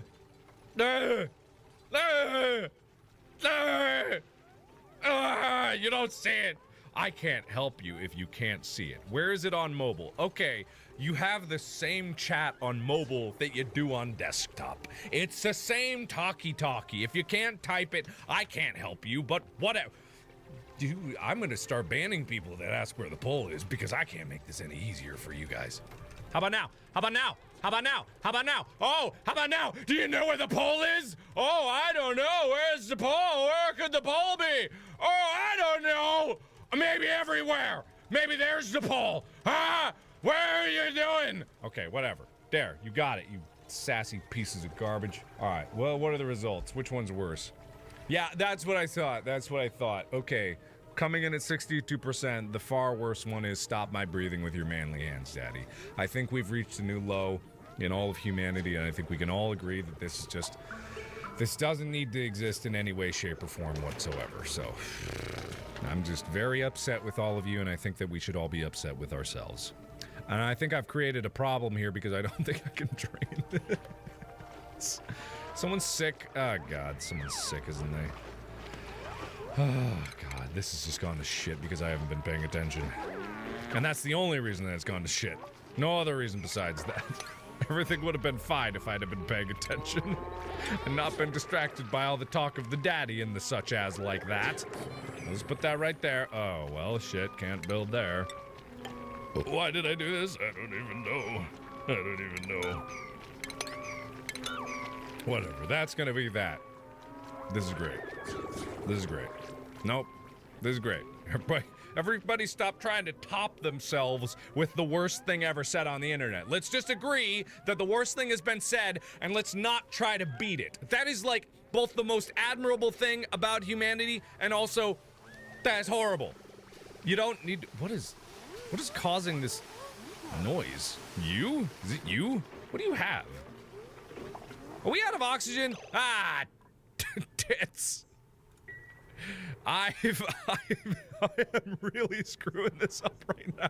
Everybody hold on. I'm really screwing it up, and it's your fault, not mine, because you are distracting me from the glorious job that I need to do now, and you all are just hang on. It's okay. Everything is fine. We're fine. Everything is great. We're fine. We're gonna put this right here so that whoever is sick gets all the oxygen they need. They're gonna be, they're gonna be just chock full of O2. They're just gonna be blasted. It's like a dehumidifier up their own eyes, just like slamming inside of their eyes. Just like, bam, I feel so clean. All right, can we build this, please? Oh, whatever, they're good. They're fine. Probably, anyway. And if they're not fine, then I don't care. You love me? Thank you. Thank you so much. You're in school. Well, why are you watching this while you're in school? Man, you're watching... Anyone that's missing out on this particular stream is just going to be so regretful, because this is a stream where I announce not only do we have a big announcement tomorrow, but my channel might be done. My channel might have to be deleted and started over again. And then what the hell are we going to do if that happens, huh? What are we going to do? I did that 5 years ago, and then I don't want to do it again, but I might have to because something in my channel is fundamentally broken. And notifications aren't going out. Thank you, Brandon Fox. But love your videos the first stream. Well, welcome. I'm glad that this was your first stream. YouTube crashed 2 days ago. Everything's in hell. No one knows where the poll is. The chat is gone. Slow-mo doesn't work. And everybody thinks Father's worse than Papa. What kind of world do we live in? Okay, anyway. If there was a built-in YouTube poll, I think there is. Isn't there a built-in YouTube poll function? But I can't be bothered with that stuff. That actually takes brain power to think about, and I don't have either of those things. I've got no brain power, I've got no willpower, I've got nothing. All right, Turner, you got this. You're about to crack this. You're about to crack the code. Yeah. Oh, there we go. Alright, so we gotta crack this code too, but someone's gotta get down there. Boy, howdy, we have not been able to produce any oxygen or create any of this. Let's set direction that way. Thank you for so much of what you do. Oh, thank you so much. You saw your show last in Pittsburgh. It's a really cool game called Fe that I think you might enjoy. Well, thank you so much for that. I'll look into it. Yeah. Your live stream is the best. I think my live stream might. Hang on. Let's slow the roll on calling some live stream the best or not, because this is not. No. This is a great stream. No. You're just joining now. You are joining probably the bottom of the barrel stream that has ever existed. I don't know why that's happening. That's just been flickering at random intervals. I think there's someone over at YouTube that's just pushing a button and that's just messing with me. Because that's the only explanation for why that's going off, because there's no reason for it here, so I don't have no idea.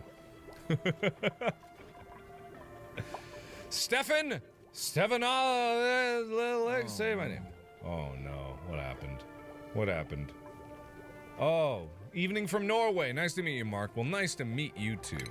Thank you so much. Have we cracked the code yet? Can we please? Marie, come on. What did Marie get? Marie must have gotten something, right? Must have gotten a new skill or some kind of trait, right? Oh, regenerative. Oh, that duplicate can't die. Well, it probably can. I shouldn't put it to the test, but I might. Yeah. You are being the funny guy and being honest. I like that about you. Okay. Thank you, but also at the same time, I'm not being funny. I'm just screaming a lot, and there's a big difference. There's a big difference between screaming a lot and being funny. Also, it's burning hot in this room. It's never hot in this room. I gotta turn the AC down. It's hot. I'm hot. Hang on. Hold on. Hang on.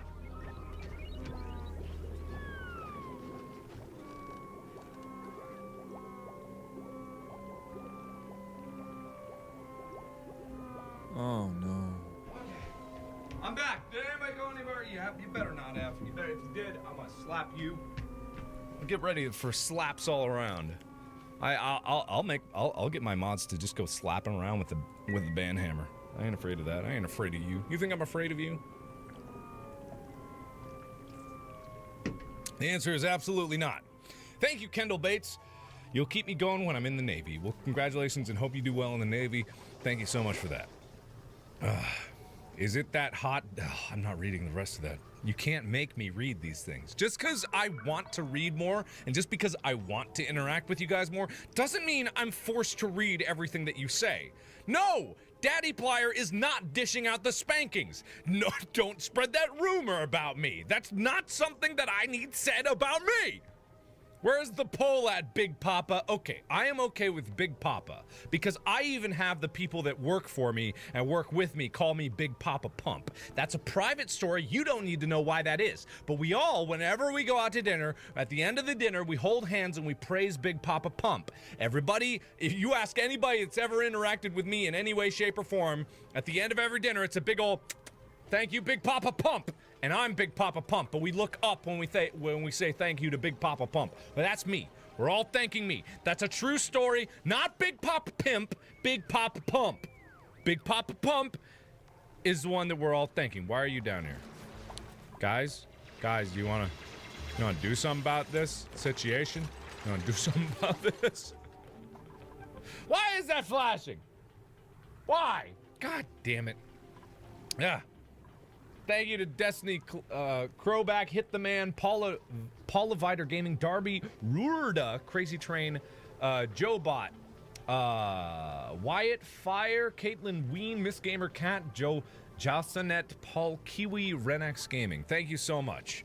No, I'm not gonna read that, Renax Gaming. No, I don't have to do that. I'm not gonna read that. I'm not gonna read that. I'm not going it. Will you ever go on tour in Indiana? We went to tour on Indiana. We did 2 shows in Indianapolis.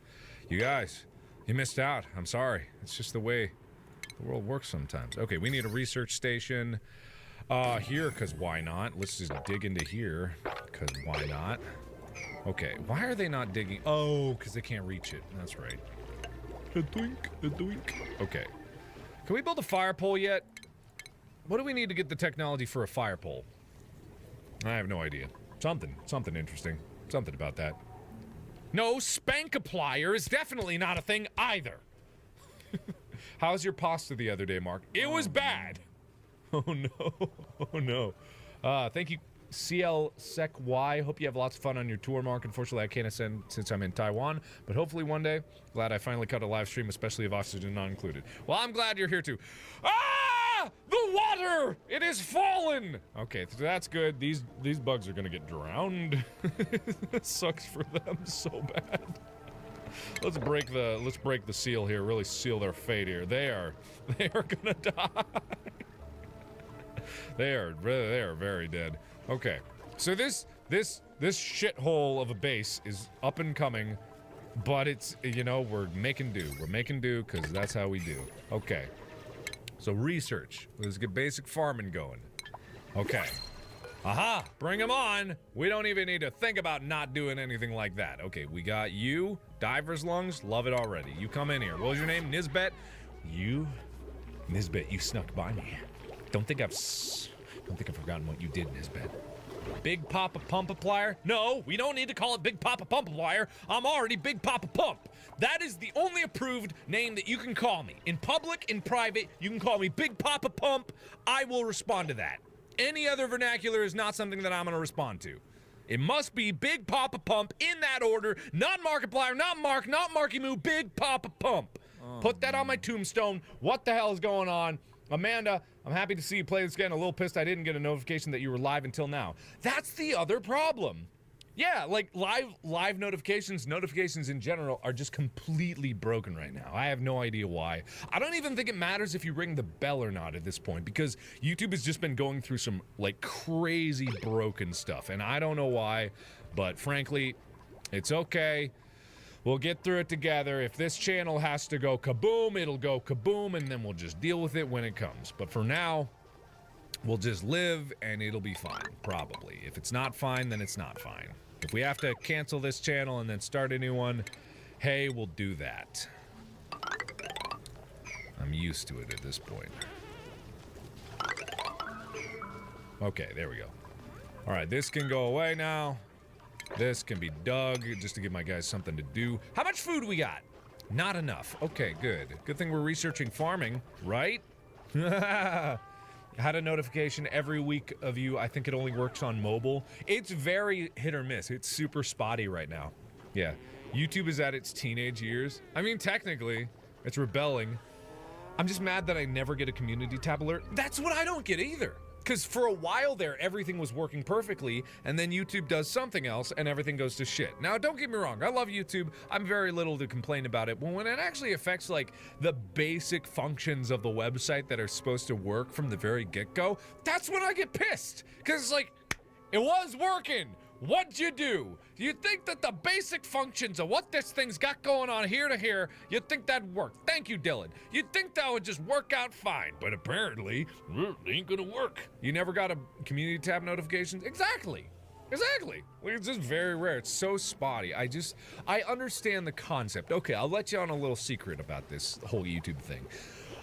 They don't have everything go out as a notification all the time because their long-term goal is to make sure that people don't just abandon notifications altogether. Because it's very easy on your phone just to turn off all notifications for YouTube if it gets too much. So what they want to do is they want to be very selective about what is a notification and what's not a notification. That is why things don't always go out to everybody who is using YouTube. That is why. But at the same time, if they just completely remove any semblance of notifications, even after they've rung the bell, then things start to break down and there's no even point to even having it in the first place. Preventative measures can only go so far. If people actually want it, I get the fact that, like, they want people to ring the bell because, like, they definitely want to be notified, like, notified for this particular channel. But it's at the same time, it's just like, isn't that why they subscribed in the first place? I'm just me, like, that's fine, I get it. If they subscribed, I'd figure they'd want to know about things, but that's fine, I get it. Don't overwhelm people, only the people that really, really do want to be that. But, like, people don't know these things. People don't know these things. This is like, me saying this to you guys is probably one of the few times that you actually know like this is how this works and this is how YouTube thinks about it. Like these are things about YouTube that they don't tell anybody because they're like, oh, we gotta keep things on the wrap or people are gonna gamify the system. And it's like, yeah, I guess, but also doesn't the consumer suffer because of it too? And it's like, well, maybe that's not what we're going for. And it's like, well, that's what's happening. So, you know, that's what they're like. Why are we flashing? Why are we doing that? Why? Thank you, Adam Maw. Thank you, 9749 James. Thank you, Axatang. Thank you, Matt Mumblo. Thank you, Lunar Syndicate, Tatiana Page, Bunny, Chance Counts, Redicus Rex, Greystorm, Dopey Tim Plays. Thank you guys so much. Let's see. Does YouTube ever talk to me? I do have a contact at YouTube. I do. So I've got no complaints about that because my contact at YouTube is wonderful. Her name is Meg. Everybody give a big preach in chat to Meg at YouTube. Meg is the saint of YouTube. Oh no, what happened? Amanda Wiss, how am I doing today? I'm doing great. We will all follow you to the new channel if you start one. Let's not jump to conclusions, but I've done it before and I know you guys are absolutely so supportive and I can always thank you guys for that. And I always will. And I know that if I had to start a new channel like that, totally be fine. I don't think that's the situation here. I think that's just me being like hyperbolic. But everybody give a big preach to Meg because Meg is super, super, super awesome. Very communicative and very amazing.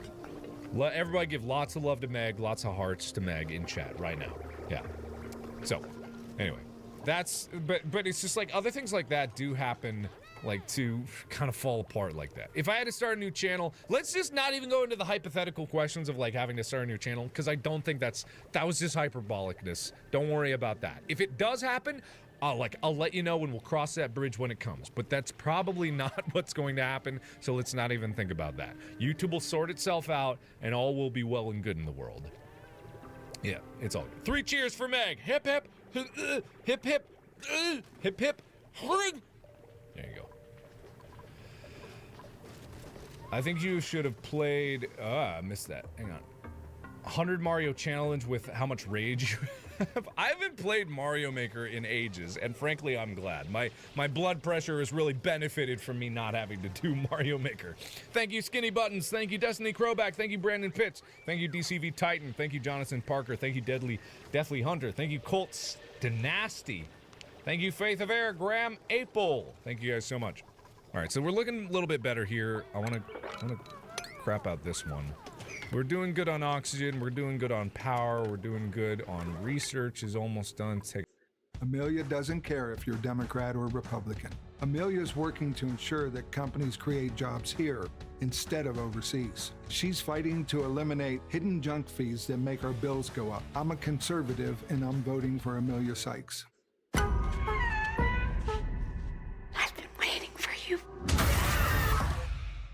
Taking a while though.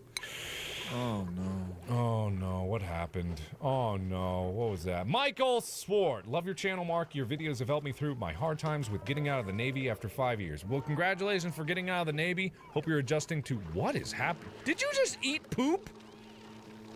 What was that? Turner, what the hell? You just gave the most disgusted face I've ever seen in my life. Did you just eat some poop? Oh god, we're almost out of food. Okay, as soon as farming's done, we'll be able to get that up, but we're gonna be in trouble. We're gonna be in trouble. We're gonna be in big trouble. We're gonna be in big, big, big trouble. We're gonna be in big trouble. We're gonna be in trouble. We're gonna be in big trouble if I can't get some food in here. I might have to eat these shine bugs. Tasty shine bugs. Yum, yum, yum. In my tum-tum-tum. Okay, let's also get a water pump going here. Right there. That's probably good. Yeah. Oh, hi, Mark. Oh, hi. Hello. I give up. All I want is your attention. Kiri Scott, look, even if not everyone got a notification here, and even if there's less than what is normally here, there's still 15,000 people here. I try my best, I do what I can, and I appreciate you for being here, but I try so hard. And no, I won't give shout out to channel. That's not to the same person, that was to someone else. But no, not gonna do that. And then occasionally I look at chat and it's like, why did I see that out of all the things that pop up into my mind? I just see someone took their opportunity in chat to type out "cum," and that was it. And that was just, I just see you, and that was it. It's just like, why is that what I see. I always like my eyes naturally gravitate towards the the choke me daddies of chat, and I'm just trying to be like, I'm trying to create a sensible, nice chat. Ryan Christensen, thank you. Commander, hey Mark, I would like to thank you for being an inspiration in my life. My father passed away from colon cancer when I was 16. Your videos helped me find joy in life, and I have to say, oorah! Well, thank you so much for that, and I'm so sorry that your father passed away from colon cancer. I definitely know what that's like. I lost my dad to lung cancer when I was 18 years old, and it was just a rough time for me. So, but you will get through it eventually, and I hope you have. Ryan Christensen, $100. Good morning. I hope you have a great day. Well, thank you for that, and thank you to everybody that's like giving through super chat. Can you guys let me know that's not what you're supposed to type in chat. Mods ban mods or put timeout. Mods timeout. We've started a bad precedent. Time him out. Stop it. It's a tidal wave. Stop it. Stop. The purity of this chat has gone away! Stop it, mods! Help! Mods, help! Help! Help! No, I'm serious. Don't do that. The mods, you have free reign to put people in timeout for doing that. That is just not okay. Just because that was funny in one situation doesn't mean it's going to be coming.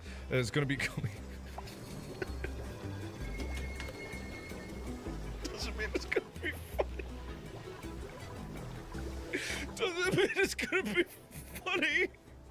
Just funny doesn't mean it's gonna be funny in the long term. So let's just stop that now. Nope. No. Put them in timeout. You go in the naughty corner. Everybody that's spamming that gets put in timeout.